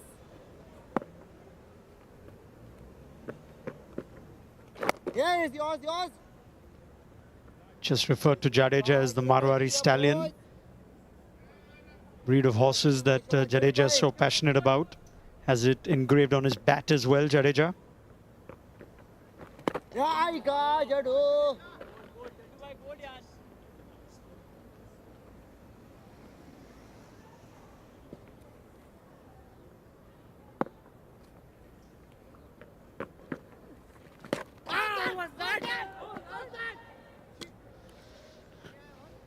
It's a sharp bit of work from Kishan. Nothing really to it. There's a polite inquiry about a review, but there won't be one. 157 for 3.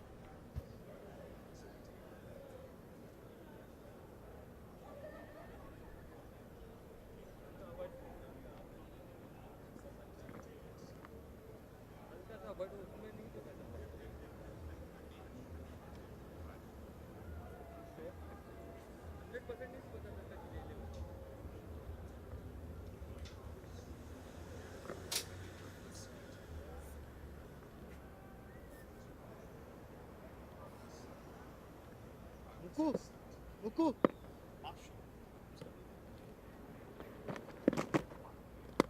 ये leave करते करते खेल दिया Ashwin. Last ball of the previous over.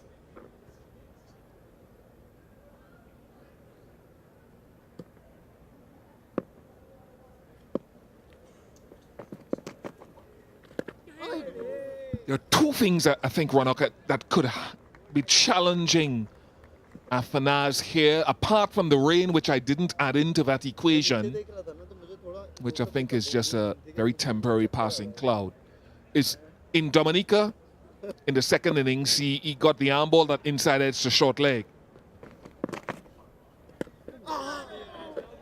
There it is again. And then Ashwin will also be looking to challenge the outside edge by getting some into that footmarks outside of stump.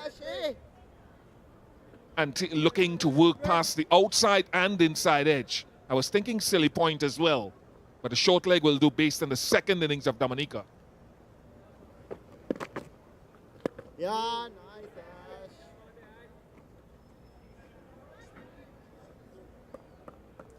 भैया इधर ही मुंह पे बैठा के धीमा वाला छोड़ दो वही वाला हाँ मजा आ जाएगा आजा ऊपर आजा बहुत पीछे इस विकेट पे नहीं आएगा वहाँ ऊपर आजा यार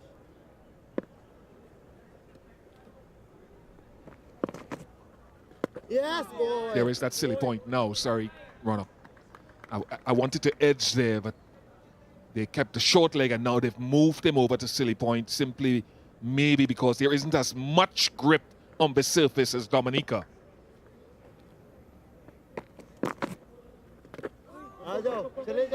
Dangerous, but effective from Athanaz. Won't go for 4. We've had plenty of rain, but enough to get 3 and get off the mark.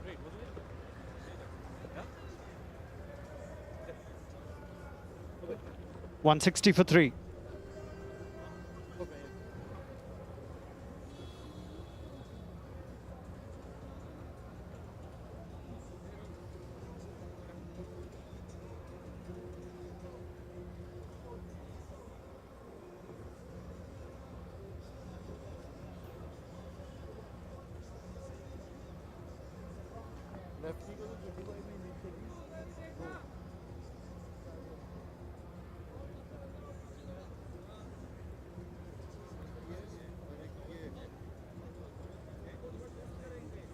No, Alec Athanas likes to take on the spin.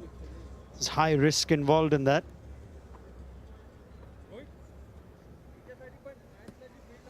It's a reasonable reward in the form of 3.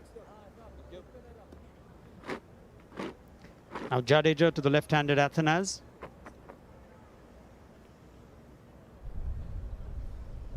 For the first time, this test is going to start over the wicket.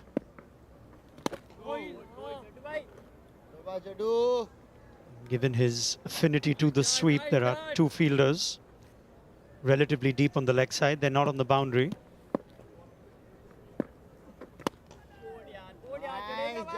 Three-quarters of the way back at deep backward square and deep mid-wicket. Ishan Kishan says it's all about just one turning from the rough.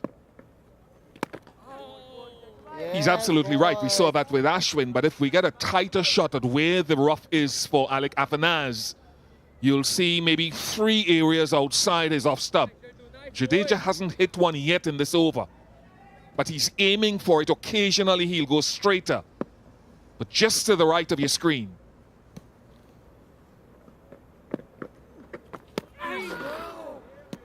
So you get also natural variation. I think that's the closest he came to one of those footmarks there.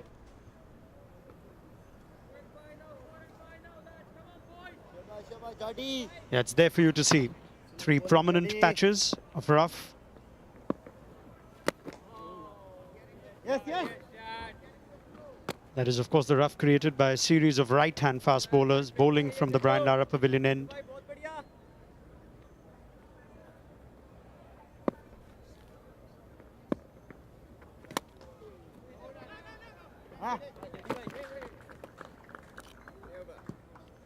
Testing times against the turn, 160 for 3.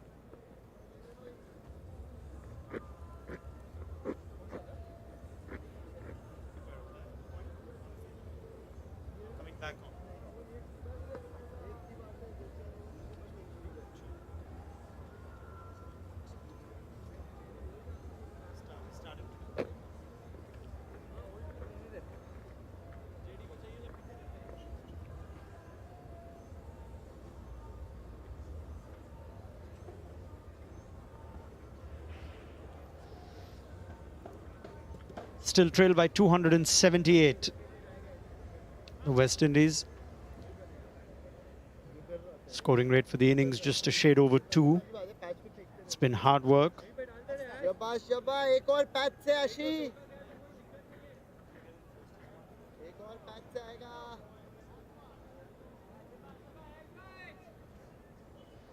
It is a marked improvement from what we saw from the West Indies with the bat in the first test.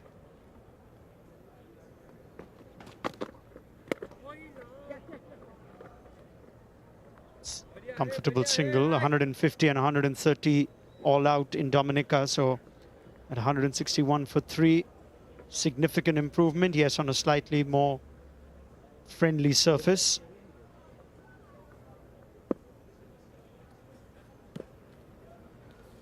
I would say much better batting surface, not just slightly.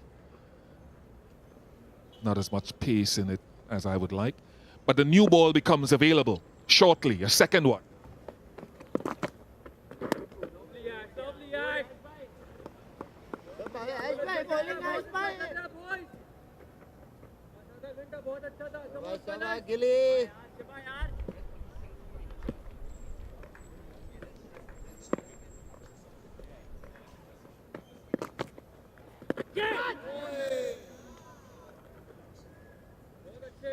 And the question, Vish, is with what's transpired in the last few overs, whether that's changed anything in Rohit Sharma's mind on whether to take that second new ball instantly.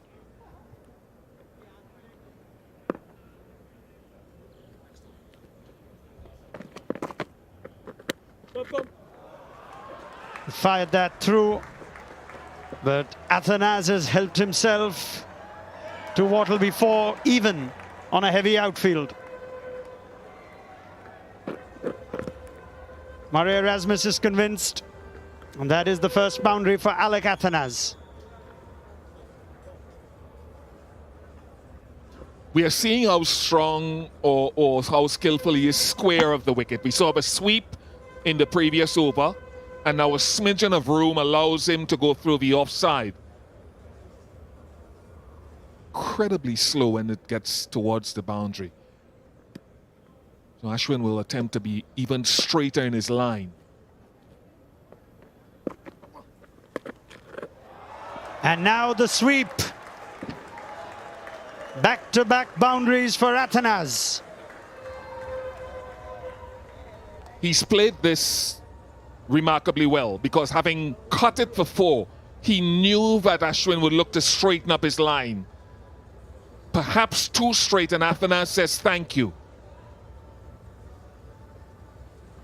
Said again, he'll at times perish with the sweep, orthodox and reverse across his career, but it's a shot worth persisting with.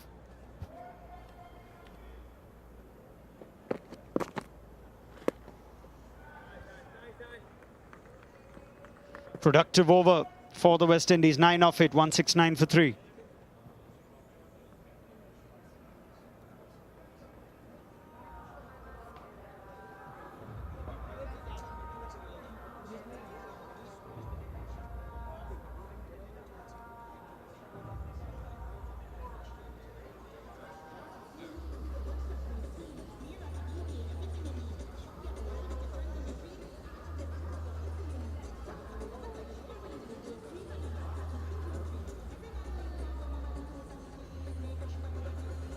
You're just seeing a few guys standing, looking, staring right there on your screen at that spot outside the off stump.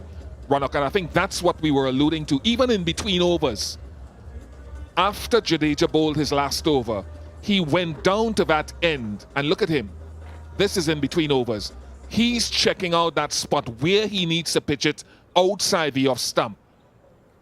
Saying to himself, why have I missed it so far? What do I need to do to adjust to be able to get 2 balls and over into that spot? Yeah, and put himself in the position of the batter. We heard from our Ashwin in the last test. And he keeps giving us some fascinating insight of how, as he started as a batter, he thinks like a batter. And India perhaps in a unique position of both their frontline spinners being batters, or at least thinking like them.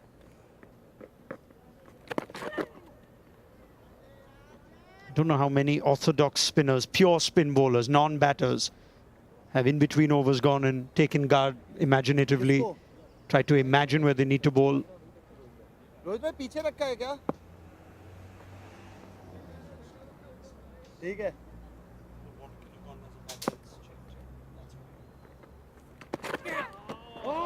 Yeah, good field position. I think, Ronak, though, that well, for me personally, and I've talked about this story ad infinitum, well, my experiences, even I, terrible number 11 really across my career, would have gone down before a match and looked for an area, discoloration on the pitch,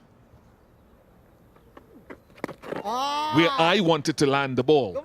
My great friend and comrade Sir Curtly Ambrose didn't need to do that.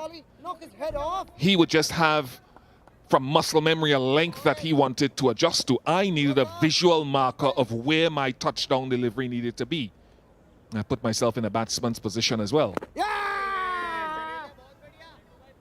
Your good friend Sir Curtly reminds us of the time that you were outranking him as a batter. So don't be too harsh on your batting skills, Mr. Bishop. Big appeal. Ishan Kishan is convinced. Was there a feather down the leg side? Richard Kettleborough says no. Virat Kohli is leading the dialogue at the moment. He's pleading with his predecessor and he's convinced him. India are going to review this.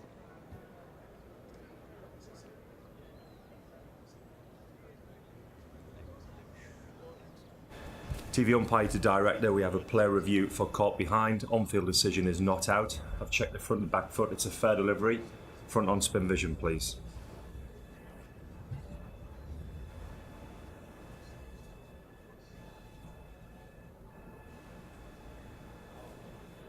Okay, bat is close to the ball, so can we confirm with Ultra Edge, please?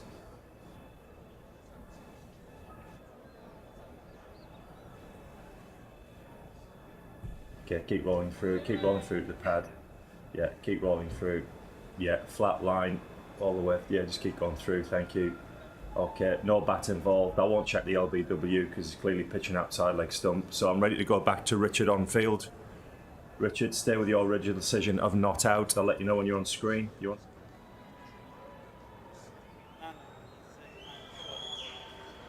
Well, whoever was responsible for that review, although it looks like Rohit Sharma is suggesting that there is a spike on Ultra Edge when ball passes bat, but what he needs to also see is the clear gap. There is a significant gap between bat and ball. And it clearly hits the flap run-up. Just to build on what you're saying, but what I think the players don't understand, and Jadeja was standing pointing at his screen, is that the umpires marry our ball tracking data and the visuals, and if there's and the sound, and if there's a clear gap, then it justifies their decision. I don't think Jadeja and Rohit quite grasp that there. 169 for 3. So that second new ball becomes available, but understandably they will elect maybe to go on a little bit longer with this.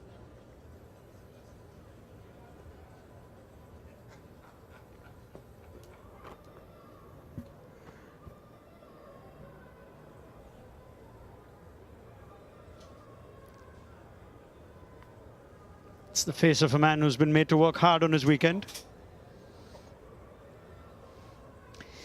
Last ball, previous over. Just the flap of the pad. The strap of the pad, rather.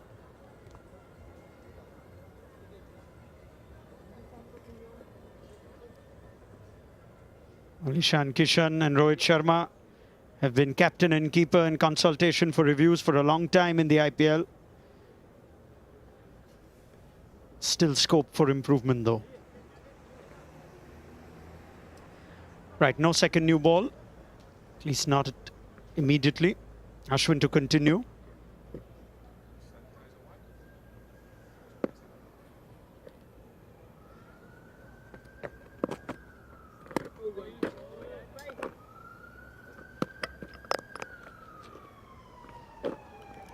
As the second new ball becomes available, and we've heard before this is already due to a change in the condition of the ball, the fifth ball that they're using in this innings.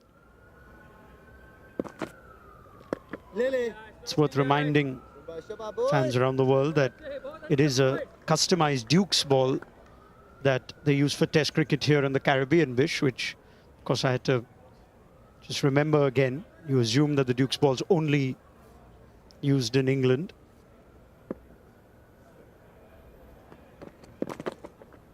That was a recent change for Test cricket at home in the Caribbean.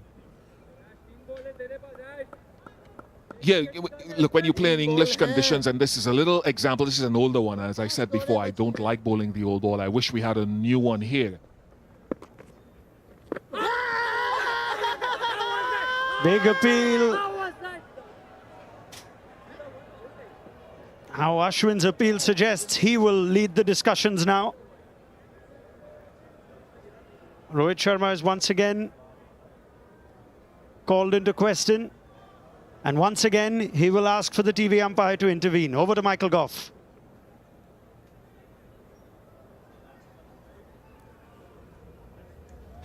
TV umpire to director, we have a player review for LBW. On-field decision is not out. Check the front foot, it's a fair delivery. Front on spin vision, please.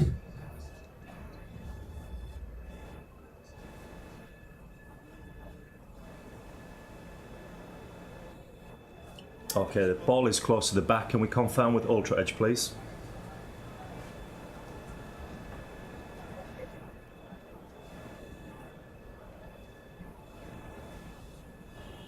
Okay, all the way through, please. Yeah, flat line. Keep going all the way through. Pass the glove. Yeah, thank you. All the way through the pad. Okay, so no bat or glove involved, so ball tracking when available, please. Original decision is not out. It's pitching in line, impact in line, and it's umpire's call on hitting the wickets, Murray, so stay with your original decision of not out. I'll let you know when you're on screen. You're on screen, you can signal now, Murray. By the margins of the umpire's call, permitted by the law, Alec Athanase survives. Fair enough, you think?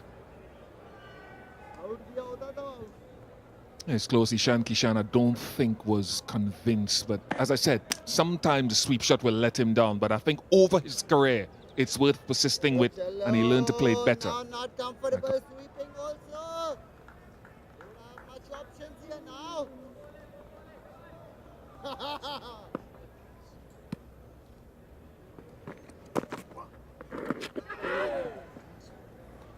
Yeah, it's a double-coated new Duke's ball because the soil out here in the Caribbean is a little bit more abrasive than perhaps it would be in the UK. So the new Duke's balls are double-coated to last a little bit longer, and that's an oxymoron because they haven't really lasted that long here in this test match. Changed 5 of them already.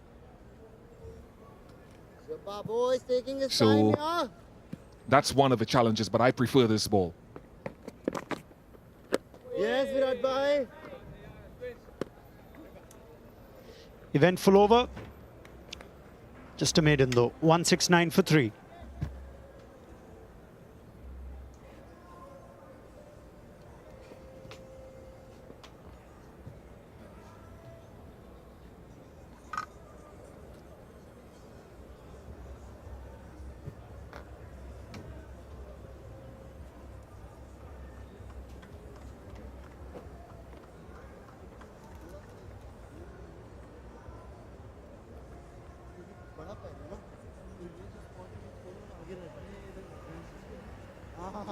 West Indies still trailed by 269 runs.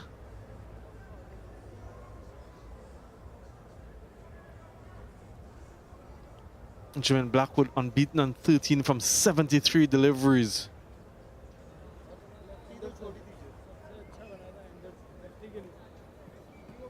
Athanase with 11 from the partnership, that's with 12. Jaydev Unadkat reintroduced into the attack. The new ball is available.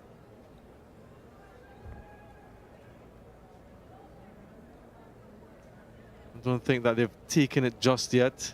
Maybe a delivery or two.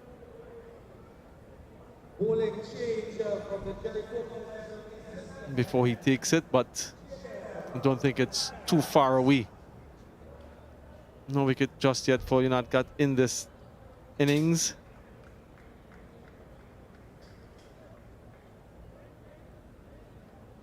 What sort of feel is he employing? He has a backward square, just trying to find exactly where he needs to be. Fine leg on the boundary.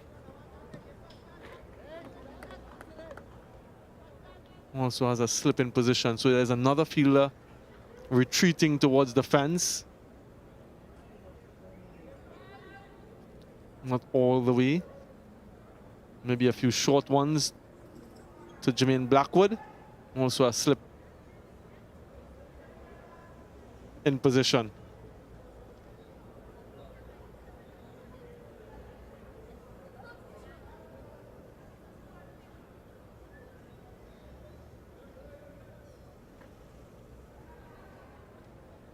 Rich Hammer just wants that fielder at forward square leg in an exact position.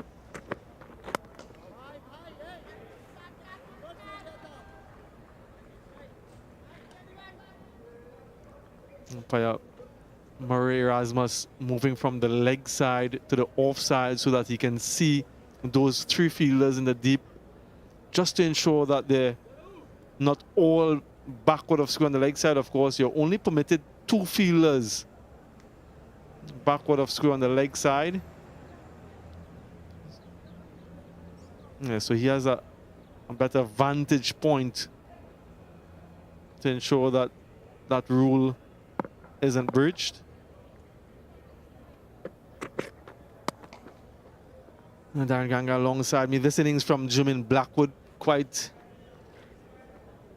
circumspect in his approach. Much different from what we've seen from him in the past. Your thoughts? He's playing the situation well. That is something that haven't seen consistently from West Indian batters, generally speaking. So far, so good. He's taken time to get himself in. He's 13 from 75.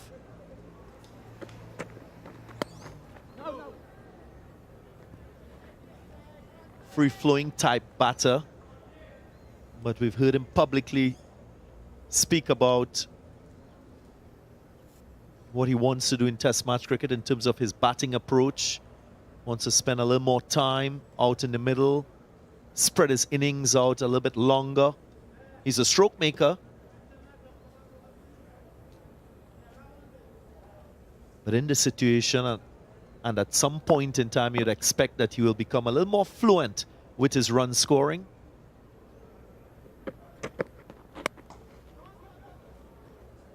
It's the lowest score that he's been on, having faced as many deliveries as he has in this innings.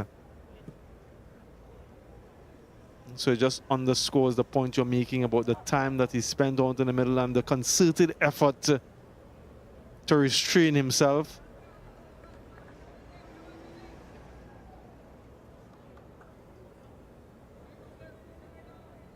You'll no doubt remember the way he was dismissed in the first innings in particular in Dominica, just before lunch on day one.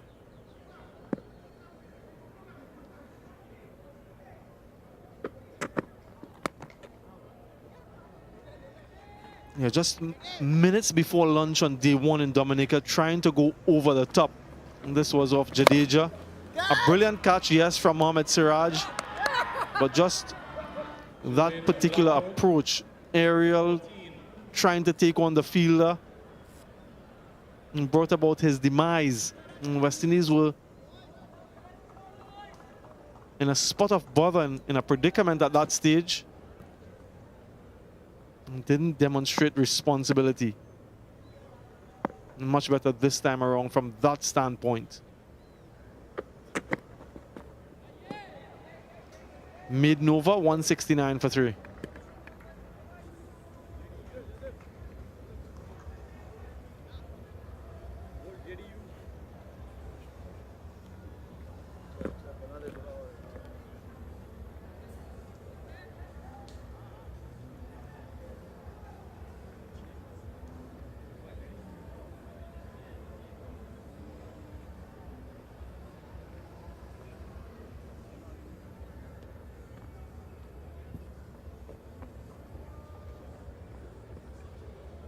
Make it for the debutant Mukesh, and one apiece for the veterans in Ashwin and Jadeja.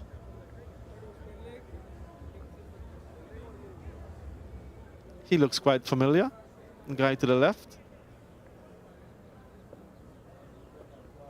Carlton Sinclair, granddad of Kevin Sinclair. Maybe just regaling Bish of his time as a youngster playing the sport. Jadeja will continue.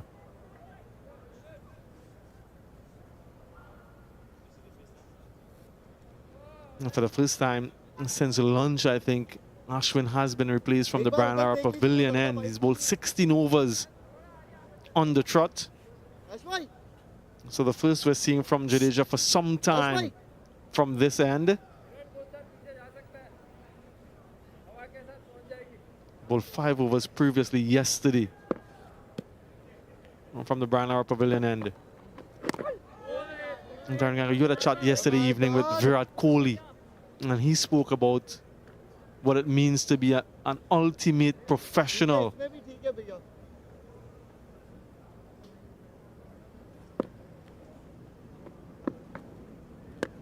What did you take away from that conversation? Yeah, his commitment to his game, to performing at his best, not only what he does on the field and in preparation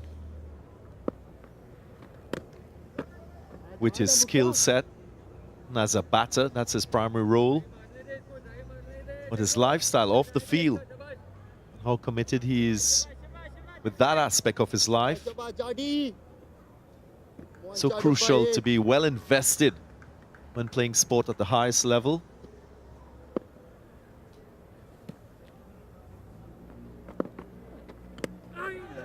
Just off the inside edge. A little more turn.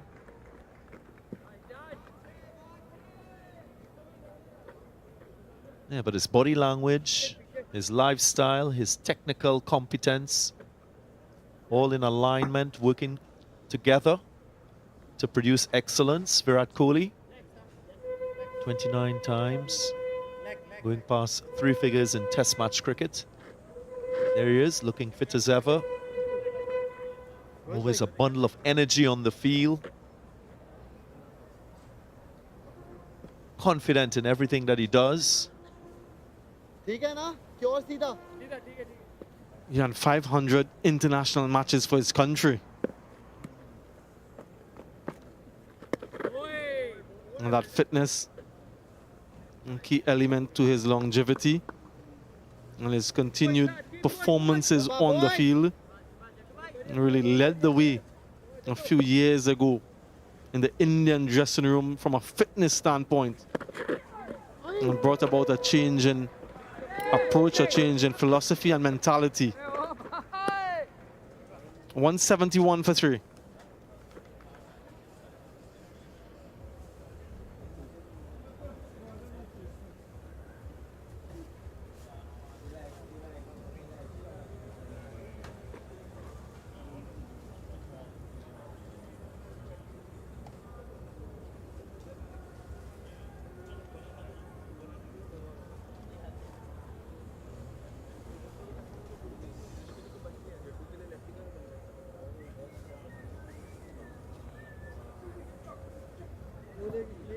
Yeah, an area of concern on the surface apparently. Rohit Sharma, Virat Kohli having a close look.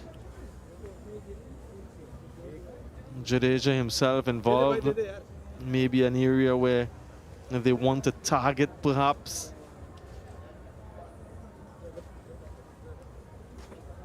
The pitch has held together quite well. Day 3. Haven't seen much. The one to dismiss Craig Brathwaite turned prodigiously, yes. Outside of that, not too many deliveries have ragged.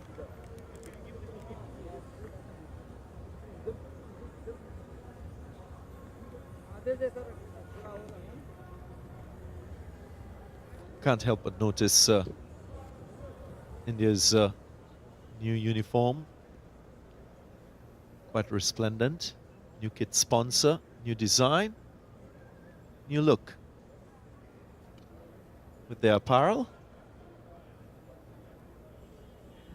Again, they're trying to use every bit of advantage to prize wickets. Only 3 wickets so far in this innings, India. Using the footholds.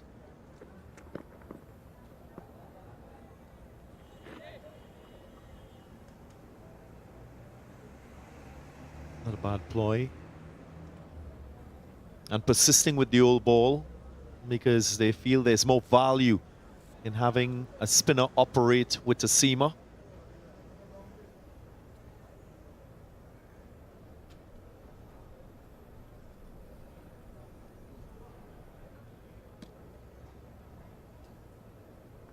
We've seen Jermaine Blackwood over the course of his Test career hit the ball in the air through that mid-off, mid-on region. So if you're in those positions, be alert.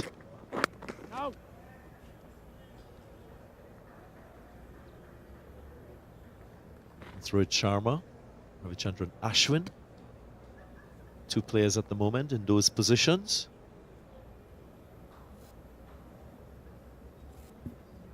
And Mohammad Siraj was the man who took that catch in Dominica.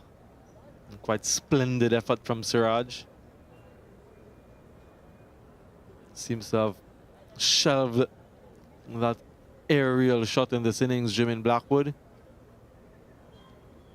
And there's a change in field now. Ian Bishop, as you'd come to expect, quite popular.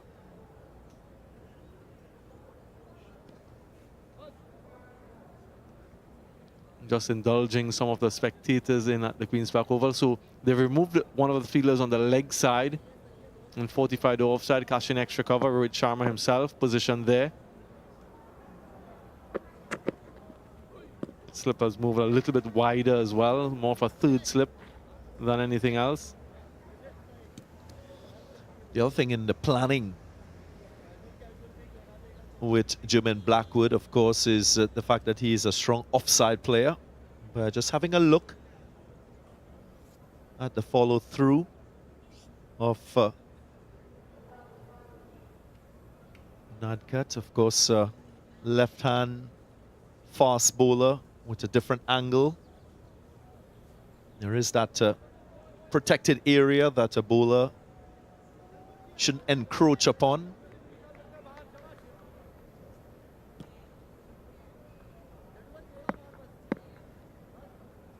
Another slip. I thought about it momentarily, that single.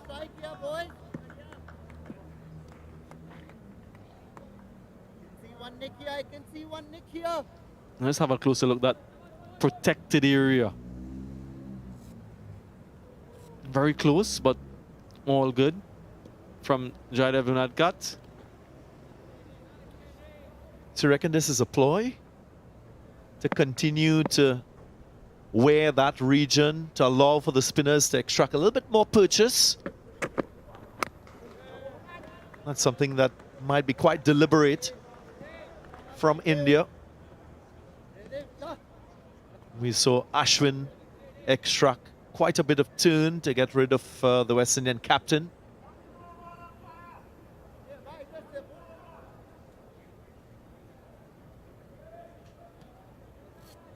Yeah, there was a little bit of a discussion before this over started with Jadeja and Rohit Sharma. And they were looking at areas on the pitch just where Jaydev Unadkat is operating from. And maybe you're right, but they're looking to create some areas for the spinners.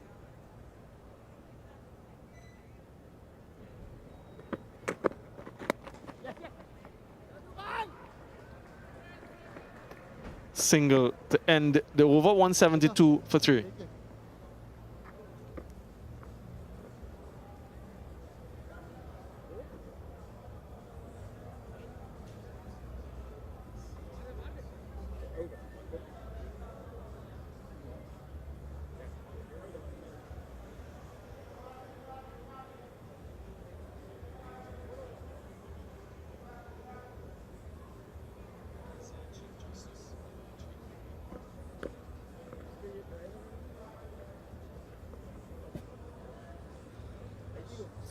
The hills of the Northern Range, tennis courts just behind the Queen's Park Oval.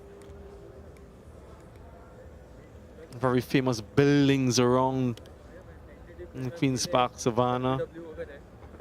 On the other side, former West Indian cricketer Tony Gray in the center of screen. And a few other prominent citizens of Trinidad and Tobago. Chief Justice Ivor Archie on the left of screen.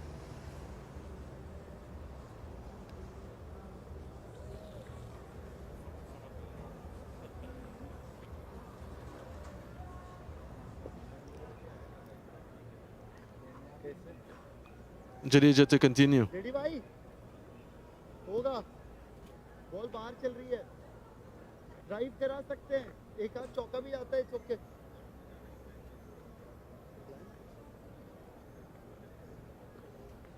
Just a few minutes more before the tea interval. West Indies will be very pleased with the way things went in this session.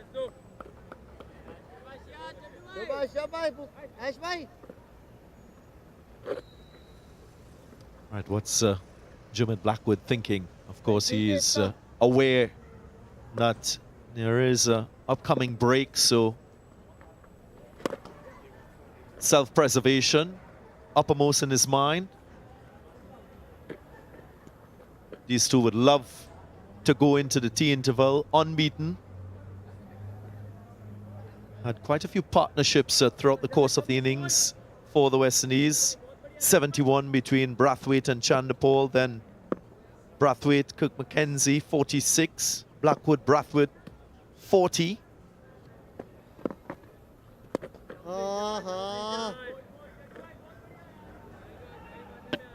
Yeah, the trend so far in this test match, 4 wickets have fallen between lunch and tea on day 1. 4 wickets fell between lunch and tea on day 2. Only 1 for the West Indies in day 3. Look at the red spots on that bat as well. All over the place.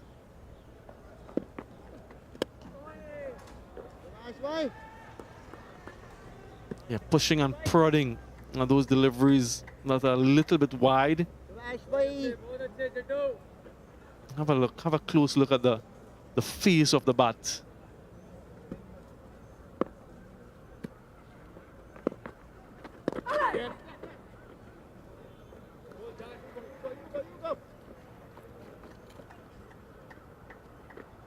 Nice way of handling the responsibility to play this last phase before the break.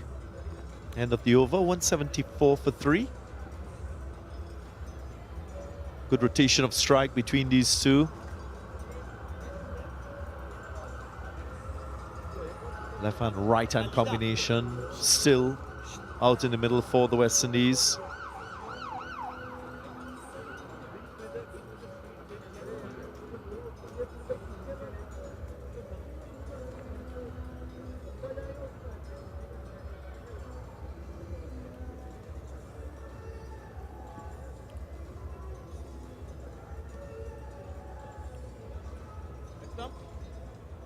It's been slow going by the West Indies on day 3. They wouldn't mind too much. Wickets column is what they'll be concerned with on just the 3. 1 yesterday, 1 before lunch today, 1 after lunch. So essentially 1 per session.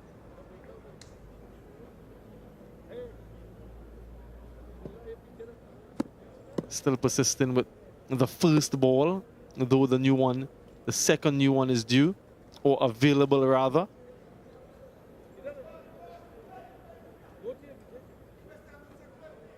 Yeah, this ball too has been changed 5 times during the course of the innings. Changed 4 times, so it's the 5th ball. Let's have a look at this field. They've been trying different things with the field throughout the day. This time it's a sort of a spread field on both sides. Umbrella-like, as is usually mentioned. Balance both offside, onside. Usually as a batter, when you see this type of field, you know that a bowler is focusing on bowling wicket-to-wicket lines. So you can expect deliveries finishing on the stumps.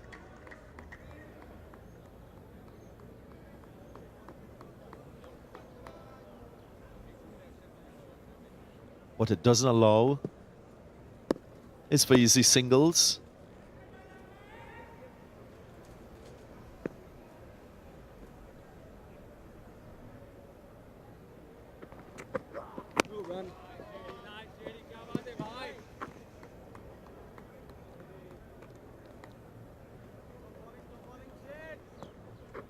India also knows that Atanaz is quite an instinctive type player, still very young in his career, only into his 2nd test match, so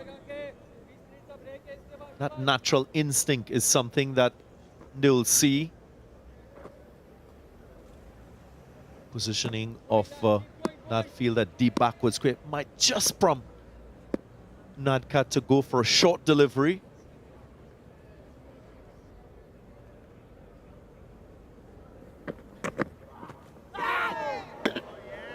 Yeah, tempted. Tempted because of the length more than anything else. Yeah, shake of the head. Knows that it was way too wide to be playing at. Yeah, and it's a surprise delivery. Just a hint of away movement too. So with that expectation of a straight line being used by the bowler, and you wanting to play as a batter, just lures you into a false stroke when a delivery is pitched wide. Secretly, Ambrose very much adored here at the Queen's Park Oval. So many wickets he's taken at this venue. You'll have to work on that hairstyle.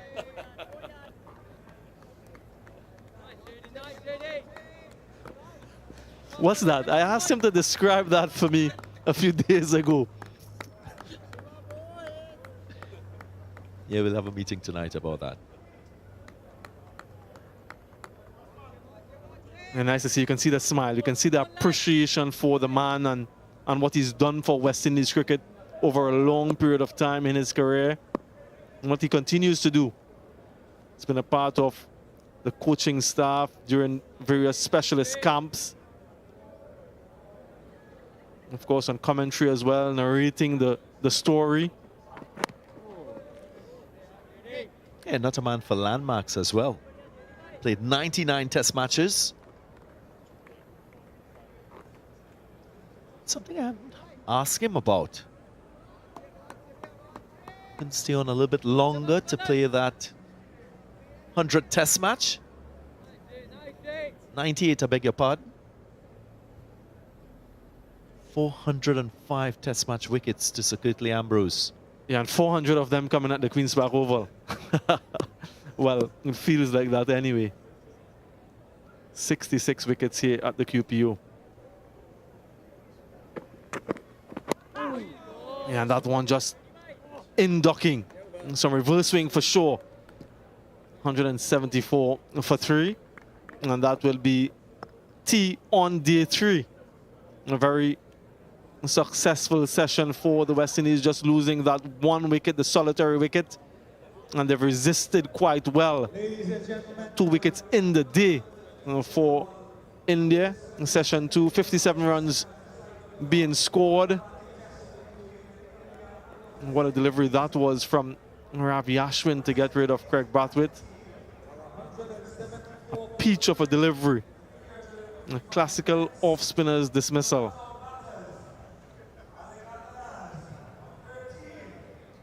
Craig Brathwaite's long vigil eventually came to an end, but they'll be very pleased from a West Indian standpoint the way things went in the 2 sessions to date.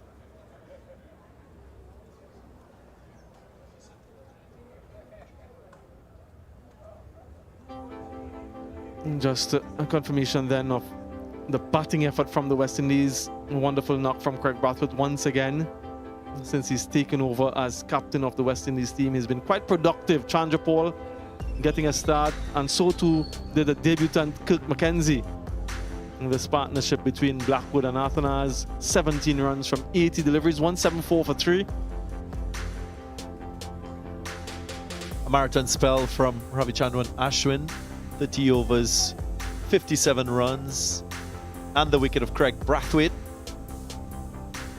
Mukesh Kumar also picked up his first wicket in his test career. Ravindra Jadeja also contributing 3 wickets to 3 of those bowlers. And where things stand at the moment, West Indies in pursuit of 438, 174 for 3, still trailing by 264 runs. We'll take a short break, and then on the other side we'll have some more analysis for you guys. Stay tuned.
Back here at the Queen's Park Oval, we have tea on day 3 of this second test. West Indies still trailing by 264. They're 174 for 3. Brathwaite, the captain, got 75. Chanderpaul, of course, was dismissed yesterday for 33. McKenzie, 32 dismissed this morning. And Blackwood still there on 16 with Alec Athanase. Nice weather conditions. Of course, we had that rain-interrupted first session, but that did not stop Ronak Kapoor from getting into his work and getting out here in the heat. Neither of us has stopped Sir Curtly Ambrose from being out here with us to discuss what we've seen so far. Ronak, I'll start with you and how you've seen the progress. Yeah, as we said at the start of the day's play, Bish, we won't expect wickets to fall in clusters. It's going to be hard work, or it'll take a moment of brilliance, and we got that in the form of Ashwin putting an end to a very stubborn but resilient innings from Craig Brathwaite. India would take this. If we don't get much rain, there's still enough time for them to seize on the position that they're in, and they are still in front. But I'm very happy to see a contest and a fight and a response from the West Indies batting, which was the disappointment in Dominica. A man who's accustomed to hard work, Sir Curtly Ambrose, the West Indies batting, how did you view it? I think that it was very important for them to occupy the crease. Right? It's still a good batting surface. However, I still believe that they should have shown a little more urgency and a little more intent to score. They played a lot of deliveries without scoring. I know it's been tough, but I think they should have shown more intent to score. All right, let's review the captain's innings, because he occupied the crease for a long period of time, Curtly, and the hallmark, you know Craig very well by now, the hallmarks of his batting. I mean, his powers of concentration is one of his greatest assets. You know, I mean, you can't wear him down. He will stay there for long periods, even if he's not scoring. He will stay at the crease, and when the opportunity to score presents itself, he did take full advantage. But I still believe that they should look to score a little quicker. All right, it's a discussion we've had over time, which we will continue to have, Curtly, and respect that view. We were on air, or we just came on just after Brathwaite went.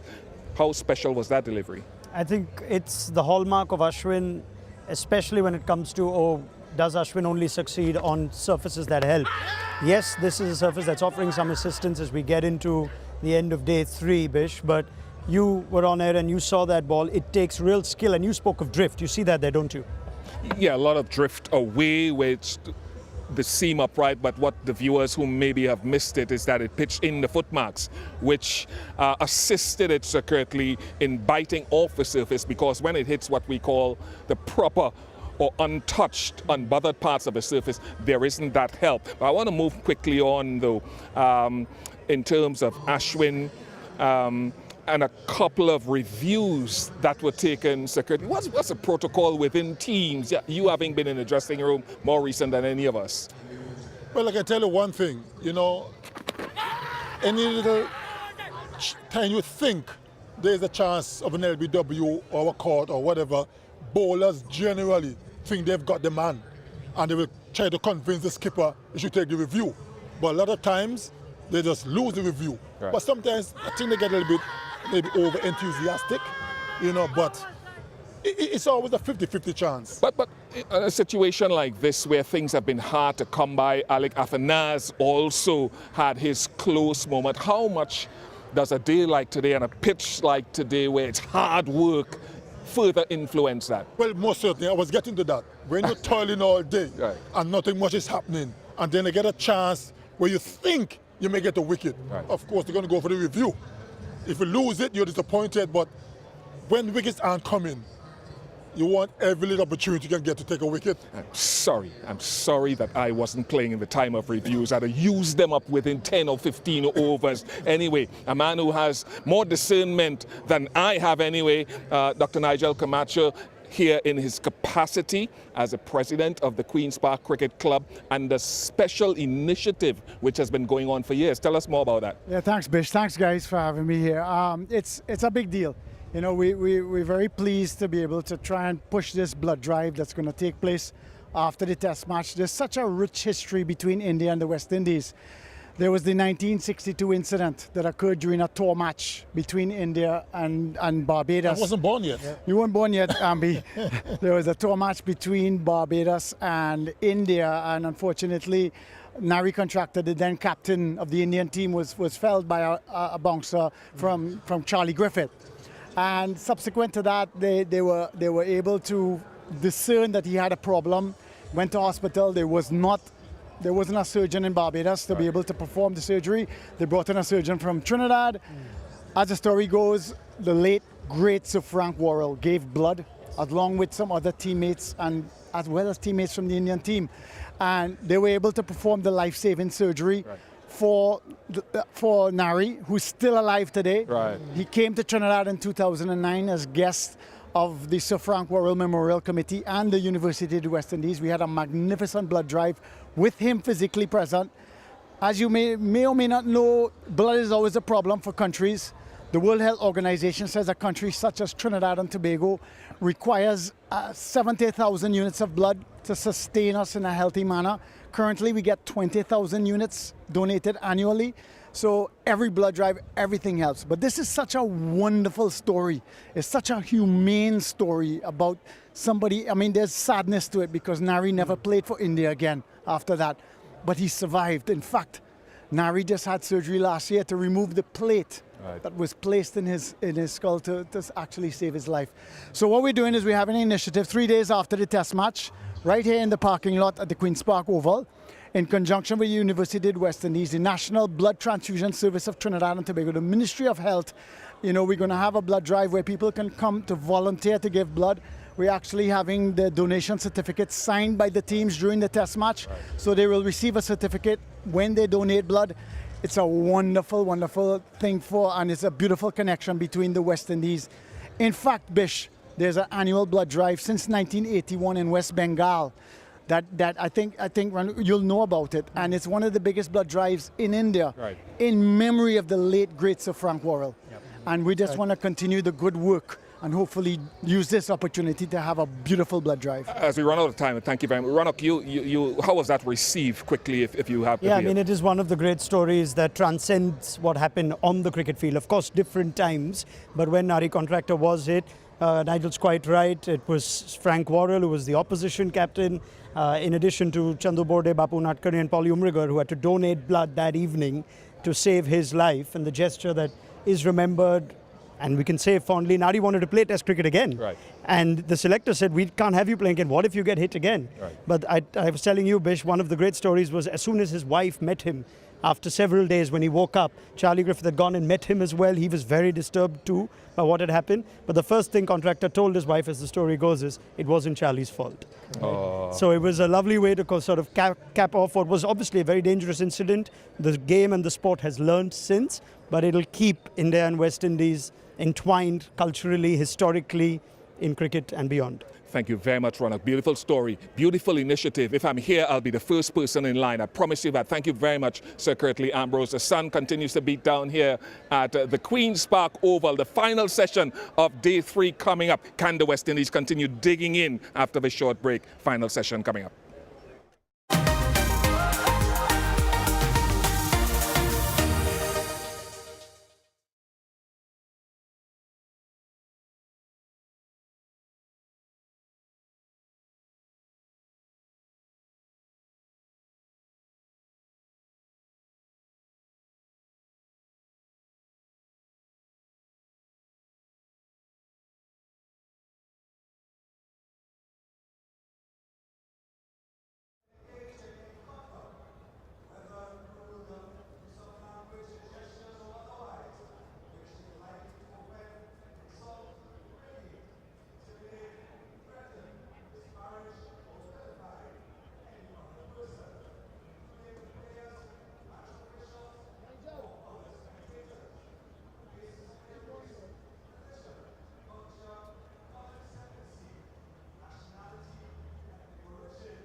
back at the Queen's Park Oval for what will be a pivotal final session of play on day 3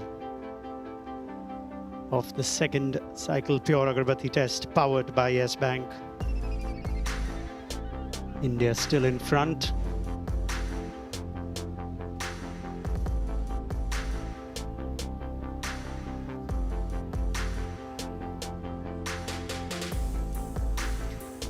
An extended final session awaits us on day 3, the second and final test of this series, live from the Queen's Park Oval in Trinidad.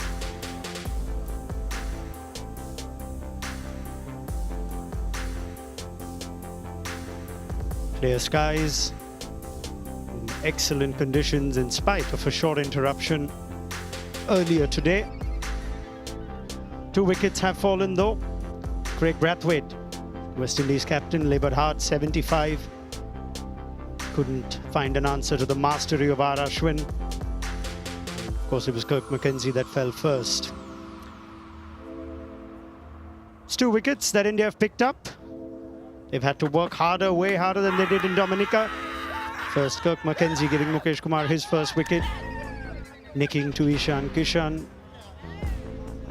It was a plan that was set with no one square on the offside, and young Kirk McKenzie for a promising innings. Caught behind. And then our Ashwin with an absolute beauty, using the footmarks to good effect. It had to take a special ball to go through what was a formidable defence from Craig Brathwaite, giving Ashwin his first and India their third.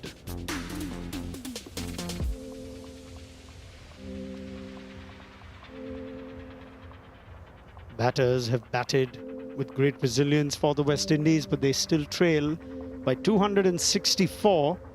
As I say, a very good afternoon to Darren Ganga. Afternoon, Ranok. Hello, everyone. Of course, Indian bowlers, they've toiled. Ashwin, of course, so consistent with his lines and lengths on a surface that hasn't really offered him much.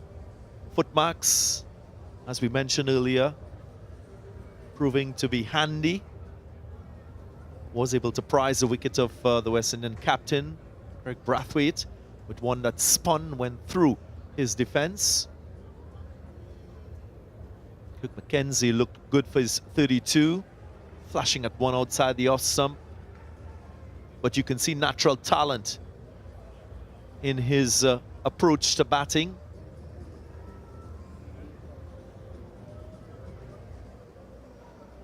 Time for vice captain Jermaine Blackwood and Alec Atanaz to really put their hands up. Still no demons, no real demons out in the middle. Good surface for batting,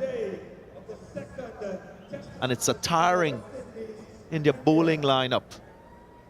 Already 86 overs, run rate just 2, so this is a critical third session in this test match on day 3. Yeah, revision and reassessment of plans for Rohit Sharma. Among the discussions over tea, top on the list would have been the timing of the second new ball, which has been available for 6 overs. We did see a few overs of pace as well from Jaydev Unadkat just before tea, but India preferring to stay with the older ball. That's a question that we'll have answered in a little while, Darren, on whether the second new ball is something you take right away. Well, judging from the last couple overs from Unadkat, I think they're going to persist with the old ball. There was a hint of swing on offer for him, both away from the left-hander into the left-hander, so that will, of course, pique the interests of Rohit Sharma and convince him to continue. Spinners, they often like the older ball for grip, for purchase off the surface. So Jadeja wouldn't have an issue bowling this old ball. It's bowling figures reminiscent of the old days as we celebrate Centennial Test between India and the West Indies.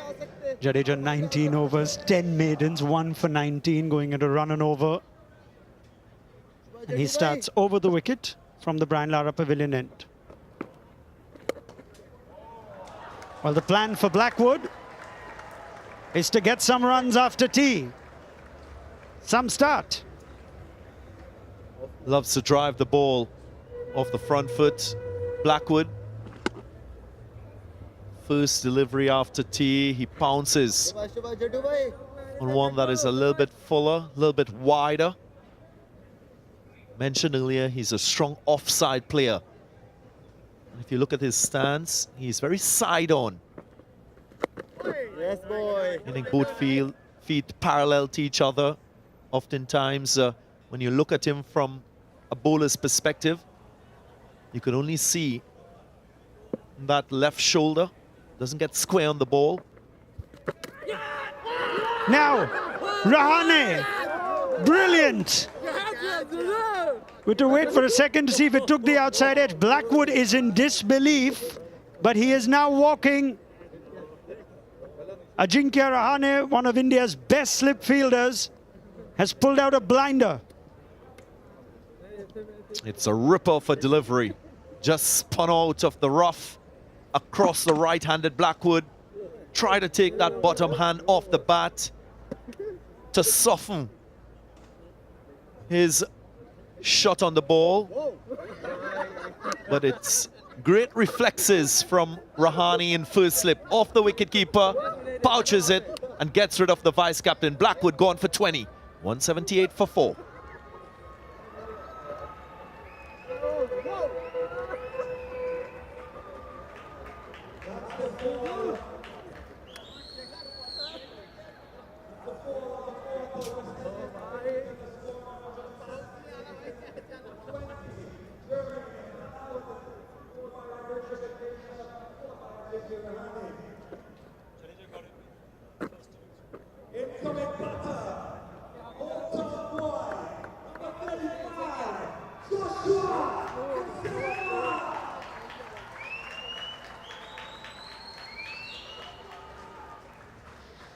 Joshua De Silva on his home ground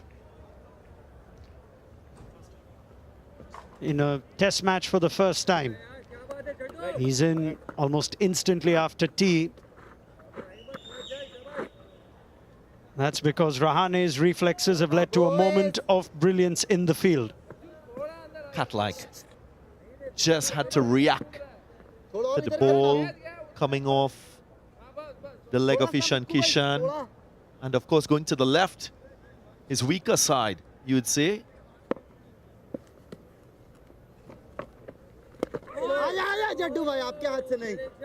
In the period of estrangement from the test team due to a lack of runs, the one thing India missed even more dearly is Ajinkya Rahane, the slip fielder to the spinners. Exceptional.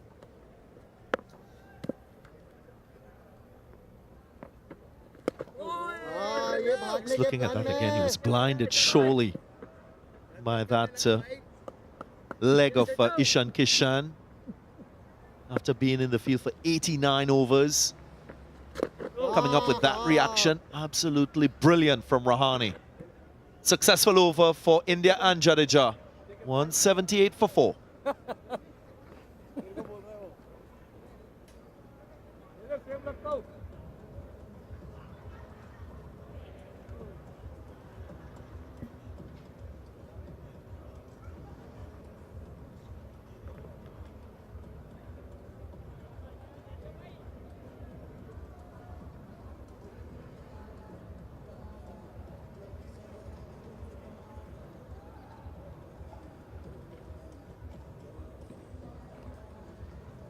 Ravindra Jadeja striking straight after tea. It's the West Indies losing their 4th. This is where their cautious approach, a run rate of 2, leaves them vulnerable because they're still 260 behind, in spite of the 88th over of the innings which Unadkat's about to bowl.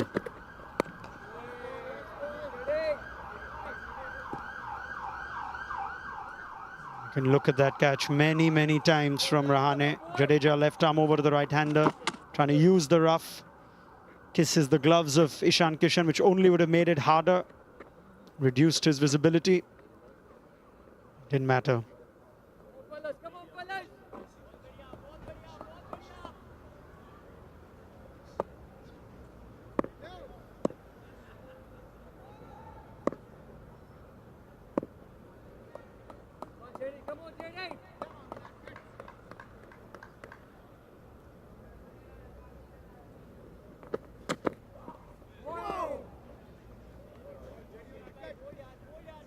So important as a slip fielder to position yourself well, especially when there's one slip, as in the case of Rahane, when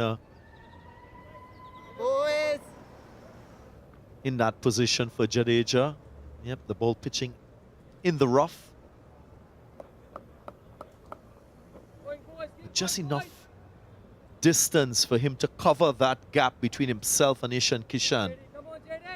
His reach and timing to perfection in effecting that catch.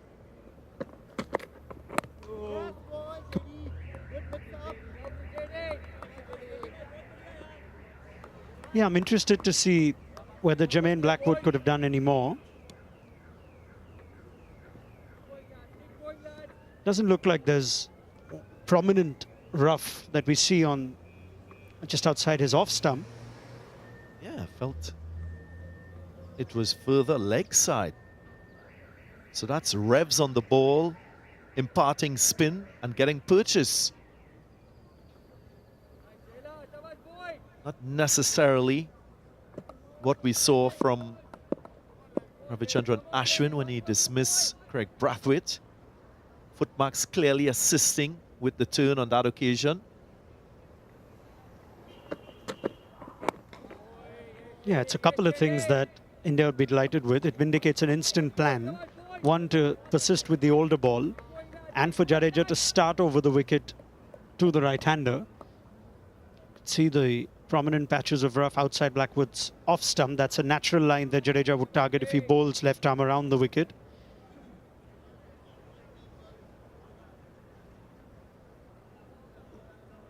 India would be delighted. Wicket taking has been hard.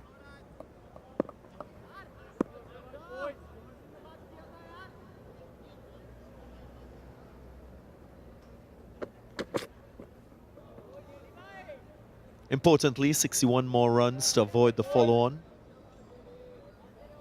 That's a first target for the West Indies, of course, to ensure that India bats again in this test match. So crucial for you when you're playing a test match to understand the process of getting towards winning the test match. You first need to put yourself in a position where you can't lose. Part of the process, of course. That is something that the West Indies will be thinking with their batting effort in the first innings.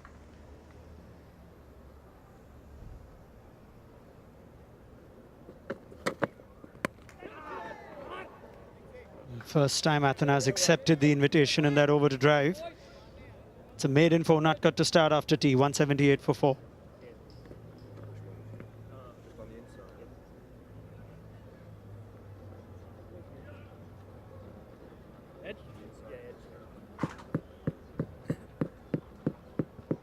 Of course, if you're a West Indian fan and you're looking at this match summary so far, you're thinking a draw is quite equivalent to a win for West Indies. Of course, India winning the first test match by a massive margin of an innings and 141 runs.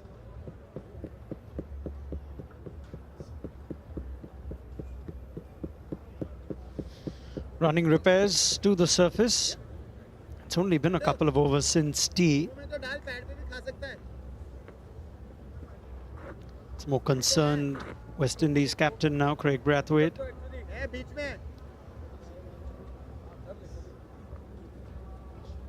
Top 4 back in the dressing room.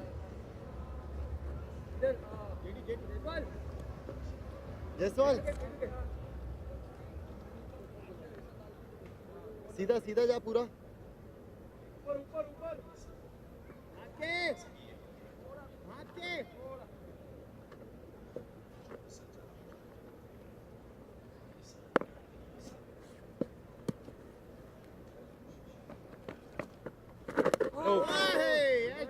Now Jadeja is coming around the wicket to Joshua De Silva.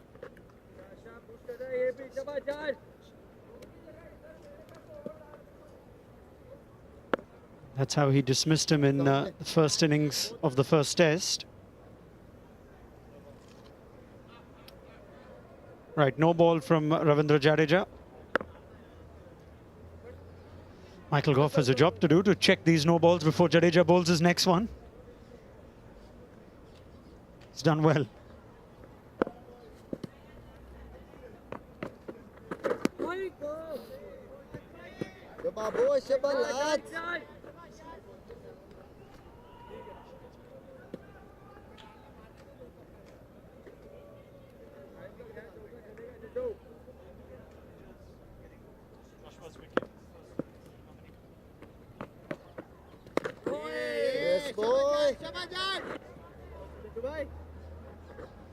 Yeah, it looks like specific plans for specific batters. Round the wicket straight away to Joshua De Silva.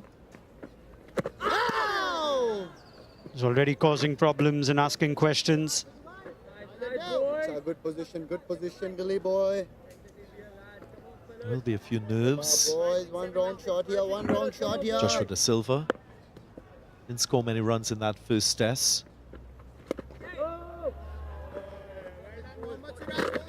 You did mention that he's playing a test match for the first time here at the Queen's Park Oval in Port of Spain, so that in itself is added pressure, playing in front of his family. Trying to go strike here, trying to go strike here.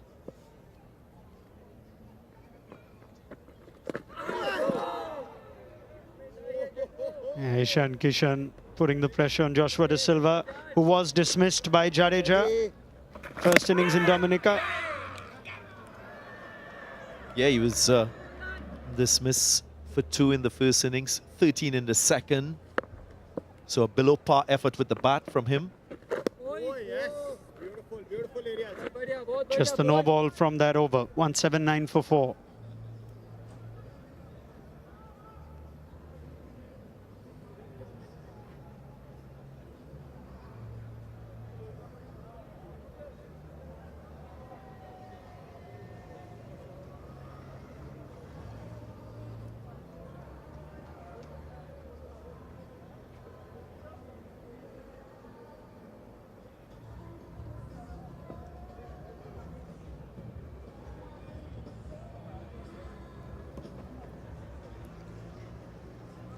India in full voice applying the pressure as they look to get into the lower order now in the final session.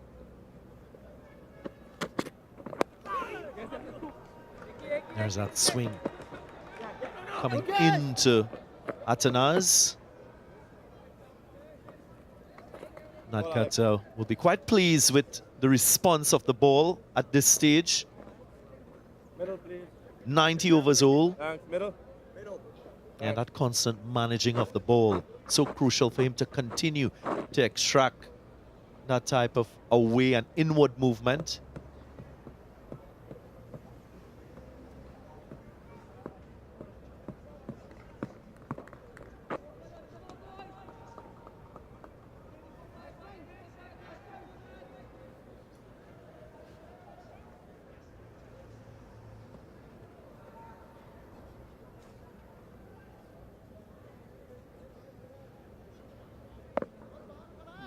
Left arm round the wicket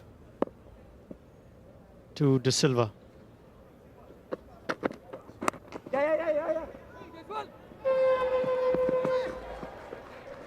He's relieved. Is Joshua De Silva. He's got his first runs on his home ground in Test cricket. It's off the mark. Yeah, that'll feel good.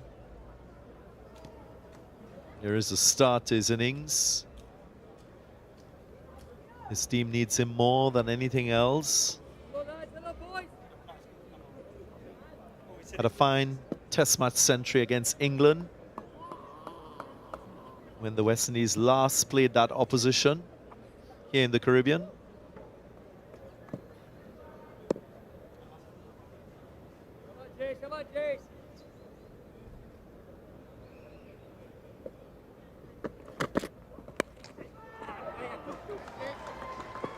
The second time now that Unadkat has found the outside edge of Athanas. He's going to get 2 on this occasion. Must be a little more careful with driving the ball. And that is something that Test match cricket will teach him. Of course, every single session is quite different. The conditions change. Bowlers, of course, are able to probably extract a little bit more at times. And clearly, we've seen there is some swing on offer. So driving the ball on the up, away from your body, when you're not in control, surely risky business at this stage of the innings.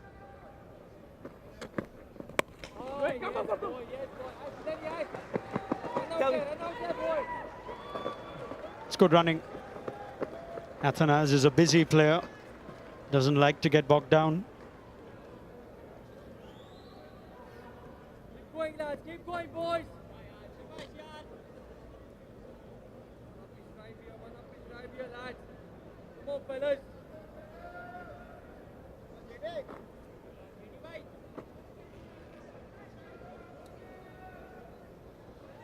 An adjustment in the position of Gully. Just a little bit closer now.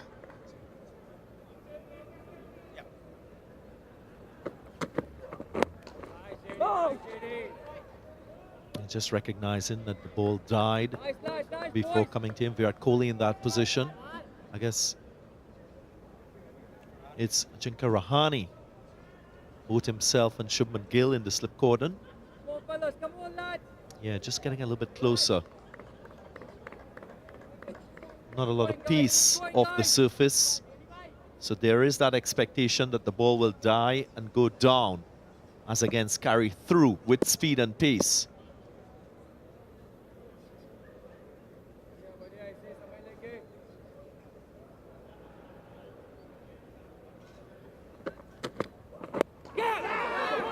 There were fielders there, placed exactly for that plan. Athanas managed to find the gap. Eventful over, 8 off it, 187 for 4.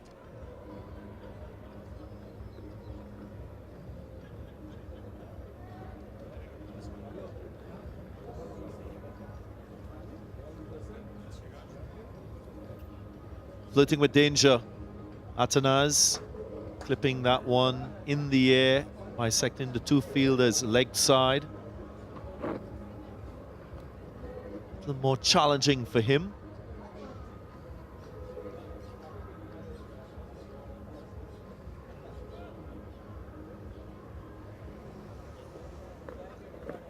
Last ball, previous over.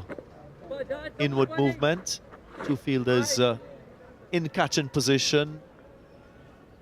Mid-wicket. Just away from them. Wait on. Yeah. Siraj! It's a belated decision to take off for the single. But our Ashwin, who has deceived many a batter, has now deceived a lot of fielders. In fact, it's Mohammad Siraj. My apologies to Ashwin. But Siraj, with a wild throw at mid-on, absolutely no chance for anyone.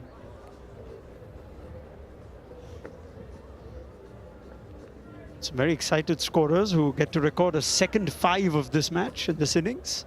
Pretty average from India with the overthrows.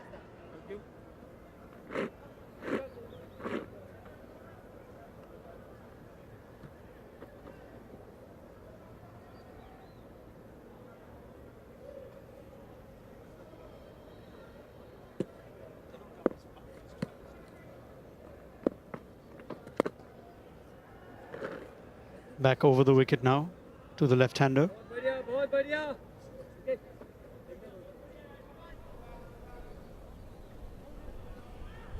Saturday evenings in Port of Spain.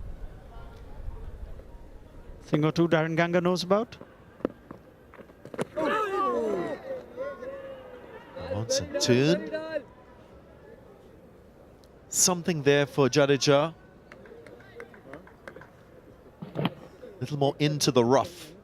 this time. Unlike the delivery that got rid of Blackwood, pitched in that protected area. Triggers a quick conference between both batters. Fairness, he's played that well. Easily have popped up to fielder waiting at short leg.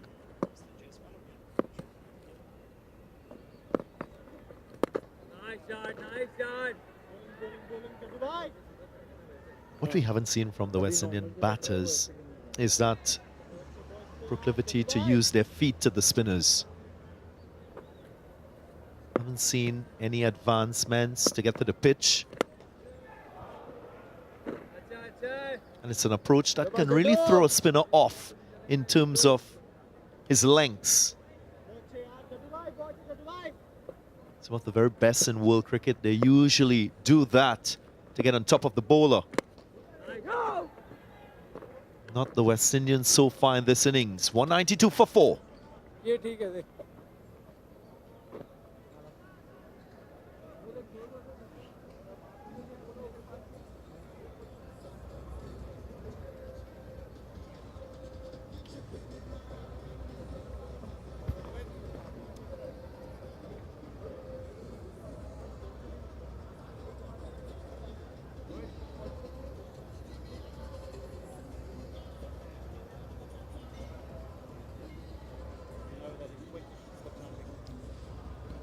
Disappointing thing on that scorecard is the number of starts for the top four. Craig Brathwaite was looking good. Almost seemed like his defense would be penetrable. Yet Ashwin found a way through. To say that is the big wicket to open up this game in this innings. With just Jason Holder and the bowlers to come now. And there again is that positive correlation with Craig Brathwaite doing well and West Indies as a collective doing well with the bat. Oh.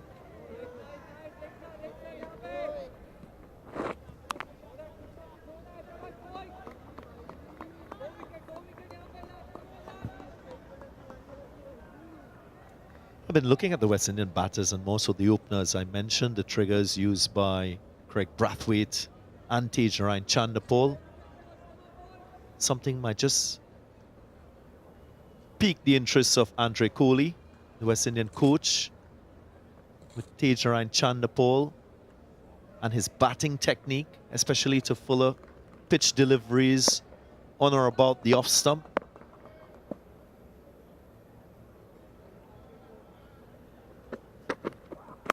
Wait on. Oh. Nice fielding. I spoke about triggers being something that is unique to individuals and gives a different type of comfort. That forward press by Craig Brathwaite allows him to be side on with the ball, focus on the feet. Back foot behind front foot, keeping the shoulders side on, not getting square. And if you go right of screen, Chanderpaul, his trigger is going back and across, covering the stumps, both feet pointing down the wicket, shoulders square as against side on.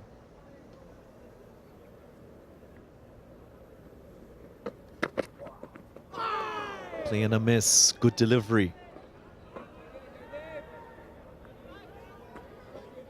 So the issue with Tejaran Chanderpaul, of course, is when you get so square and that back foot goes around to offside, it's very difficult for him to access and play the ball through that cover region, more bottom hand than top hand. What I'd like to see is that back leg moving in the direction of the arrow to get him a little more side on, so the top hand takes more control when driving the ball off the front foot. Something that he will have to work on. So whilst it's good for him to cover the line of the stumps, it limits his ability to score through the offside because of how square he gets and how far across offside he gets as well. So maybe not that exaggerated a movement with his back foot is something that he can adjust as he goes deeper into his innings so that he can expand his range of strokes and score a little bit more through that offside cover point region, more with the top hand So difficult for the bat to follow that plane and come down when that back leg is so far across. Standing well out of his crease is Joshua De Silva.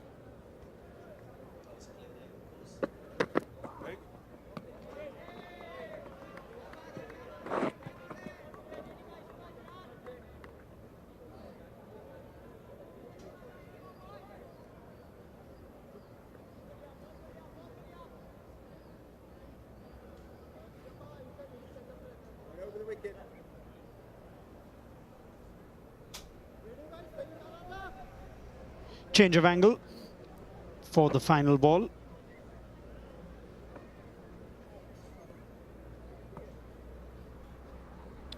Did beat the outside edge of Joshua De Silva from that around the wicket angle, so interesting change.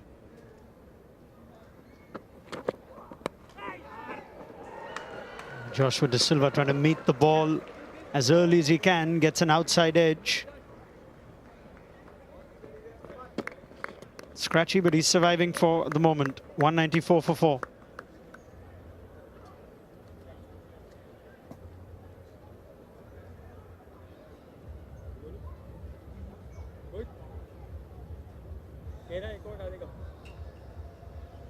Yeah, still negotiating which direction the ball is going to swing. These two will have a tough little period here to negotiate as a batting pair.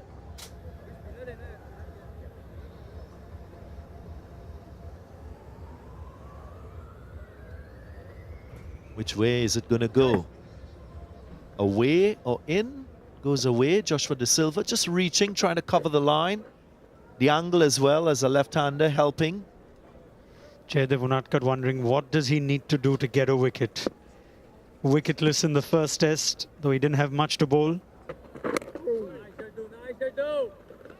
He's bowling his heart out here on a placid surface. He's used to that, where he plays his first-class cricket, but he's still wicketless.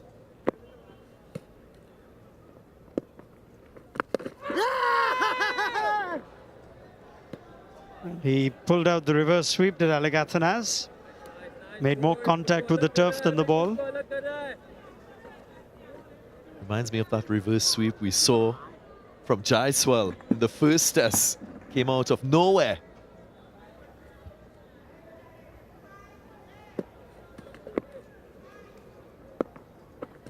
Nicely, Jadu bhai.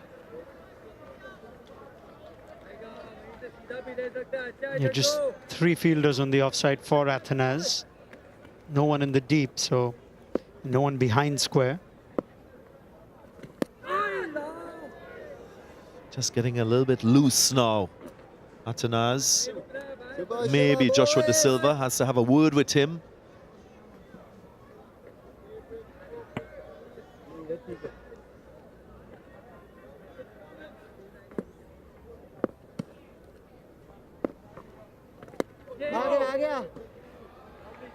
Yeah, Joshua De Silva, being the senior pro, was listening to him in that lovely feature we had on Agarbathi, and he talks about how it's quite an emotion for him when about a dozen players after him have already been capped. He himself is recently capped.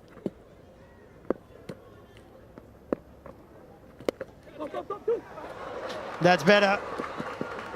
It's beautiful when it makes contact from the bat of Athanaze. Thought about the third, but content with 2 to end another eventful over. 196 for 4.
Jaydev Unadkat.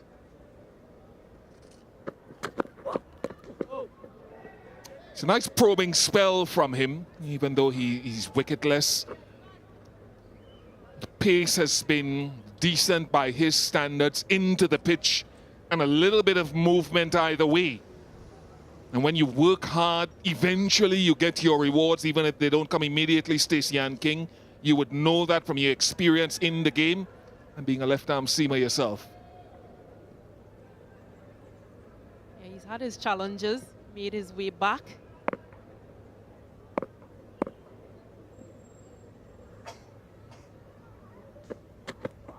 Go! Absolutely love the feel that he has set. Those 3 slips that are just waiting for that delivery, which left-handers are very known for, going across the right-handed batter. He also has that leg-sided feel for those deliveries that will swing back in. And it's how close they are with Shubman Gill in the midst of the 2 either side of him, and very, very close in for that push and prod that Joshua Da Silva has exhibited in the past. He'll have to pull that length a bit.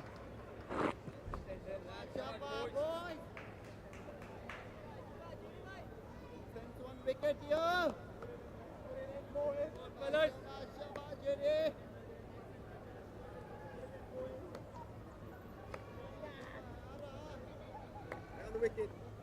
That close that Da Silva could almost stretch his bat and tap Shubman Gill on the shoulder.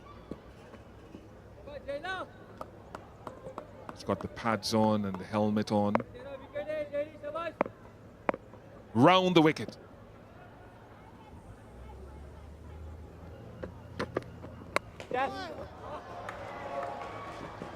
Virat Kohli at first slip threw his hands in the air because that's the shot that they want Da Silva to commit himself to.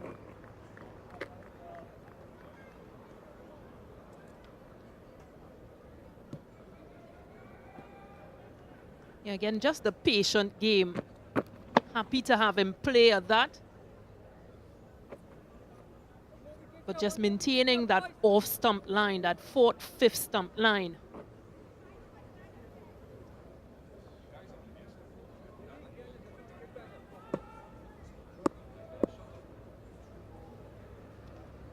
And now to perhaps attack the stumps with those 2 catching fielders leg side for Afanaz.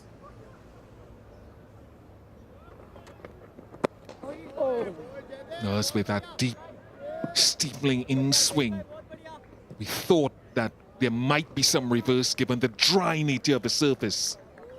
He doesn't look very comfortable.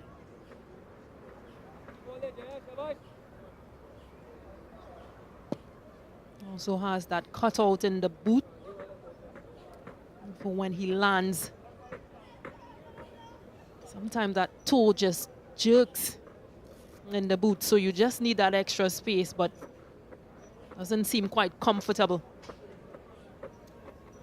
Yeah, there's the boot. And I think the footmarks where bowlers have landed time and again in the test match have become uneven. One member of the ground staff was out there not that long ago with the hammer, trying to flatten what may now be a concave surface. So Unadkat wants a firm, flat platform to propel himself forward. He's gone wider, a little wider of the crease on that occasion. Overthrows again. Rohit Sharma puts his hand across his face. Watch it, watch it, watch it! 197 for 4.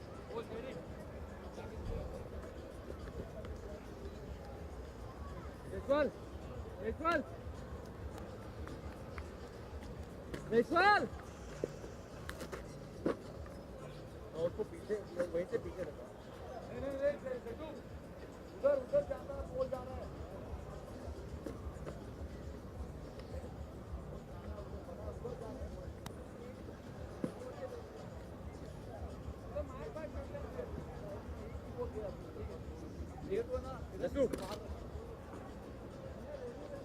Yeah, look at the final ball of the previous delivery.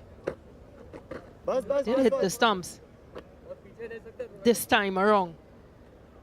Run out दे दे वहां से एक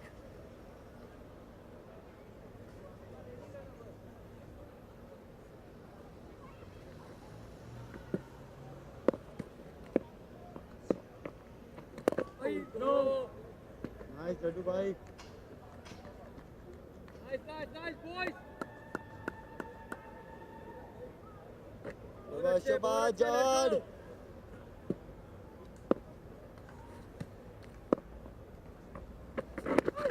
nicely Dubai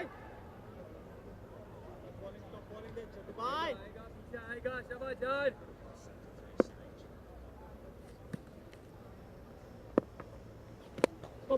वहीं पे Siraj Usually very good, Siraj. He might just have gotten a hand on it. And it may have surprised him a little bit as 200 comes up, because Siraj was just stretching, just starting to get his shoulders and his hamstring loose, maybe for a spell impending. Yeah, he just got a touch on it. Yeah, 200 comes up for West Indies. Tanaz looks very sound out in the middle.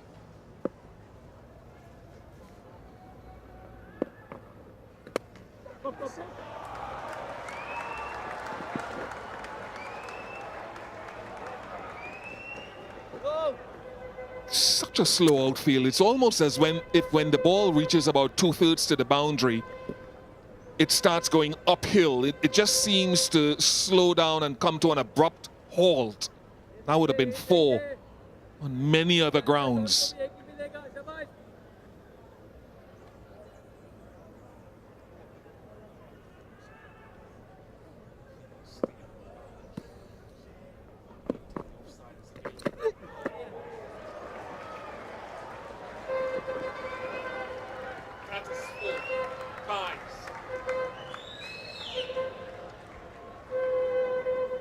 Runs are coming.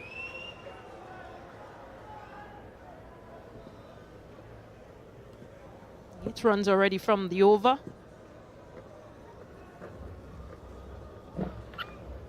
Play on a miss and beaten the wicket keeper as well.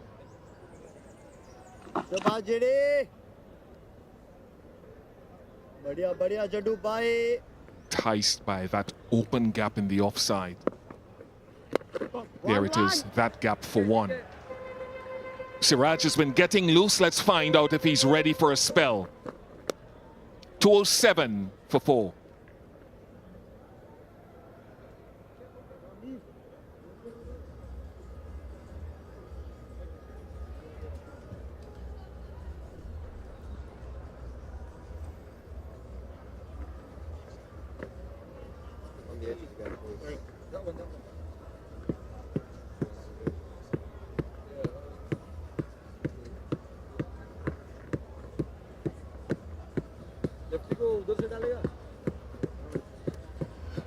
West Indians will know of one of the solid calypsos sung by David Rudder, who sang and produced the cricketing anthem of the West Indies. He also had a song called "Where the Man with the Hammer Gone," Rudolph Charles.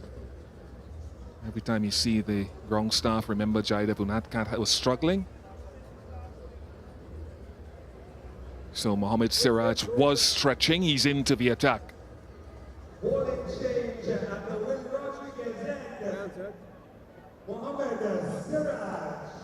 And no wickets to him just yet.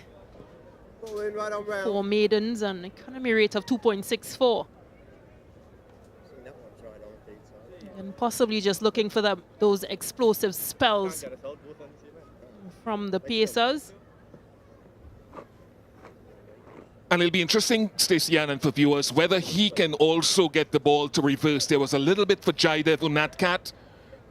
And with Siraj, it'll do it a bit quicker, because I think he's just the quickest of the Indian seamers.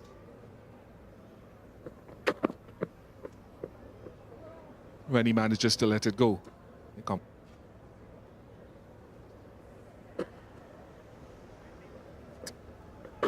And as we've known all along about reverse swing, let's assume this is the shiny side. Usually the ball will swing to the opposite side. It looks nice and red on TV, actually. But with the reverse, it'll continue moving towards this side, even though the seam might be tilted in the opposite direction. So that's something, if we get some camera shots, to see how Siraj is holding it at the top of his mark.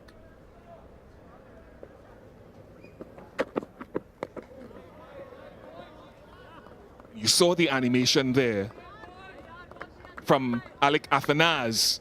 After he played it, he was drawn away from his body by the angle initially coming in, yep, and then it moved away. So look at Athanase and his face reaction, and his reaction after that suggested that he maybe shouldn't have played at it.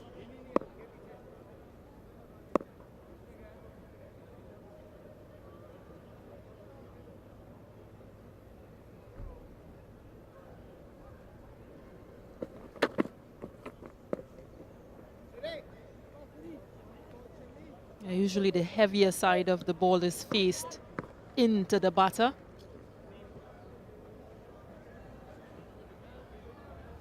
This has been a good innings from young Athanase. Almost a scramble seam, a wobble seam this time around.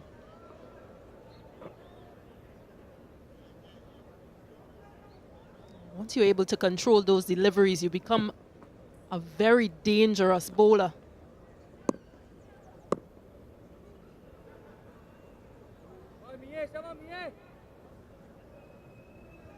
Cross seam now. It's a kind of a loose shot that we saw from Kirk McKenzie that led to his dismissal with a different field set. Cross seam delivery. Just being lured into playing to the width that was offered. Yeah, my bad. The grip was initially for that, what I thought was a cross seam, but it really seamed up and went away.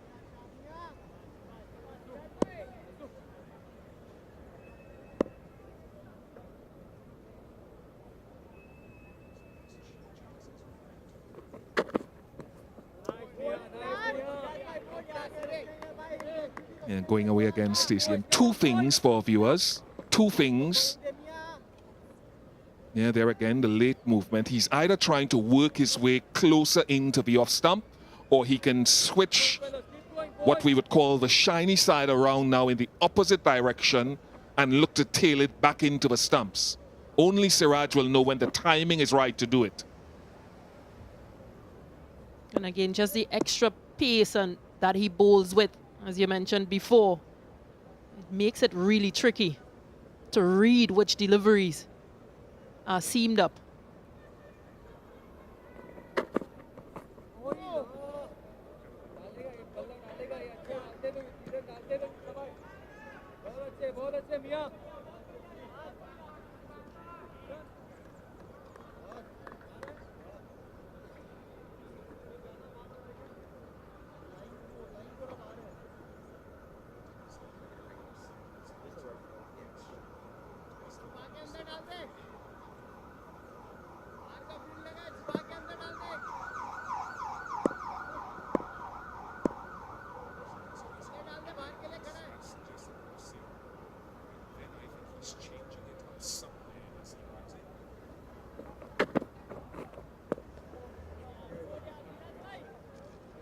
.207 for 4.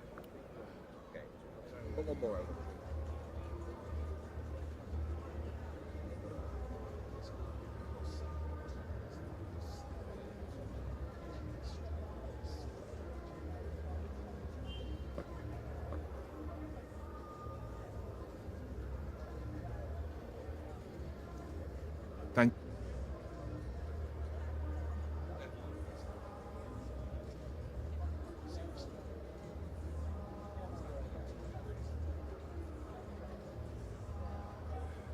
I want viewers to look at this because I thought I was going crazy when I said he was holding it cross seam at the top of the mark, and I had to change my mindset. And he is holding it cross seam at the top of his mark, but somewhere in his run-up, He is then changing it, Stacey Ann King and viewers. Watch closely. Very, very late. He's then straightening the seam up. There we go. So that's why I thought it was cross seam early in the over, and then he straightens it up as he goes into his gather, and that's why it's going down seam up and moving away. It's very impressive skill. So I wasn't wrong. I self-correct again. I apologize. Very good, Mohammed. And very good work from the cameraman as well to pick that up. Don't praise the cameraman. Don't do it. You'll never hear the end of it. As good as they are, don't tell them.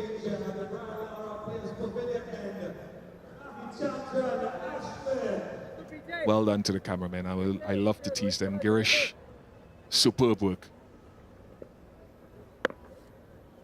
Ashwin taking over.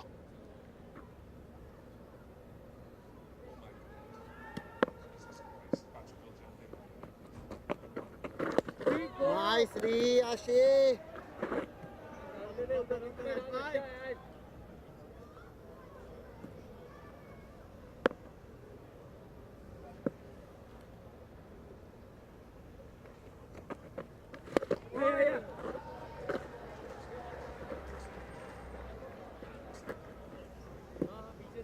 Just some lovely drift there from Ashwin on that last ball again.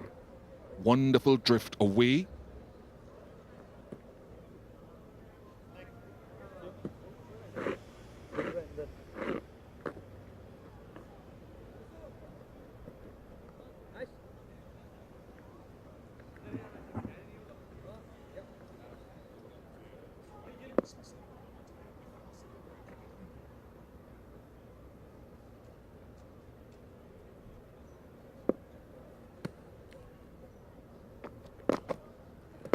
Nice, Ash.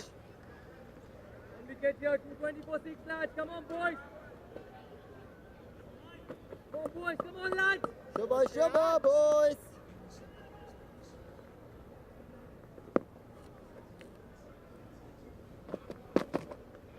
Wow!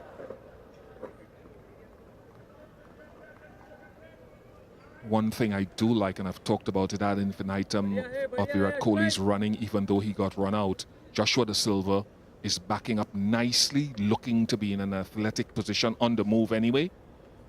And he's run well so far.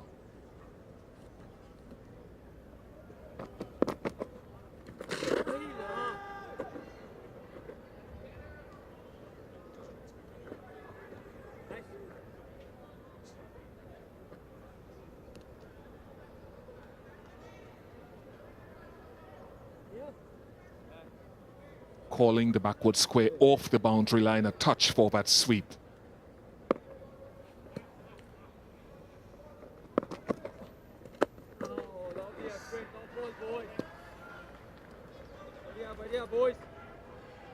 Afanaz continues to fight, and time for a pause in play.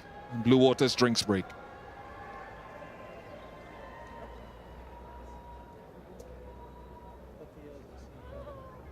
Ladies and gentlemen, that's the first Blue Waters drinks break in the third session.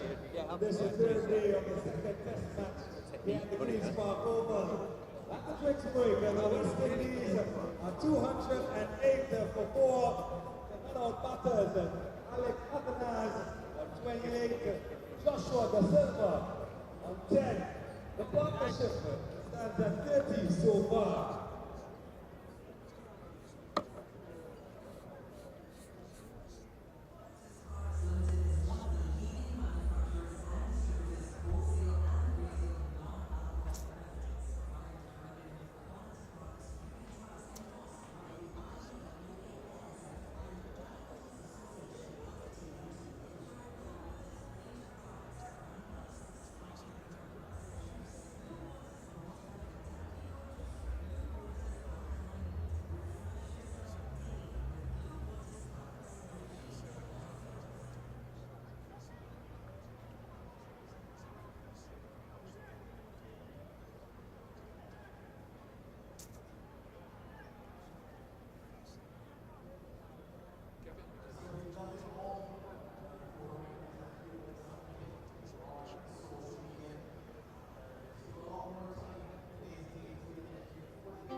for West Indian batters getting starts but not being able to carry on. 208 for 4, 97 overs. There's been a few wickets and a few untidy feeling as well from the India fielders. Another 5, which West Indies has absolutely no problems with. And this one was just unlucky. Hit the stumps, but managed to pick up a few extra runs. Watch it, watch it, watch it! All added to the West Indies total.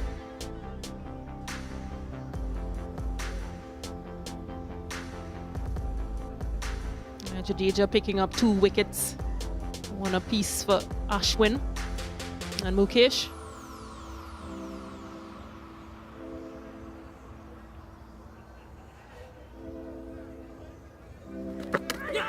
This was an amazing catch by Rani off the bowling of Jadeja, diving to his left.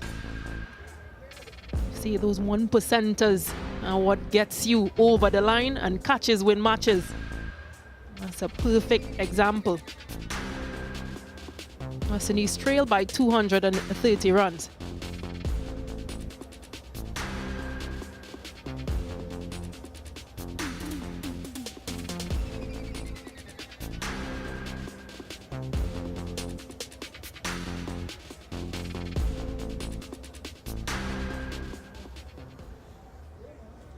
They're still enjoying their work in the field as you have to, Stacey, and don't you? Even on those hard days, we learned to enjoy fielding.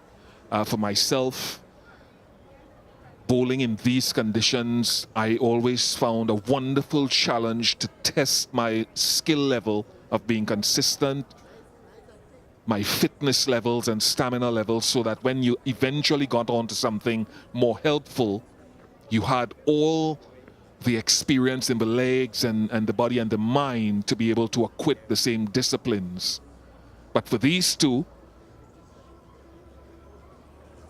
they may have to negotiate testing times with inclement weather, perhaps encroaching. The umpires were looking up to the east, the players were as well. And that's coming from where Stacey Ann abides, or her place of abode, in the northeast of Trinidad and Tobago, the Sangre Grande area, of which she's very proud. Yeah, great things come from the east, Bish.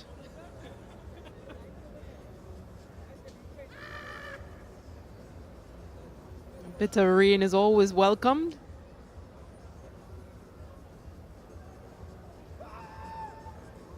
As we see the ground staff getting in position.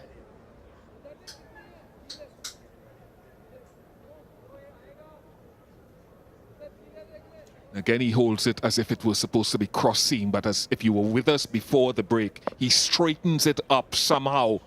Short mid-on, mid-wicket and square leg. That's what he's trying to do, trying to angle it into the stumps, bring those catching fielders into play. Definitely a unique way of bowling.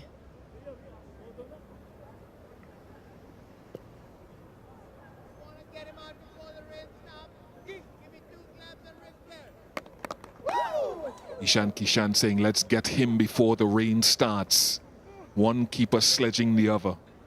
I can see the funny side of it. Joshua Da Silva hasn't been shy of a word either.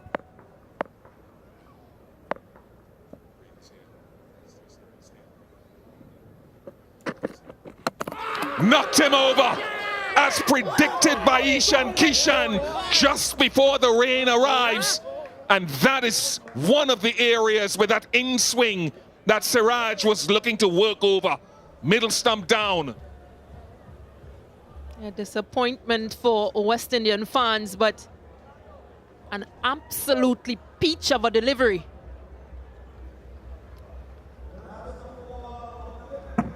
Yeah, play on a miss, but swung in to the right-handed batter. That's a perfect length as well.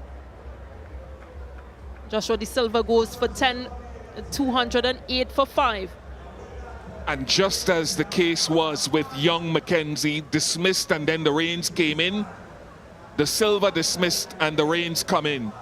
To be fair though, excellent from Siraj, but De Silva, I think, should have been cognizant of the movement in. Because if you look at the wicket from down the line again, the bat drew away from the body and leaving that gaping door wide open. You could see the inward movement. But given all that we've seen in the last 10, 15, 20 minutes, De Silva should have known this was a possibility with the inward movement. I think even if you look at the delivery before as well, that swung down the leg side, that the wicketkeeper had to dive to gather, really showed that this type of delivery was soon to come once it was pitched in the right areas. Still, I just want to make this point before we move on to the cards. When the ball is reverse swinging, one of the reasons that Siraj may be holding it cross seam is to obscure which side is the shiny side so that the batsman isn't able to pick it up, because a lot of the very good batters will look at the ball in the bowler's hand as he runs in, discern where the shiny side is and play accordingly. Excellent though from Siraj. Good from the ground staff as well.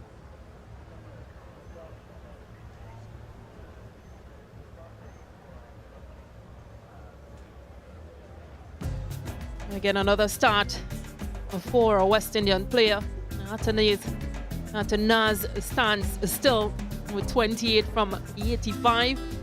Starts to Brathwaite, who played a very strong innings, scoring that 75, a career best against India. 75 from 235. Chanderpaul 33 and McKenzie 30, Blackwood 20. They faced 97.2 overs for their 208.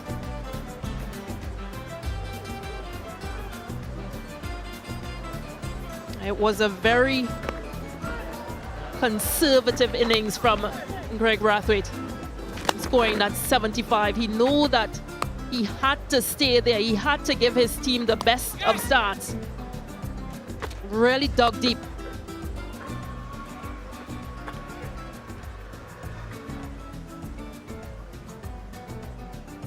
Jadeja with 2 for 36.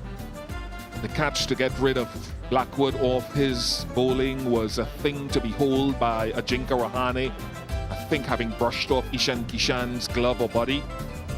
That wicket of Siraj was good reward for some probing bowling. A wicket for Ashwin, special delivery out of the footmarks to get rid of Brathwaite, and Mukesh Kumar removing McKenzie earlier today before the rain came in the morning session. So if you missed it,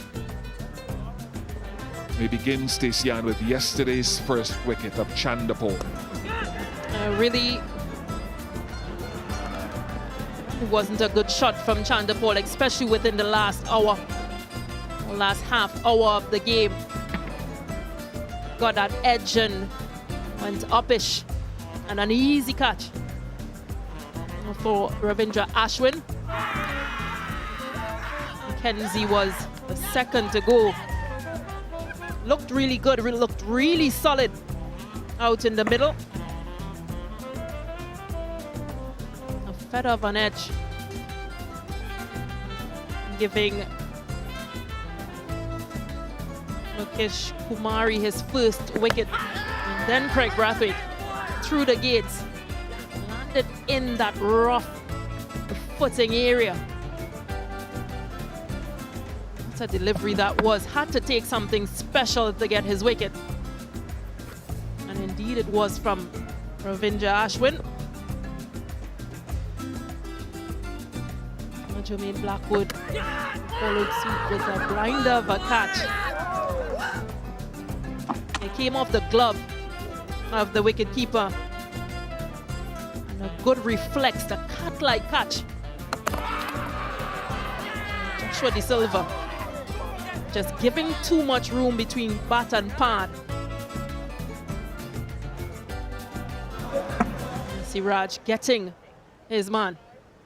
Well, it's hard to drive at that length. It's hard to be pushing at that length. That deserved maybe a defensive shot, not a forcing shot from Joshua De Silva. That's the other thing. So the reins are in. There's young McKenzie at the back and center of that shot.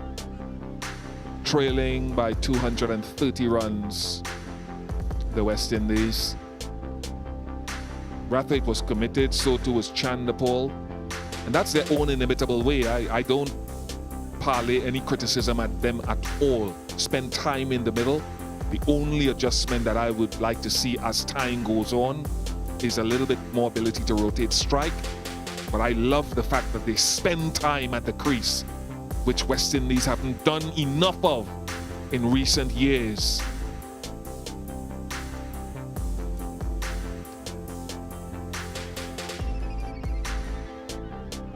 So as we await the culmination of this rainfall, just remember this is the 100th test between these two nations, East and West, and time for us to reflect on the journey and how we got to this point, East meeting West.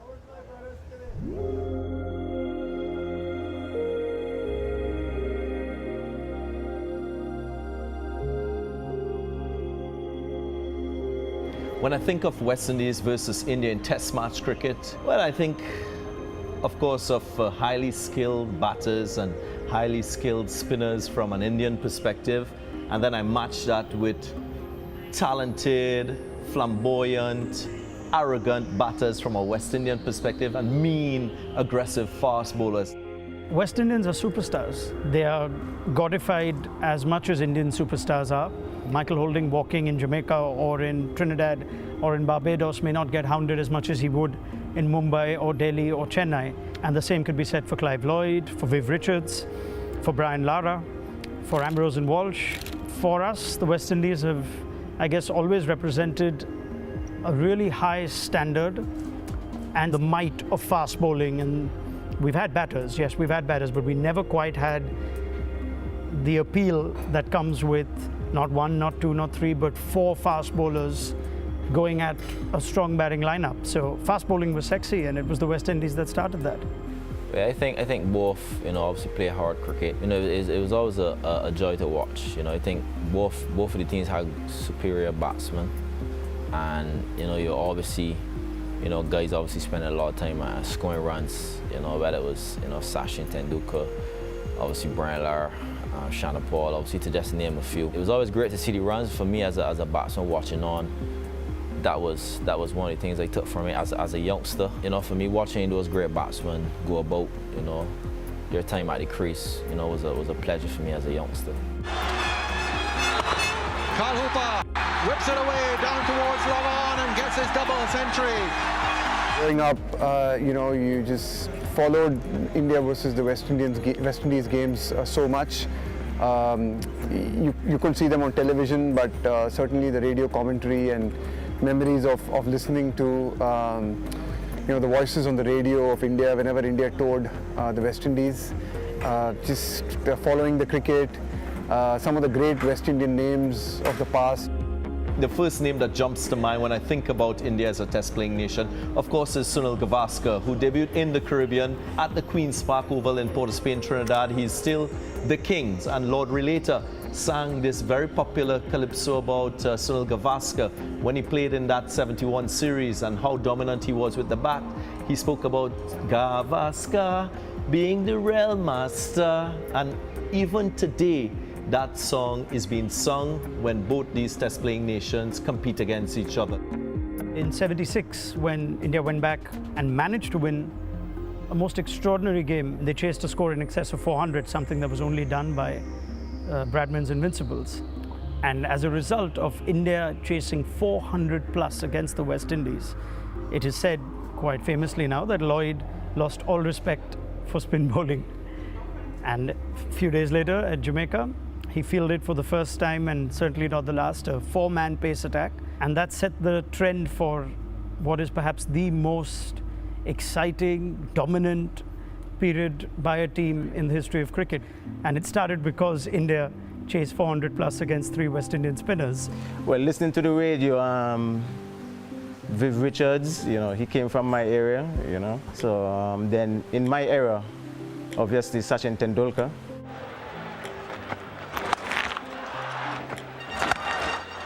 Lovely shot. I was at competition between him and Brian Lara as to who is the best player in the world at that time. Oh, what a response. What a good shot that is from Brian Lara. One of the first memories I would have had, I remember Shana Paul, Shivnarine Shana Paul scoring some runs against him when he was quite young. And he might just get it this time. He's pushed it into the straight field. He hurries for one. Will he go back for the third? And he does. He decides to go for the third. And there are a lot of people running onto the field as well. It's Chandra Paul's first Test match 100. And it's absolute chaos. That's a good shot. My childhood was scarred by just watching Shivnarine Chandra Paul bat. He just did not get out against India. I'm sure in a multiverse, he's still batting against India somewhere. And of course, as I come to the Caribbean for the first time in 2023, his son is batting, so there is still a Chandra Paul batting. It was always one of those dreams of coming and playing in the West Indies for me. And to come here in '97, I just started playing. It was my first year of international cricket. To come and play here in the West Indies against the likes of Ambrose and Walsh and Brian Lara and Carl Hooper and Chandra Paul was truly special. Caught behind. So Walsh gets the wicket.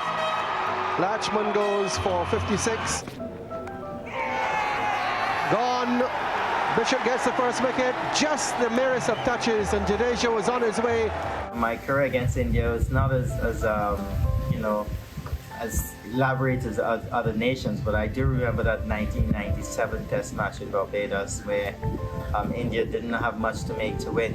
In the 4th innings of the game, and we were able to pull off a victory.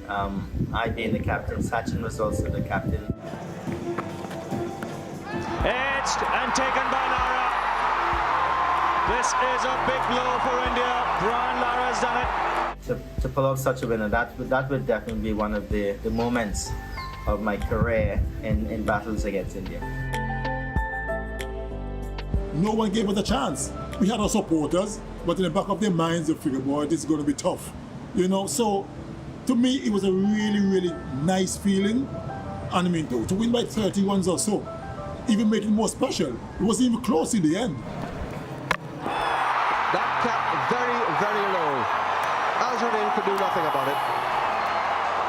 My first and only Test century came against India way back in 1997, so that was a proud moment for me. I remember vividly that Sidhu got a double century in that game, and I think I dropped him at 3rd slip. We were getting very close, the pitch was keeping very low. And like I said, it was my first Test century. I made 128 in the 2nd inning. I think Roland Holder made 91. So those are 1 or 2 cues that I remember vividly. My own personal experience playing against India was in 2006. Brian Lara was the captain. I was in and amongst players like Chris Gale, who was my opening partner, Shivnarine Chandra Paul, Ramnaresh Sawan, Pedro Collins, Mervyn Dillon.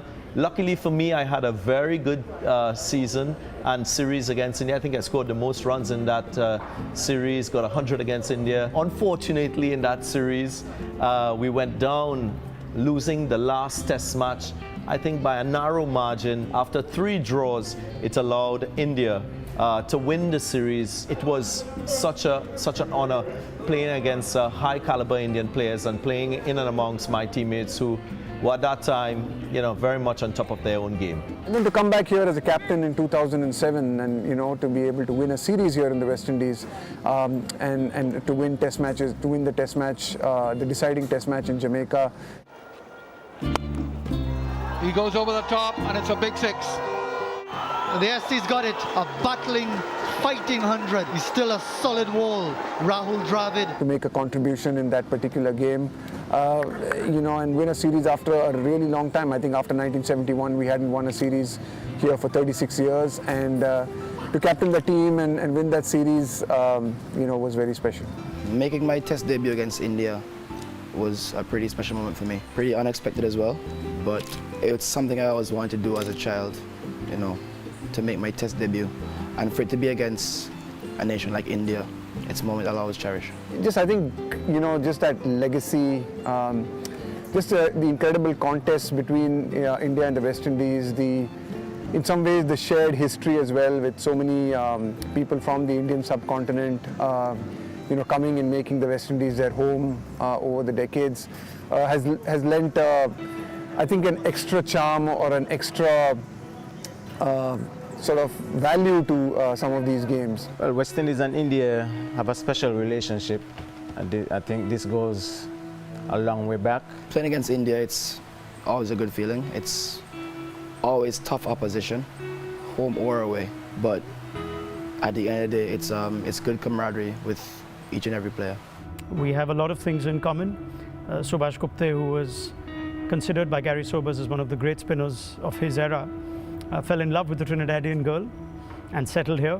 Viv Richards fell in love in India and had a daughter who I went to school with in Mumbai.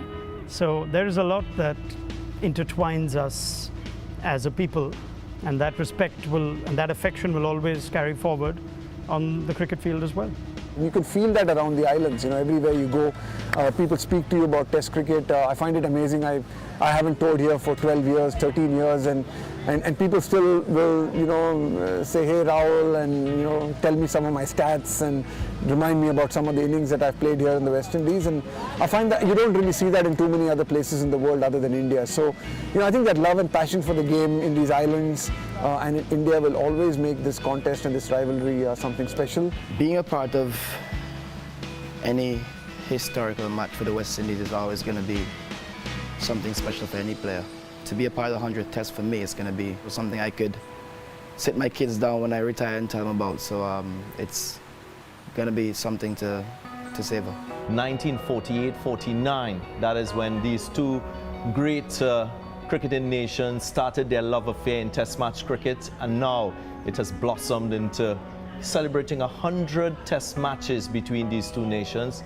What a journey it has been for all the players who've been involved. As someone who has been part of that journey and part of that legacy, I just hope that the camaraderie, the true spirit that these two teams have played Test match cricket with in the past, I hope that will continue. I hope that we will continue to see many great, talented players come and compete for either nations in this format of the game, because for us, this is a preserved and revered format of the game. And I know that, that these two cricketing nations will continue to entertain millions all over the globe. And I think the India-West Indies series is always a special one. I think both nations, had great players, legends of the game. They always had great battles, in India and in the Caribbean. So to be here and within the series playing against India, for me, it's a pleasure. It's an honor, for me to be playing here, playing for West Indies, being the Test captain. I look forward to this 100th game, and I look forward to us going out there and doing extremely well. Great listening to those stories. The umpires are out there, the ground staff are removing the cover, so that's good news. Just one little chapter to that India-West Indies battle. Subhash Gupta, who we've talked about in this Test match, who married Carol, a West Trinidadian girl from South when he came out here, ended up playing right here at the Queen's Park Oval for Trinidad and Tobago, the great Subhash Gupta, against Barbados in a first-class game. That's how strong the relationship was, and that was back in 1963-64. Anyway, to the present. A wicket on the cusp of the rainfall has shifted the complexion of the West Indies innings. 208 for 5 Afanaz still there on 28, battling valiantly and heroically. West Indies trail by 230. We'll take a short break, but when we come back, please don't go too far away. We will have a look at the highlights of yesterday's play in this 100th Test match between West Indies and India.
Confirmation that they have opted immediately before that second new ball.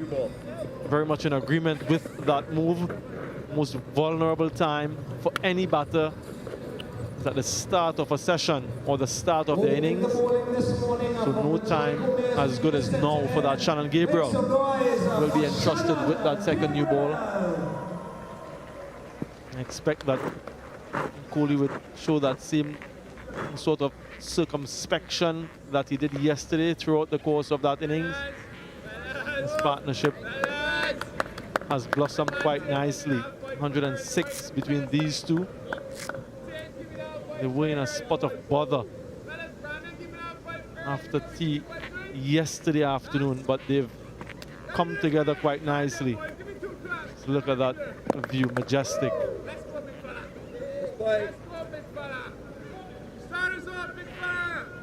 Shannon Gabriel to start from the media center end.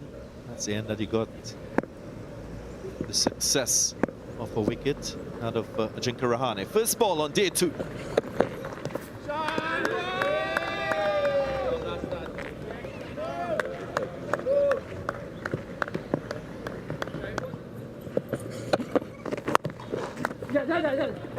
Quick single, he'll have to hustle.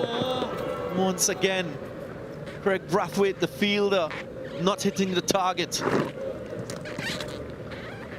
Maybe a little bit late to react, Craig Brathwaite. Mentioned before, Jadeja is rapid across the 22 yards. Saw the opportunity, pounced on the opportunity, and I don't even think that a direct hit, yeah, it might have been very, very close. Not for the first time this morning, not making contact. Nicely timed, will run into the fence. Virat Kohli picks up his first boundary on day 2. And he moves closer to that 3-figure landmark. 305 for 4.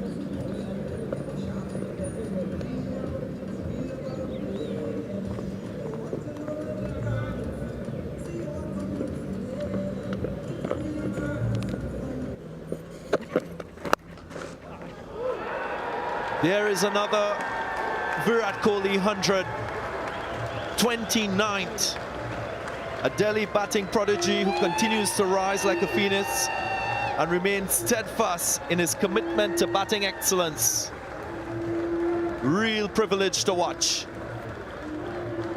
Yeah, King Kohli makes the Queen's Park Oval his own. A wonderful moment, historic test, and a memorable occasion. Centennial test match between West Indies and India, and Virat Kohli puts an exclamation on proceedings.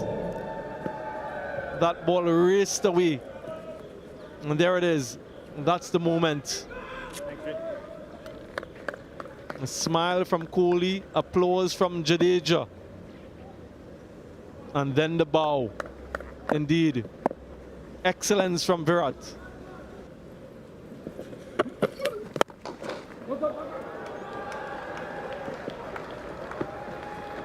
We will see another landmark. This time, Ravindra Jadeja with his signature celebration brings up his 19th Test match half century, his second against the West Indies, and complements the excellence we've seen from Kohli. Yeah, this partnership has been one of the pillars for India in Test match cricket. Virat Kohli and Ravindra Jadeja.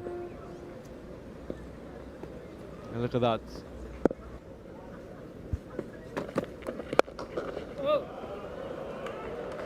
Add that to the highlight reel. Kohli's in the mood.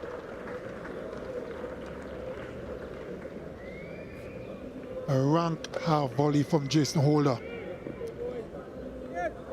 And of course, the kind of form Virat Kohli is in, look at that. All timing. Flew the legs of Jason Holder, tried to stop it with his boot. Oh, very good. Oh, tight.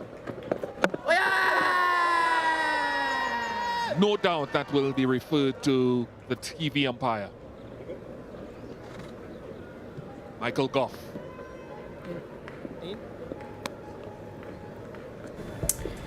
TV umpire to director, we have an umpire review for a run out at the bowler's end. Can I see your side on angle, please?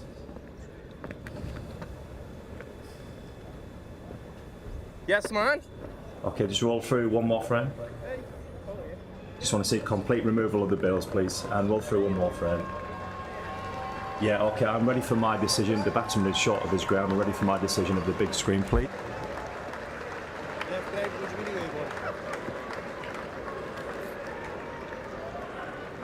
Well, they've had a few decisions, a few close calls prior. This time around, getting the breakthrough, getting the wicket, a good throw from Alzari Joseph.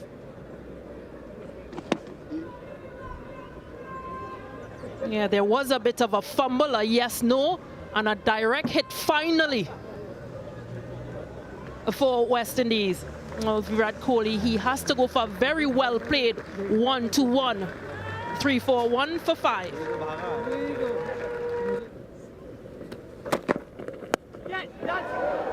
He had just moved Blackwood just before that ball, moved Blackwood further to his left, and that's why Blackwood is standing there remonstrating at slip. And Alzari knows it. Whether Blackwood in his original position would have been able to climb and pull it in, we will never know. And usually you see Jason Holder in that position, so what a change that would have made.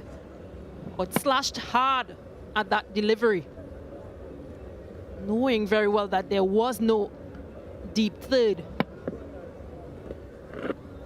Yeah, absolutely no chance for Blackwood.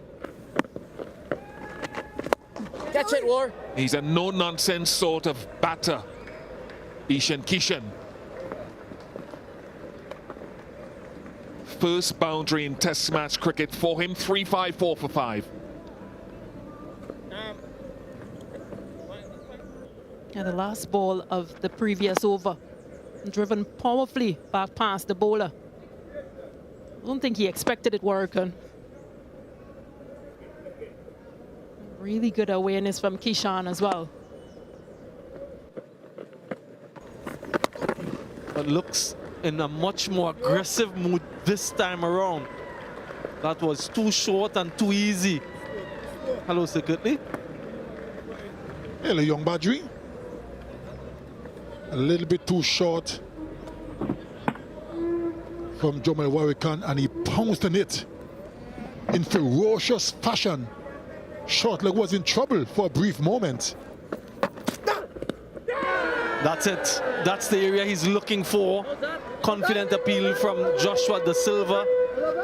Murray Erasmus unmoved. It might just be a case of bat hitting the ground. Craig Brathwaite reviews it.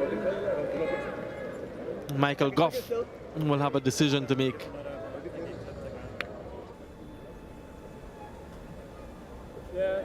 Okay, just take the back one frame, please.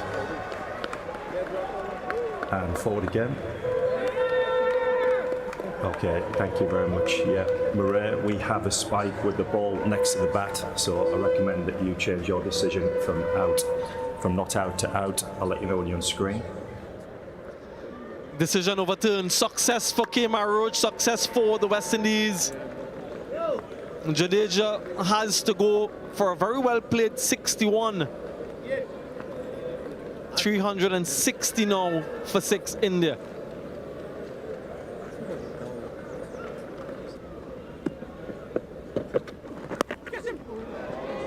In the air, in the gap, and boundary.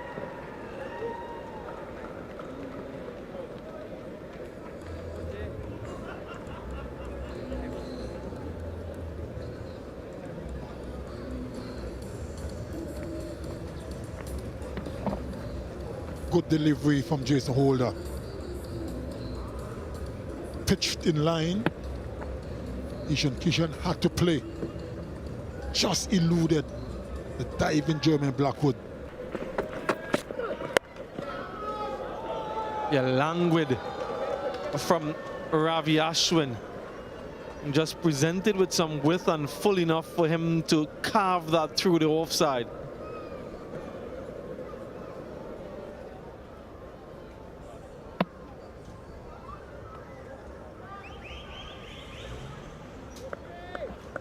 Probably not where he intended to hit it, but it all adds up in the end.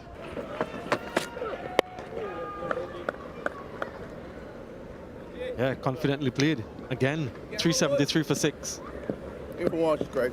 Ankle. Lunch.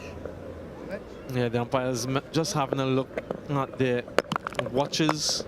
And I think that they've decided that it's time for lunch on day 1. Sorry, session 1 on day 2. A session that yielded 85 runs for India and 2 wickets for the West Indies. 24 overs, so a little bit slow on that count. And will be remembered for Virat Kohli and his 29th Test century. Another one here at the Queen's Park Oval, international century that is. 3 ODI tons to add to that as well. Very hot and humid in the middle, and this break will no doubt be welcomed by the fielders. An opportunity for them to reassess where things are at the moment. Confirmation of the batting card. Half century for Jaiswal and Rohit, a century for Virat Kohli, another half century for Jadeja, and a nice little partnership of 13 between these two. Confirmation of the partnerships once again at the top, 139 following up on 229 from the first test, and 159 between Jadeja and Kohli. The bowling for the West Indies, 2 wickets for Kemar Roach, a wicket apiece for Gabriel Warrican and Jason Holder, as well as the run out of Virat Kohli.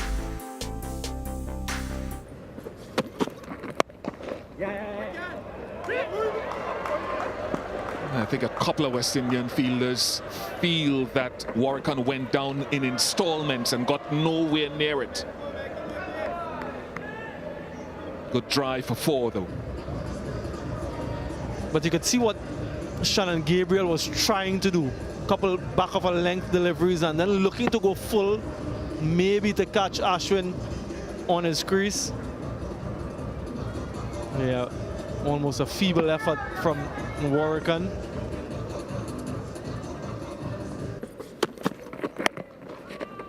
Nice shot. Very good from Ashwin, using the pace and a smidgen of room. I mentioned that he likes to score in this region. And they're enjoying it. Just on top of the bounce and opens the face of the bat to get it backward of point.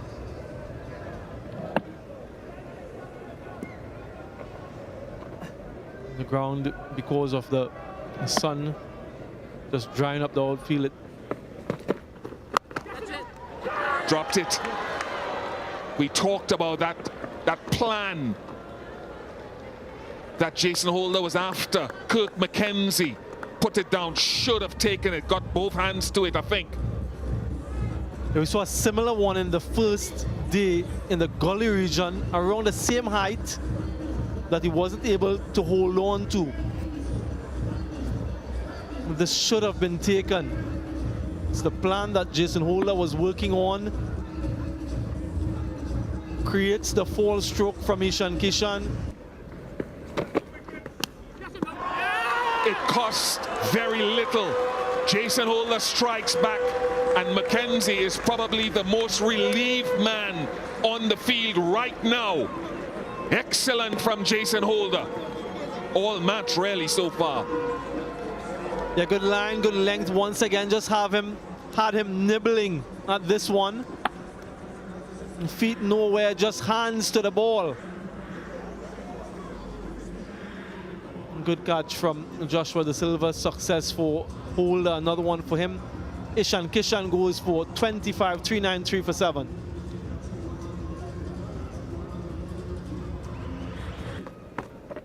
Come on! It's a big appeal by Warwick and it's given by Kettleborough. Ashwin is going to review straight away.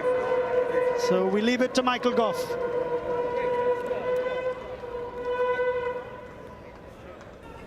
Okay, original decision is out. Pitching in line, impact in line, and it's missing the wickets, Richard. So I'll get you to reverse your decision. I'll let you know when you're on screen.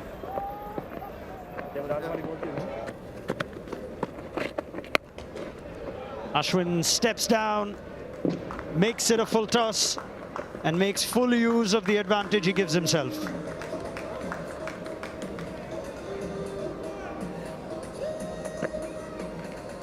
He's quite a tall figure, Vinja Ashwin. So advances and gets it on the full. Yeah, placement was all that was necessary. Stumped. Should be gone. Trying to show some enterprise, Unadkat.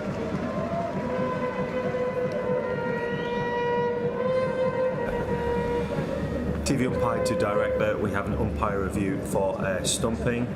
Check the front foot and it's a fair delivery. Start off with front on spin vision, please.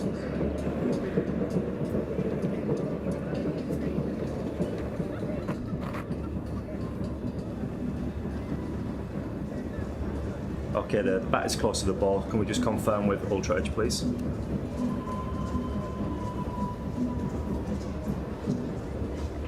Yeah, keep rolling through. Yeah, keep rolling through. Just, yeah, keep rolling.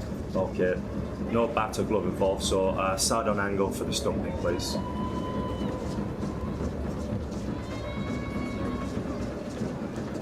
Yeah, keep rolling through. Okay, yeah, satisfied. Batsman short of his ground when the bells are removed. Ready for my decision on the big screen.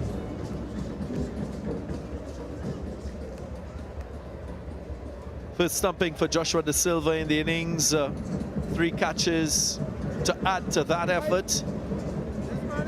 And it's another wicket for Jamel Warrican. Breaks this little partnership between Unadkat and Ashwin.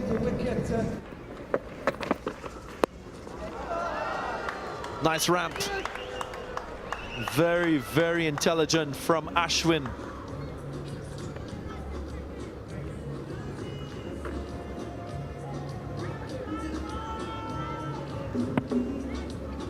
Very, very cleverly done.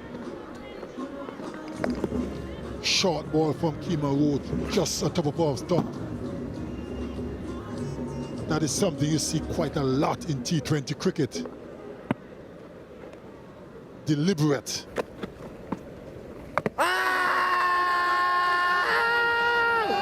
No, says Richard Kettleborough. Siraj went for an adventurous sweep. They're down to their final review and they're going to take it. So we go back to Michael Goff.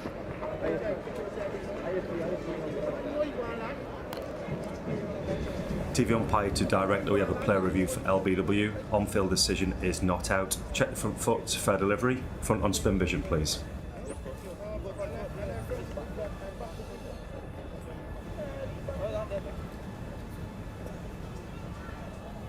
Okay, the bat is close to the ball. Can we confirm with Ulrich, please?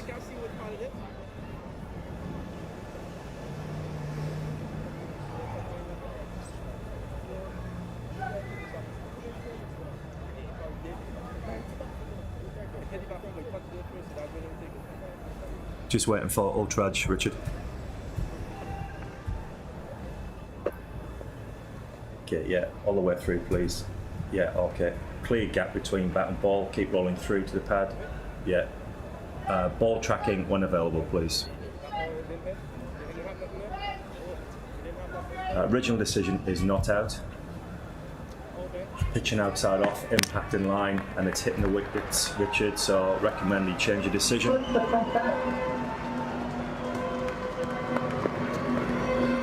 Successful review to give Jomel Warrican his third. As India are 9 down.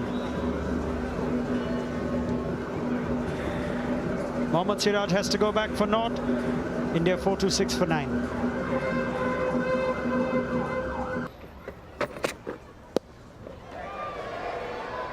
Cheeky from Ashwin and effective. He brings out his T20 Avatar and gets 4. To play the initial deliveries unless he gets that short ball and can guide it where there aren't any fielders. What Roach would probably have been hoping here is that Ashwin would pull or hook where he's got a long leg and a deep backward screen, a deep mid-wicket. So that's very smart from Ashwin. Ravid, working both sides. Working both sides. 600 runs now against the West Indies for R. Ashwin. It's an average of 54.5. That gets better in the Caribbean.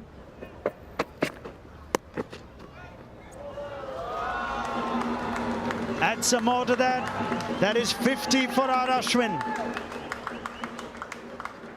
Destroyer with ball and more than capable with bat, especially against the West Indies. Brings up a 14th Test half-century. To find the gap there was very precise.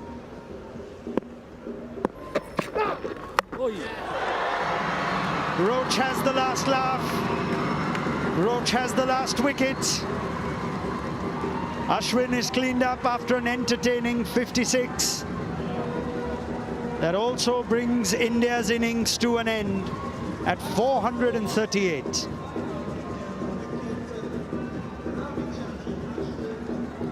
Clever from Roach, pace off. Yes, Ashwin was looking for more than a single to keep strike. Very, very good from Roach. He's, well, a couple of interesting spells, some good spells in this long innings that has consisted of 128 overs, 56 to Ashwin and T here on day 2. Colossal effort by India with the bat. After being put in by Craig Brathwaite, Jaiswal and Rohit Sharma carrying on from where they left off, but a standout innings is that of Virat Kohli. Test 100 number 29. The only way he seemed to be dismissed would have been a run out. It came through Alzari Joseph. Handy contributions from Ravindra Jadeja and Ashwin low down the order as India put 438 in their first innings.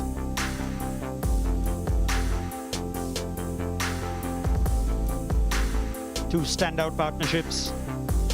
Wicketless session first morning, 139 between Jaiswal and Rohit.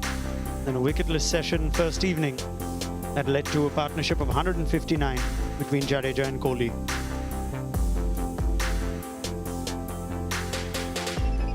Roach with 3 for 104. You know, amongst those 22 overs, there are a couple of key spells and obviously a couple of key wickets. Even though he went close to 5 and over. 3 wickets for Jamel Warrican too, and he had to carry a significant amount of the workload with 39 overs. Jason Holder, I thought, was consistent throughout, consistently good. 2 for 57. And the wicket for Shannon Gabriel, who looked very weary at the back end of that innings.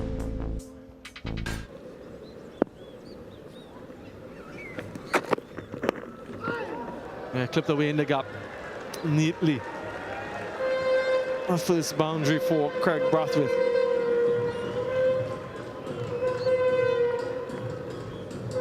Yeah, just straining his line. Siraj, you can see it's a plan to bowl into the legs of Brathwaite, but rose the wrist over the delivery.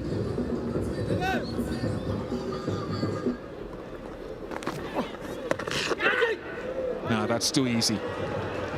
That's well played though by Tejnarayan Chandapol.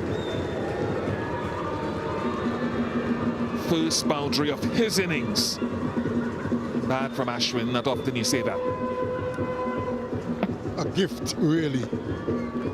A rare bad delivery of Ashwin.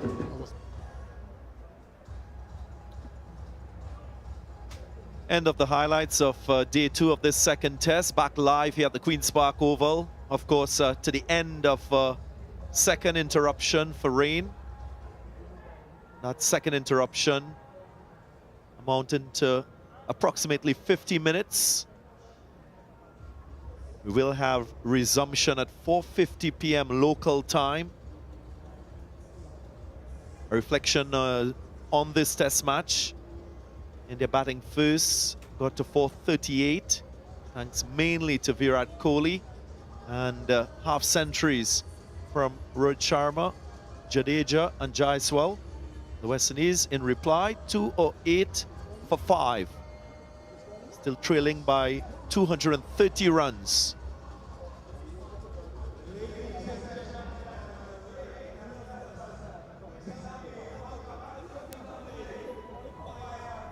Players making their way onto the field.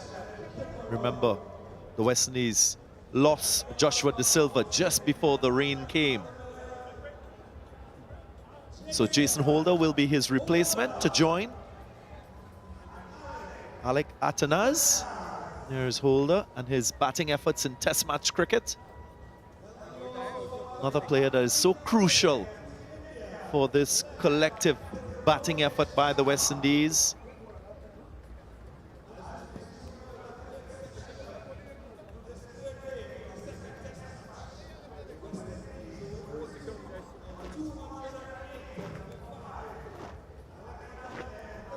What that means, of course, we'll have 27.4 overs remaining. Of course, we can play until 6:30 p.m. local time.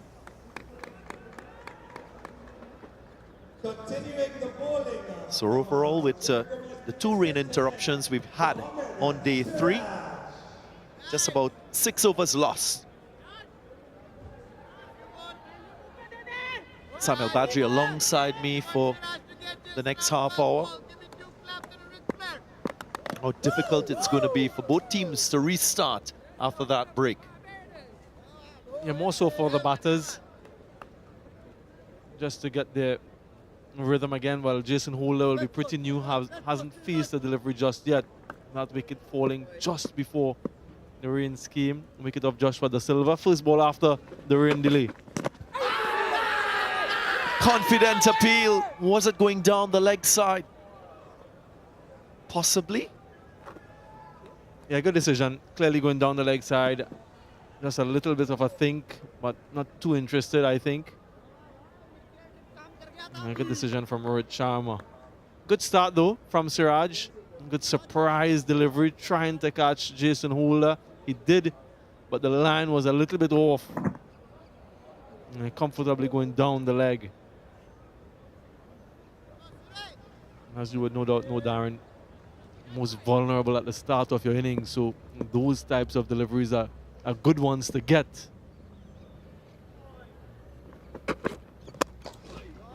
It's a choice of delivery as well to Jason Holder. He's a tall man.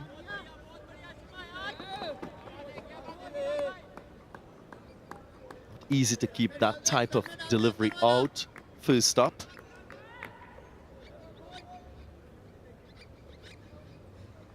Last wicket to fall, that of Joshua Da Silva. Just playing down the wrong line, that inward movement again. Something that we've seen from the fast bowlers. And I just wonder what the rainfall and the wet outfield would do to delivery and what sort of reaction we'll get now as compared to previously. Some reverse swing certainly was evident. And we've seen it again from Siraj, just getting the ball to nip back in to the right-hander. So Jason Holder would be aware of that and seeing that dismissal off Joshua Da Silva. Just be careful of that front pad. There's confirmation of that LBW shot going down the leg side, but that is what Siraj will be targeting. That front pad, LBW bowled. Yeah, and in this spell, 1.9 degree of swing. Before this spell, 0.9. So significantly more swing on offer. End of the over, 2-8 for 5.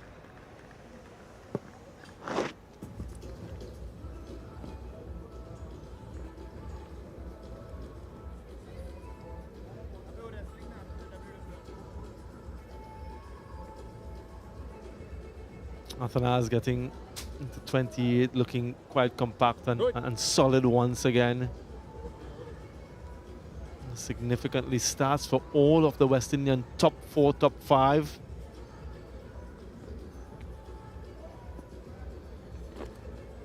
Approaching 100 overs now, India. Many starts. Captain Craig Brathwaite top scoring. Nice. Getting an absolute beauty from this man, which accounted for his wicket. Craig Brathwaite. It's Ashwin again. It's worth noting that India have opted not to take the second new ball. I feel that the spinner and the reverse that they're getting is a better option to get wickets.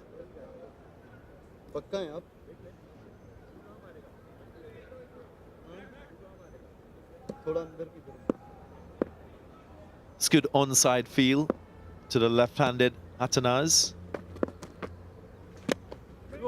Easy, JD. Big gap through that cover region.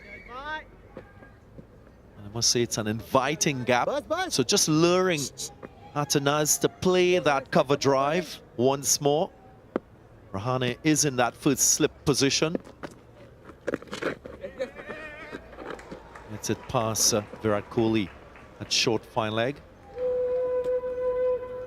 Yeah, with this field, just expect that the line of attack will be leg stump. Very straight. Even the fielder who's at that point region is square, very square. Backward of point, he's in line with the crease parallel. Usually you're either behind or in front, but he's dead square.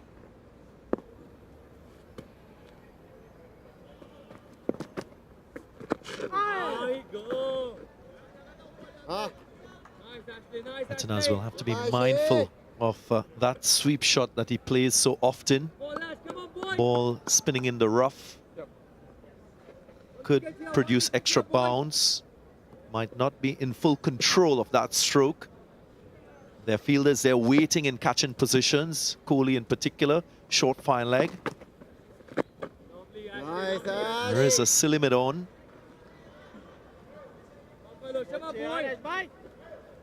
So pressure for the young man.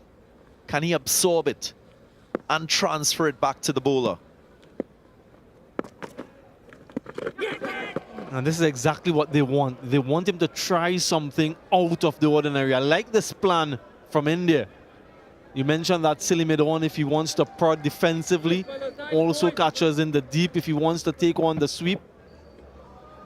And he chooses to go with the reverse. Jason Holder just had a quick chat with him just to reassure him and calm him down.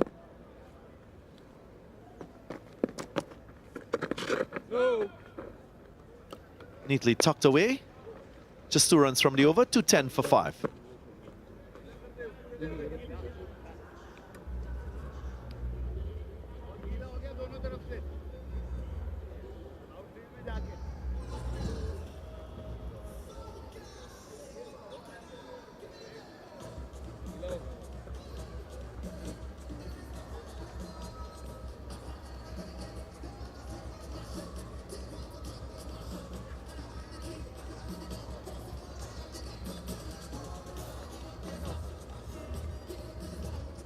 Keeping that shine, managing the ball.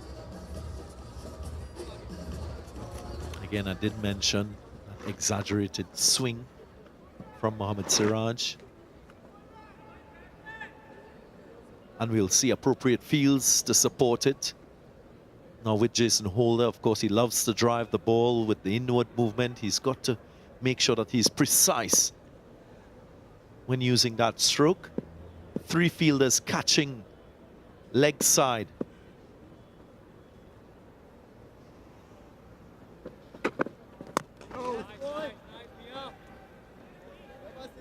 Yeah, continues to target that stump. And even if he wants to play that on drive, if it hits the inner portion of the bat, either of those 3 fielders can come into the equation. Really concerted plan, quite deliberate.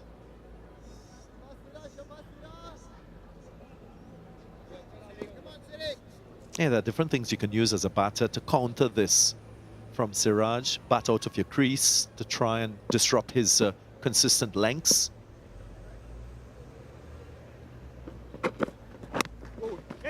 That will also reduce the time allowed for the ball to swing. Saw that from Jason Holder and his approach. And rotation of strike as well. With the right-left combination. You'll have to adjust the line, Siraj. So the more they're able to turn over the strike, it will work in their favor. A discussion from Jim in Blackwood as to what he perhaps think is the best approach. Come on, mate.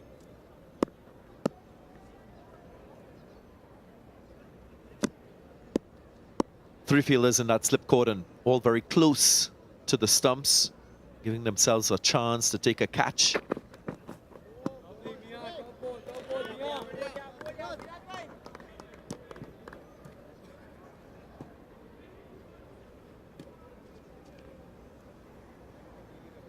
Still with this plan, as a fast bowler, you need to exercise patience. Not the type of surface that you can go at full tilt. What I'd like to see Mohammad Siraj employ is that short delivery from time to time, just to keep check on the batter. Don't let that batter get accustomed to striding forward in comfort. So far, so good from Atanaz.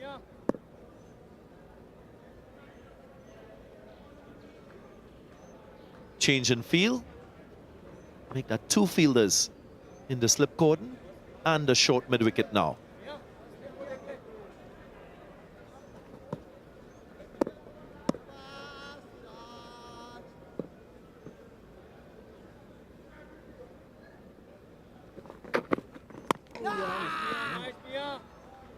ball, me. Super stuff, me. Super stuff, me. Nice and solid from Athanas. Did see him go after a few deliveries that were a bit wide. Also have seen him leave some that were quite close. Just finding that right balance between trying to score and trusting your defense and absorbing the pressure.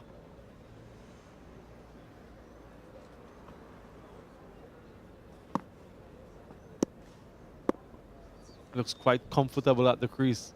I like Athanas. Very organized.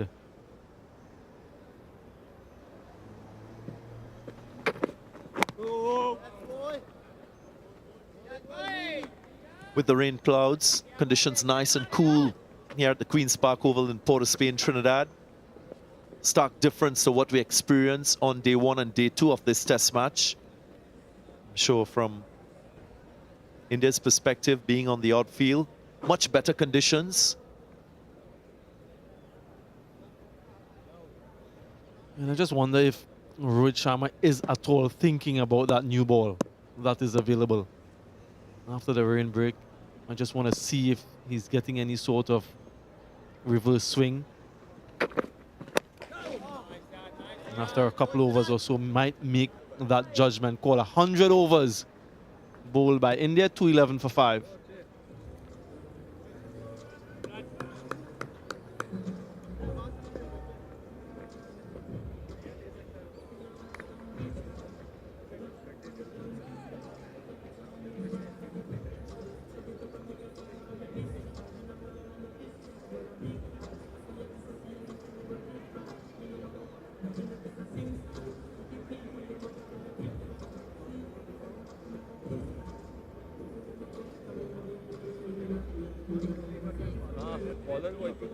.30 not out for Alec Athanas. Another start for him in Test match cricket. That first Test match, he scored 47 and 28. Still adding to that score. Thank you. And he's alongside a senior partner, Jason Holder. Didn't get too many in that first Test. He was dismissed for 18 in the first innings, remained unbeaten in the second.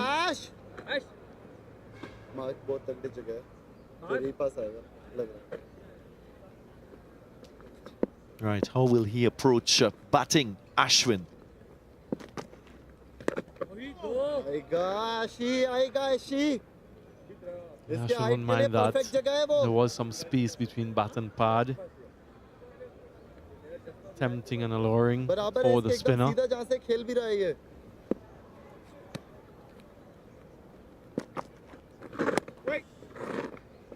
I did mention, Samuel Badri, that we haven't seen West Indian batters use their feet to the spinners. Maybe you can give us a spin bowling perspective of how challenging it is when you're bowling to a batter with that type of approach. Yeah, a couple of things that put off a bowler, a spinner. One, the batters who sweep, and then those who advance down the track some turn in a portion of the bat. There is that forward short leg lurking in the vicinity. Yeah, it affects your length and also the pace at which you bowl. If a batter is prepared to come down at you,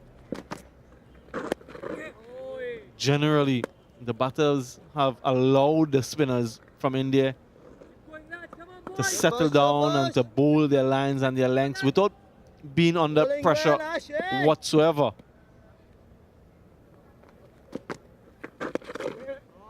I get you, it's one less awareness for you to have as a spin bowler.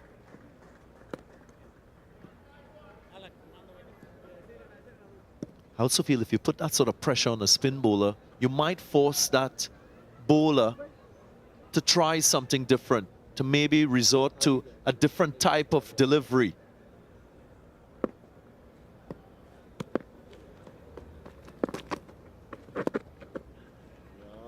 At the moment, it's the bowlers, the spinners dictating pace. 212 for 5.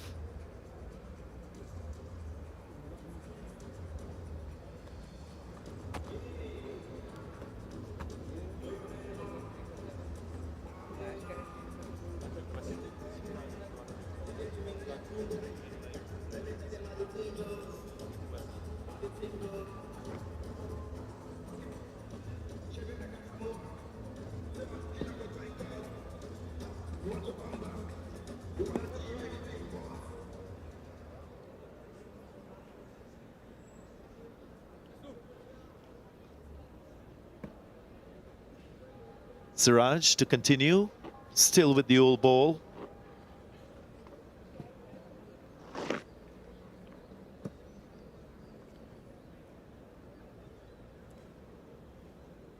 For Jason Holder. A balanced field. Now instead of 3 men catching leg side, it's reduced to 2. Short mid-on, short mid-wicket. And conventional mid-on as well with a square leg. Yeah. Nicely guided. Good soft hands by Jason Holder. Yeah, so often the case when a captain just gives you a little bit of protection in one area, you tend to overcompensate, and provided some bit of width for Jason Holder. Generally operated with a nice tight line, wicket to wicket previously.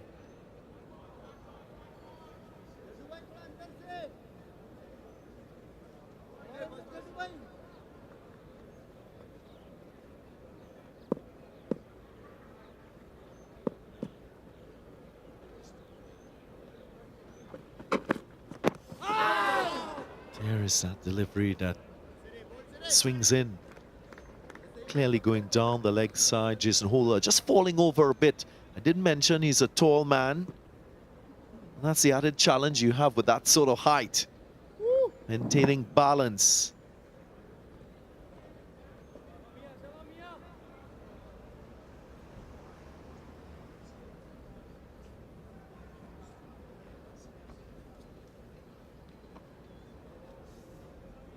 Chairman of selectors for India, Ajit Agarbathi,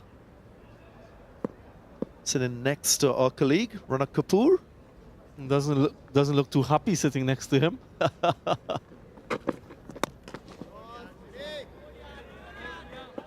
course, Ajit Agarbathi, having played 26 test matches for India, recently appointed in that role as chairman of selectors. Brings a wealth of knowledge, playing, of course, coaching as well. He's worn many caps.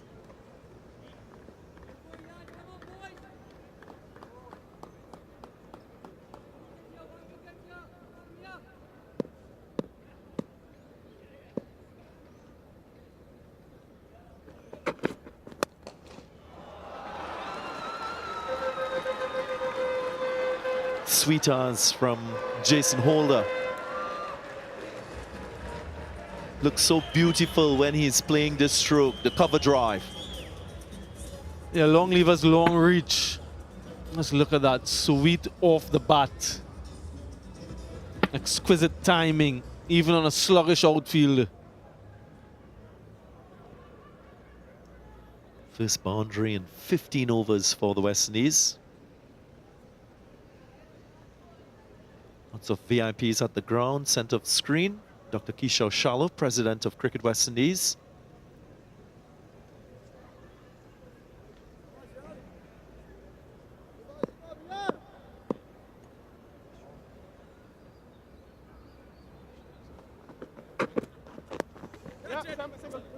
More runs.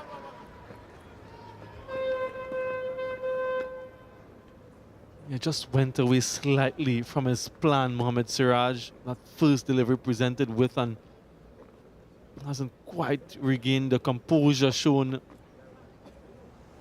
in the earlier overs. And of course, there's a slightly different plan for the left-handed Athanas, looking for something maybe caught in that slip region, caught by the wicketkeeper, as compared to the LBW bowl for the right-hander. You'd think that Mohammad Siraj is coming to the end of his spell, into his 4th over after the restart. I feel this might just be the last effort with the old ball before the new one is taken, or we might see spin from both ends.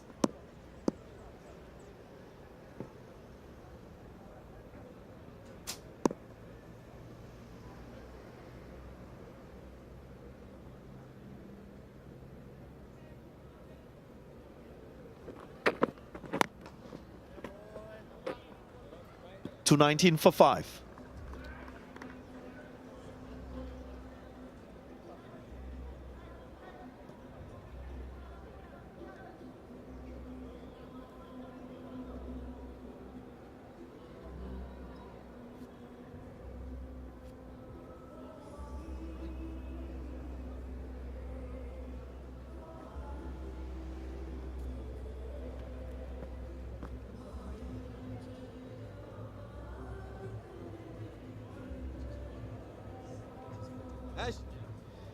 Umpire Gregory Brathwaite, fourth umpire for this second test, making his way on the field with that new seed, as they say.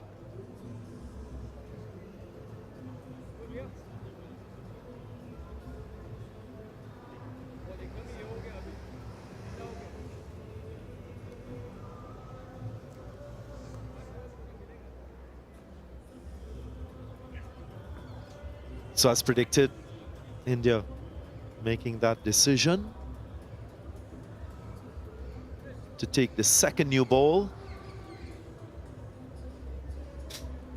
It will be Mukesh Kumar with the responsibility to get things on the way with that second new ball in time to come.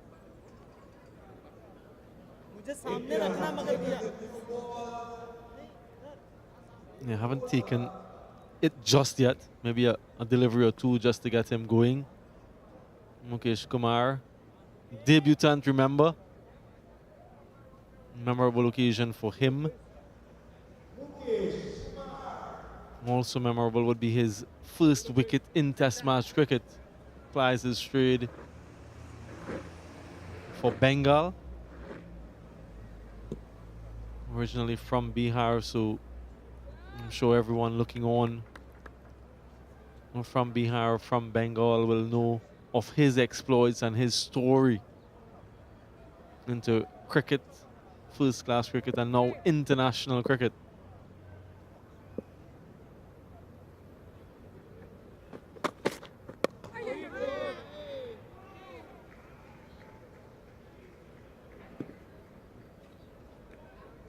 And this was the wicket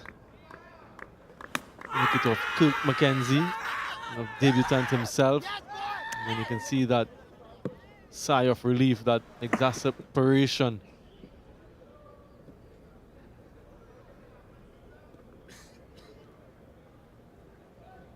Always remember your first.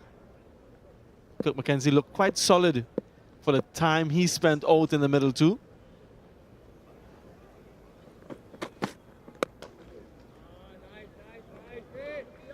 Just using the angle very wide of the crease, Mukesh Kumar, to get that ball to in-duck, to angle towards the stumps. Releasing from as wide as possible, almost.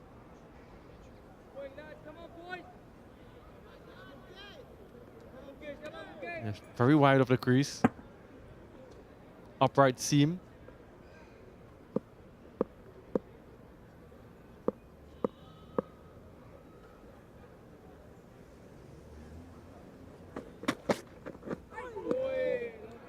You mentioned him getting his first Test wicket. Fifth Indian player to debut here at the Queen's Park Oval. I'm sure viewers might recall a few names who did debut here at the Queen's Park Oval. Sunil Gavaskar, of course. That was in 1971. Half centuries in both innings. Chandrasekhar Gadkari in 1953.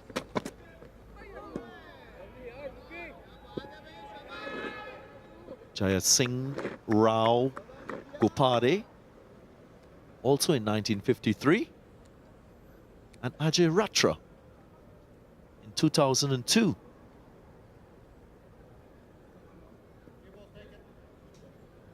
Popular place for Indians to test debut.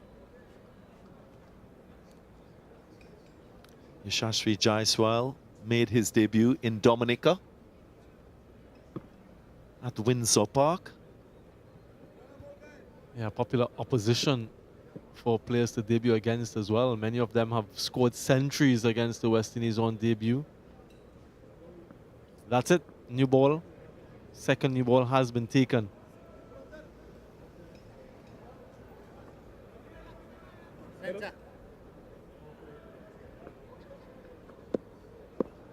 Two slips and a gully. No!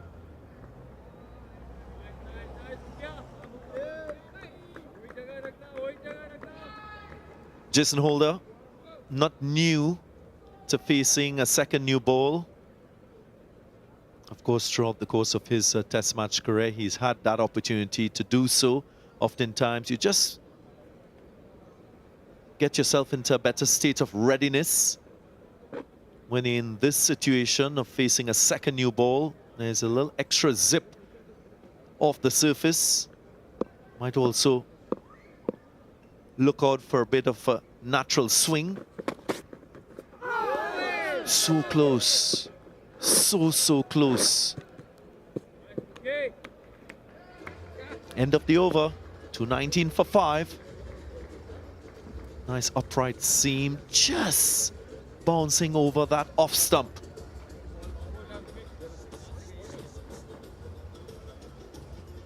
A smile now from Jason Holder. That was very close. He would say it was an excellent leave. Not too sure if he left on bounce or on line. Either way, it missed the stump. Yeah, I figured as much. I figured that Siraj would want at least one over with this second new ball. Just to see what he can get. Anticipate a couple slips at least for the left-handed Athanas.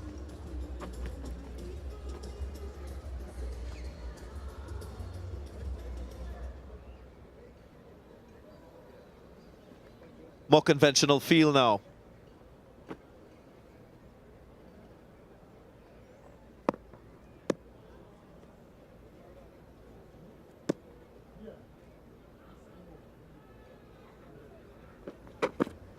And swing on offer into the left-hander.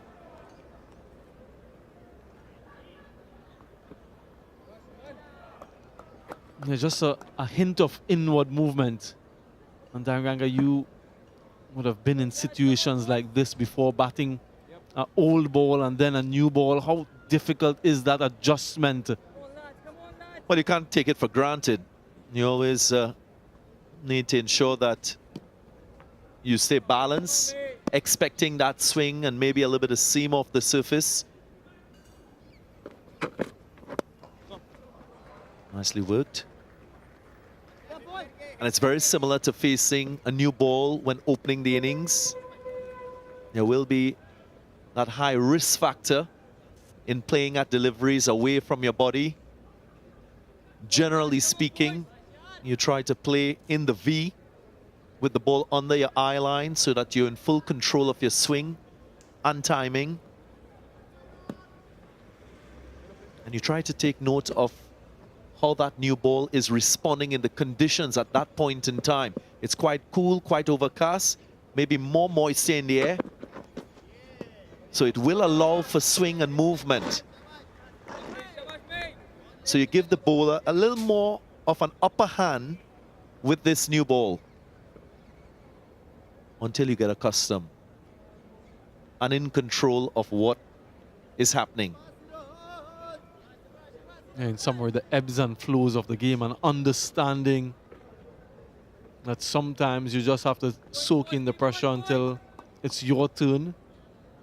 And when you capitalize,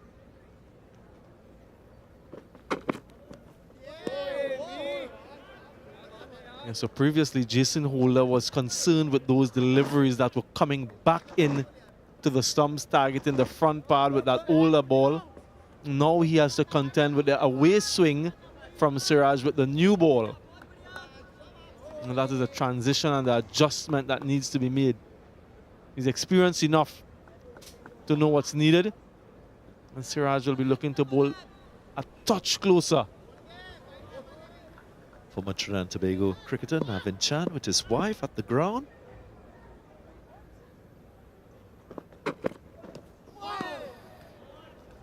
Thought about it for a moment.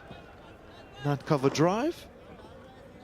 And there again is the experience of Jason Holder, not going after that foolish delivery, recognizing that the ball is swinging. There's a high degree of risk if he went after that delivery. The last minute decides to leave it alone.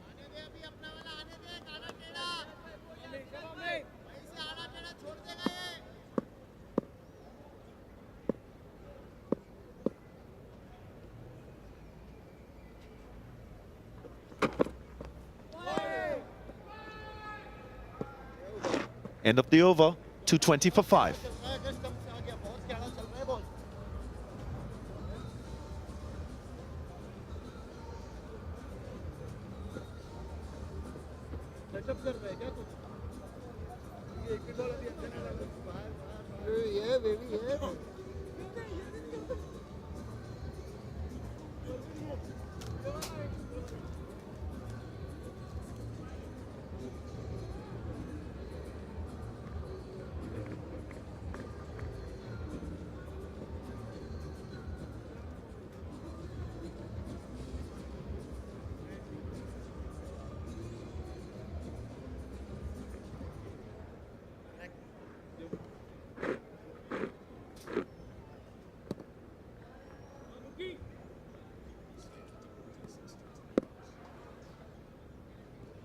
Mukesh Kumar.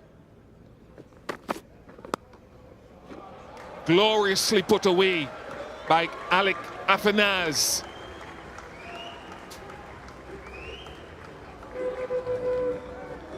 What a shot. Brand new ball. A little bit wide of off stump. Struck that and struck it well with some authority.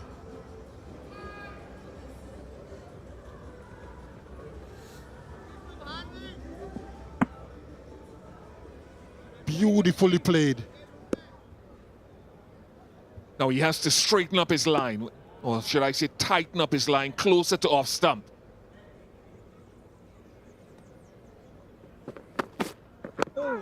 Does so quite nicely.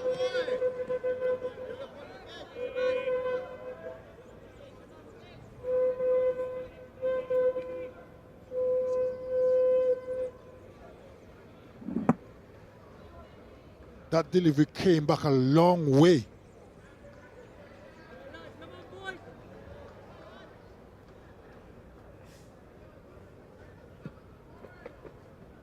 But young Athens was equal to the task.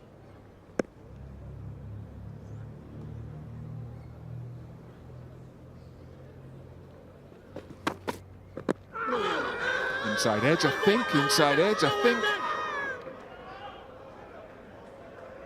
Think inside edge. That was my thought. Real time.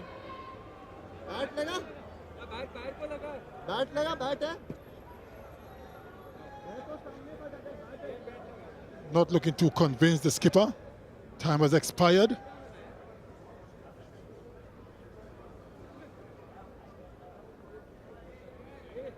Let's see if you're right, Bish. I know you got good eyes.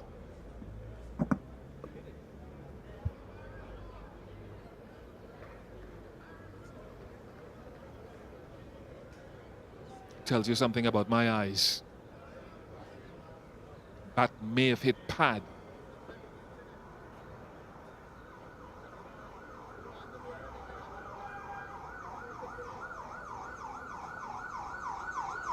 All looking at the big screen.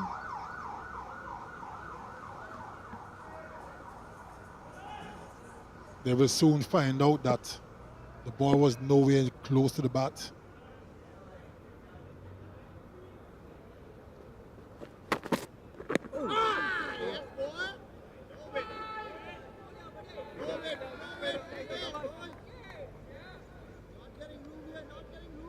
Look at the swing, Bish. Look where that pitched and we ended up.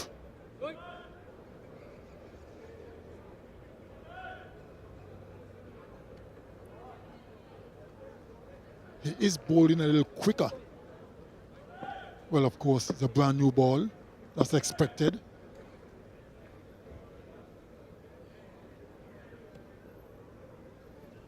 It's where Afanaz has to be a little tighter as well in his... Yeah, like that. In his execution of his stroke, whether defensively at this stage or whether he's attacking, because the light will perhaps quickly fade here at 5:25, and the clouds heavily moving across the ground towards the west. We've already seen 2 batters dismissed just on the cusp of rainfall earlier today.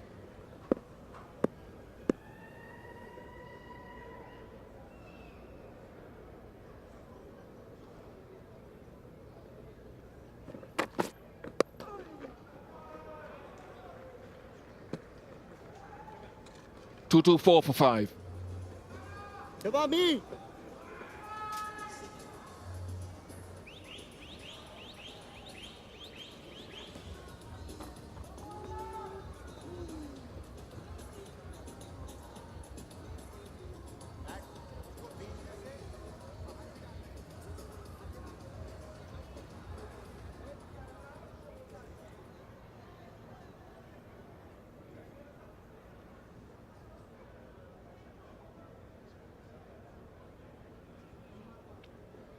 Yeah, I think the other thing to look for here with Siraj is well, the sequence of outswingers to Jason Holder. He has that scrambled seam that so many of them use to try to nip it back, just as a complement to the outswinger. Wonder when that comes.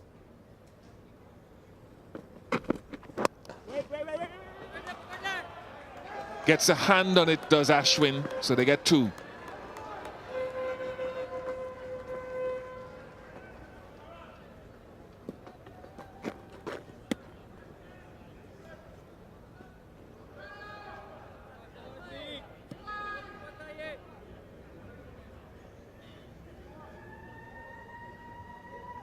There is that wobble seam.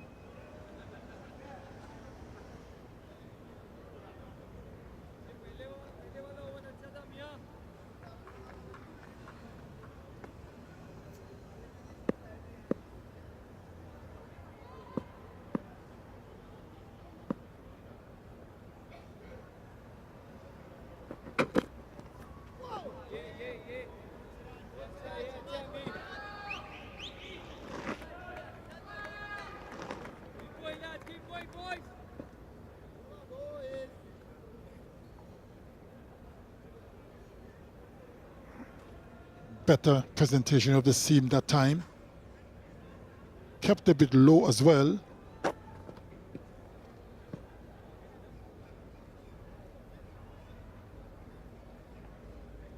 Jason Holder wasn't tempted.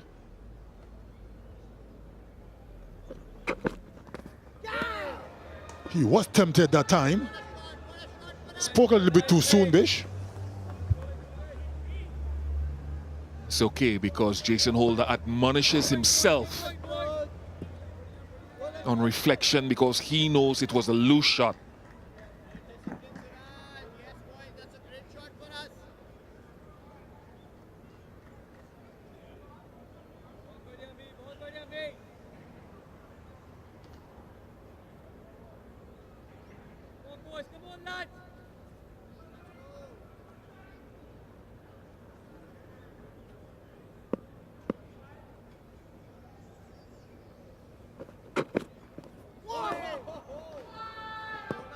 Really bowling well, Siraj, with this second new ball.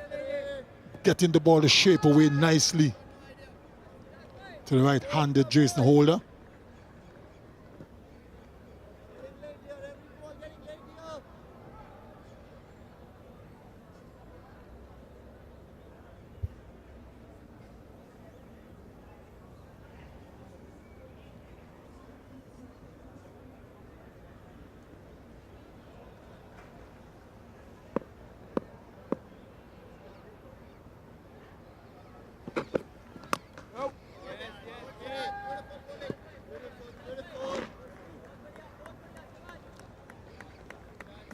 Of course, it's 5:30 here.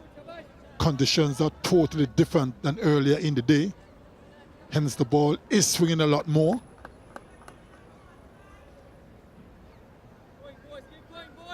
Siraj certainly enjoying this. Yeah, because of the time, eyes will be on the umpire at the end of this over, or maybe the next couple of overs, to see what they think of the light.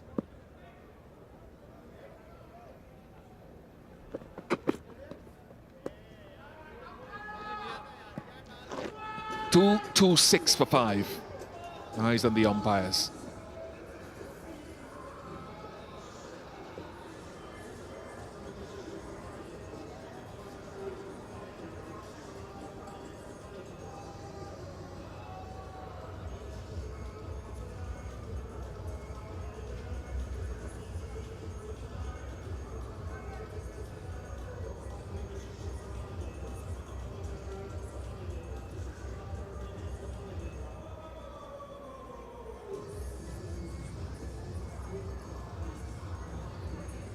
Umpires have deemed we go again after the substitutes leave the field, having replenished the batters with some liquid.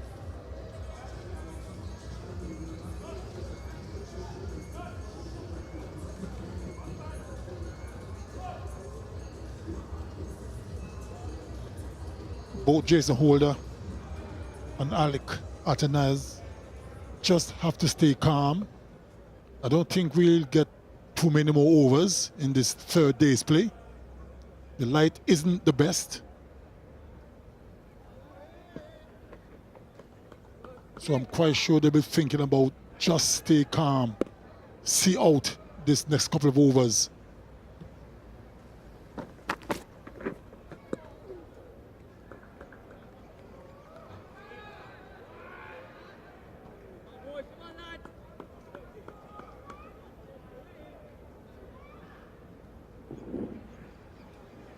Also getting the ball to swing quite a lot. Mukesh just off target that time. Good take by the wicketkeeper.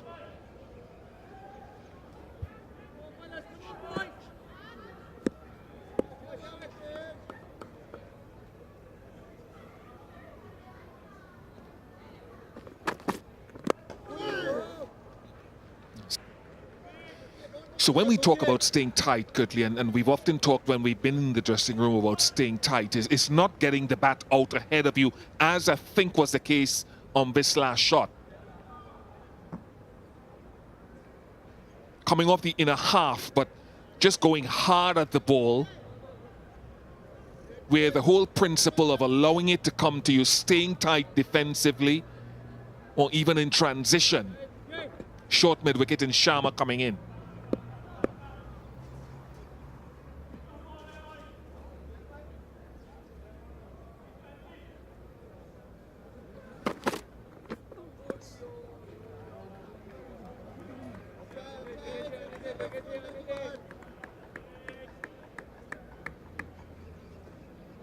Quite right, Bish. Rather than going, searching for the ball, let it come to you. Play it as late as possible. Atenez that time was playing well in front of his pads.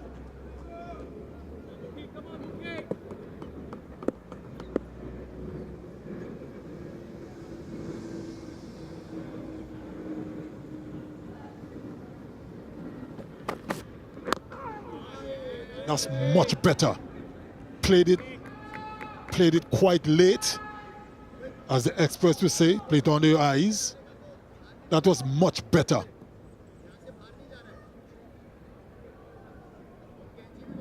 Look where the bat is. That was really good.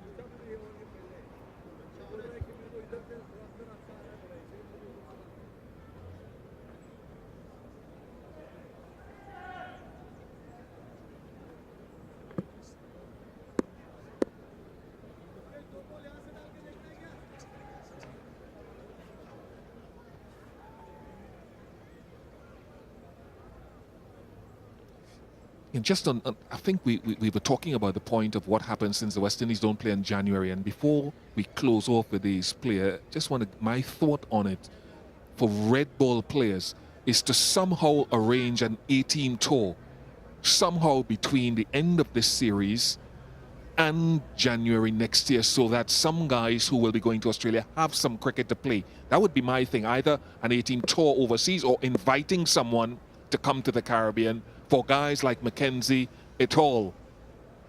I know it's not cheap. Yes. And that, Kirtley, is really for guys who won't be involved in white ball segments of the tour when England come to the Caribbean or beyond this test match series. I really think that's important to get some red ball cricket going to Australia, and that would be the ideal. An 18 tour, even if some of your senior test players go on it, or an invitation to someone to come in, preferably to go away at this time of year. Absolutely important that these players get some red ball cricket before Australia.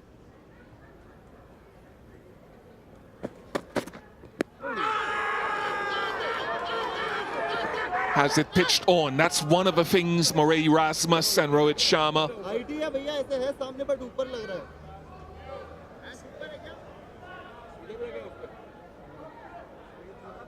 I think Rohit's saying it's too high. Ishan Kishan is not convinced, but he doesn't have a say. Rohit has. And he's not convinced.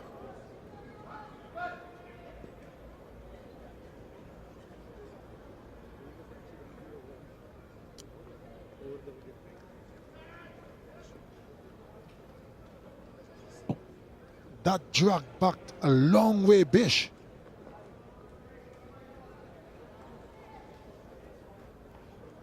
Yeah, and it's coming from over the wicket as opposed to around. So superb delivery, pitching on, but I think Rohit might have been right.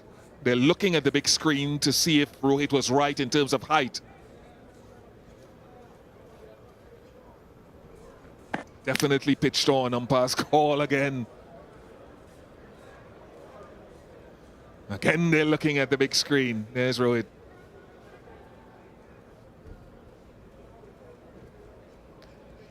And he was kind of right anyway. 2-2-8 for 5 and Blue Water strings break.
As we come towards the end of this day 3, West Indies 2-2-8 for 5. Brathwaite got 75 before he was removed. Affinay is still there in 37.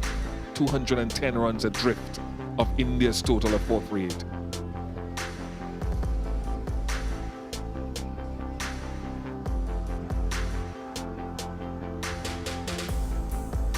Just before the break, the decision was not out. So had it been challenged, It would have remained not out, but that's the look when they saw it on the big screen.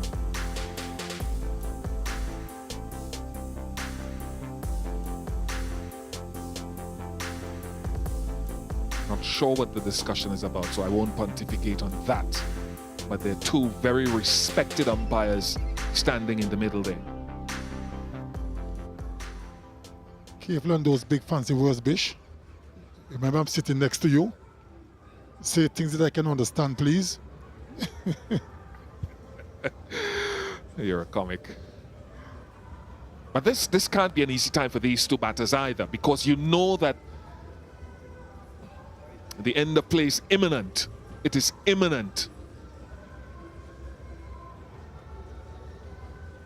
So you're sort of hanging in, not wanting to take any risk. Are they discussing whether the seamers can continue after the water break, or whether spin is a thing? Certainly an in-depth discussion going on. What is the result? Are we going to see the fast bowlers continuing, or is it going to be spinning? Or is it going to be the spinners? Has to take the light into consideration. It's not as bright.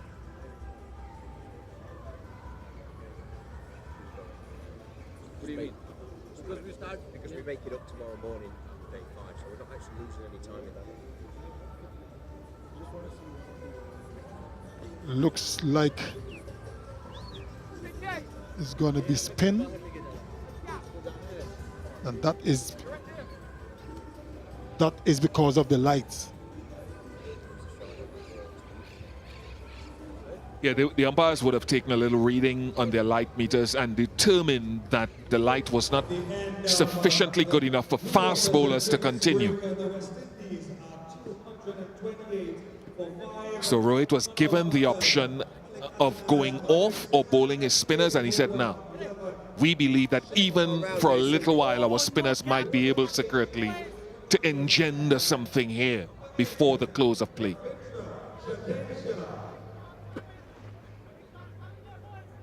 That is almost certainly the thought process.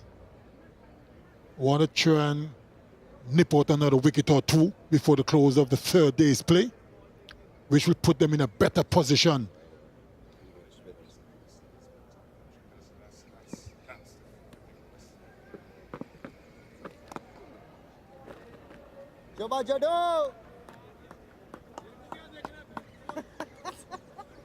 Short leg in place, so with the new ball it could slide on. It could bounce or it could grip.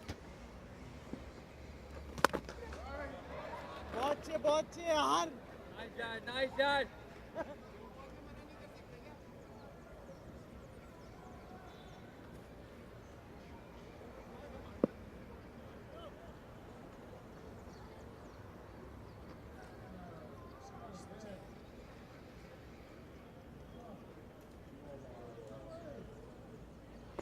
Curtly Ambrose's pet hate, a spinner bowling a no ball.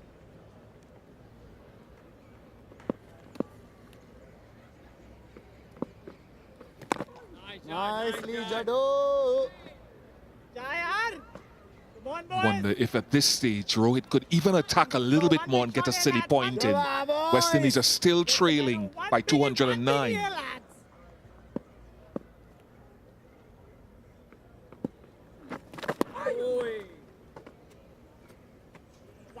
One biggie. Shabash, John. Nice, Jado.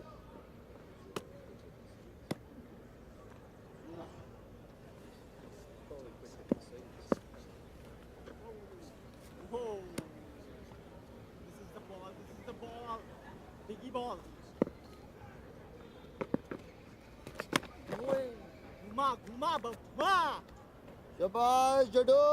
The viewers can clearly see that even this new ball, only a few overs old, is gripping on the surface off the seam.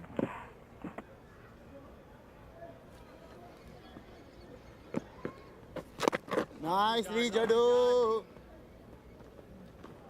Sometimes that's all a spinner needs to see. Just one ball ripping away from the batsman, and that will certainly put doubt in the batsman's mind. My goodness.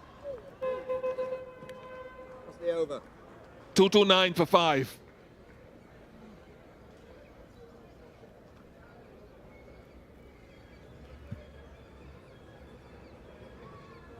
Murray Rasmus and Richard Kettleborough having another chat about the light.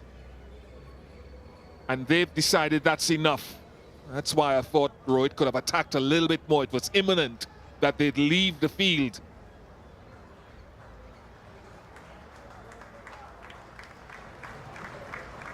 The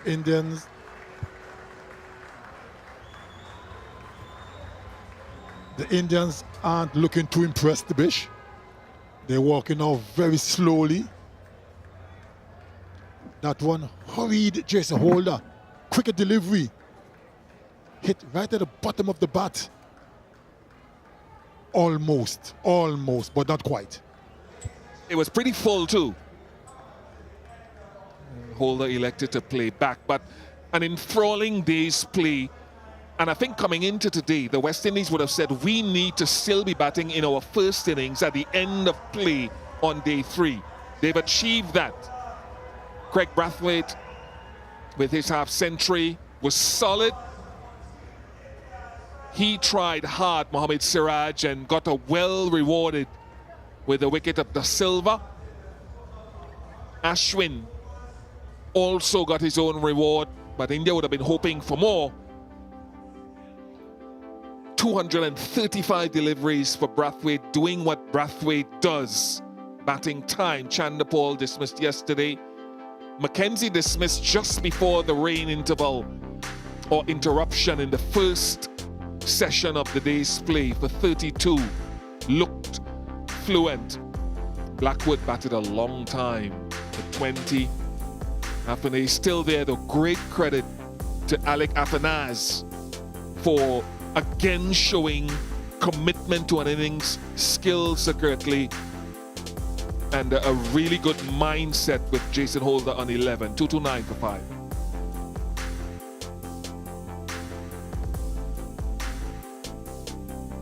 (71, 46, 40).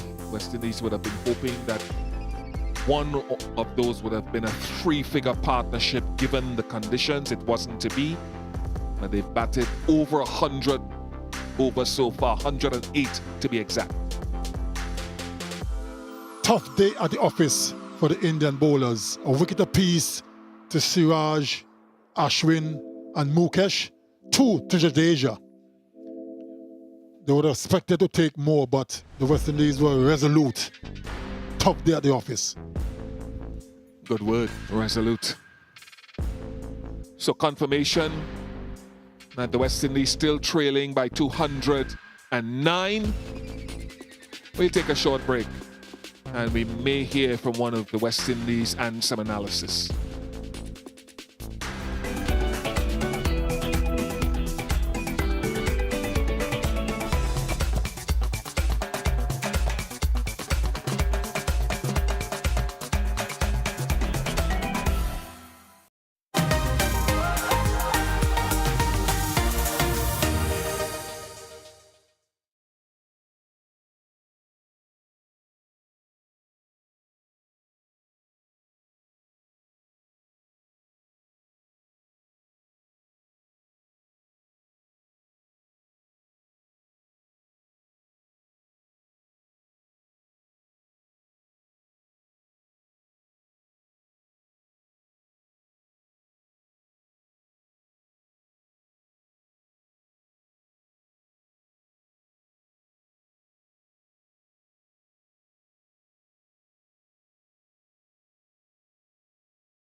Day 3 concluded, and so West Indies trailing by 209 with Afanase not out on 37. Jason Holder with him 229 for 5. Let's join Samuel Badri, who's got Alec Afanase with him. Unbeaten on 37 from 111 deliveries. Alec Afanase alongside me. Always a pleasure to have you. Alec, that challenge out in the middle, having faced 111 deliveries for your 37, how much did you enjoy that? To be honest, I enjoyed it more than Dominica. I came in at a stage where we had just lost some quick wickets, and it was all about rebuilding. So I enjoyed it quite much. And tell us a little bit about the conditions. Not much assistance for the bowlers, but still something in it to challenge you guys. Yeah, I thought that there wasn't as much spin as Dominica, obviously, but it was still a bit slow. And and given the quality that they had, I mean, they have played in so many conditions. So I mean, they understood it well. I found that they had the proper field setting for the type of bowling they were doing, and it was really good. Yeah, a couple more things I want to find out from you. The challenge of having to come off the field and then back on the field based on the weather conditions. How challenging is that for you as a batter? I mean, it is challenging, to be honest, because, I mean, when you're in a rhythm and then the rain comes, you have to start all over again. But I thought that Jason and I handled it very well. And also the challenge of having faced that old ball and then the new ball, different plans from the bowlers. How did you cope with that? It was a bit tricky at first. I got a few close calls, but I think the plan was to always get out there, get a good stride in, and I mean, I got a few close calls, as I said, but that was really the plan, to get out there. And how do you overcome those LBW appeals that, goes where the umpires call? How do you put that beside you or behind you and concentrate on the next delivery? Well, the good thing about it is I'm relatively new to the review system. So, I mean, it was quite easy to put it behind me, but having such an experienced candidate in Jason Holder, it was quite easy for him to talk me out of it. And just projecting to day 4, a good start for you, looking for that first landmark, first half-century international cricket. That's some way away at the moment, but you're just looking to continue the same vein from today? Yes, definitely. I know it's really about batting and batting long. We enjoy the challenge, and as a unit, it's no secret that we are trying to build. So I think right about now we're just enjoying the challenge and try to stick to the basics. And we're enjoying looking at you do your work out in the middle. Congrats and all the best tomorrow. Thank you. Very impressive young man, Alec Afanase, once again with the West Indies on 229 for 5. Afanase on 37, and batting time again and showing us just incrementally his attacking side, 111 deliveries. Craig Brathwaite was the rock of the West Indies innings, again batting deliveries, batting time, and occasionally deflecting and getting it to the boundary. We all know his powers of concentration is magnificent. He's a very calm customer, never look flustered or too bothered. He plays to his strengths. Another half century for him. He played really, really well to shepherd his troops throughout the day. And then he got the beauty to dismiss them. And that beauty came from Ravichandran Ashwin. Mukesh also got his first test wicket of his career. Siraj got Joshua the Silva, and Jadeja with a couple. So let's revisit those wickets that fell today. 4 of them. First to go was McKenzie after looking promising. One debutant dismissing the other. Mukesh Kumar getting the wicket on the cusp of rain as well, to a well-set field, inviting that square shot.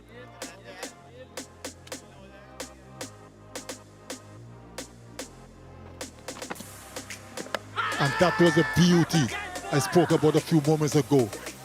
Very, very well bowled by Ashwin. Pitch and spun. Went between bat and pad and castle the stumps. Very, very well bowled. To the amazement of Captain Craig Brathwaite. Turned 10 degrees after hitting the footmarks. Another piece of brilliance here from Rahane, paying attention all the way through. Just the angle and 5 degrees of spin for Ravindra Jadeja. Stunning Blackwood, I think, with the reflexes. And then Joshua the Silva. Not a very good stroke, or attempt of a good stroke from Joshua Silva. Played it too far in front of him. Should have waited a little bit. And look at that big gap. Lost his middle stump. But very, very good bowling to Siraj. Boy, doesn't he deserve it. Yeah, we've had some fascinating periods of play. The West Indies, though, still trailing by 209 for 5. They would have been hoping to bat all day. They did bat all day, 108 overs in total in the innings. And Afanaz will continue tomorrow. It will be an early start, though, on day 4. 9:30 start with 98 overs as a minimum possible, weather permitting. And we'll be on air as normal, well, not as normal, 15 minutes earlier than normal at 9:15 a.m. local time. The final day has a possibility to start 10 minutes earlier than normal as well. So lots of time still left in this test match, weather permitting. Hope you've enjoyed the action from the Queen's Park Oval today. And Shardul Thakur in the distance with a white ball getting loose. Hope for your company tomorrow. Bye for now.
What a bowler!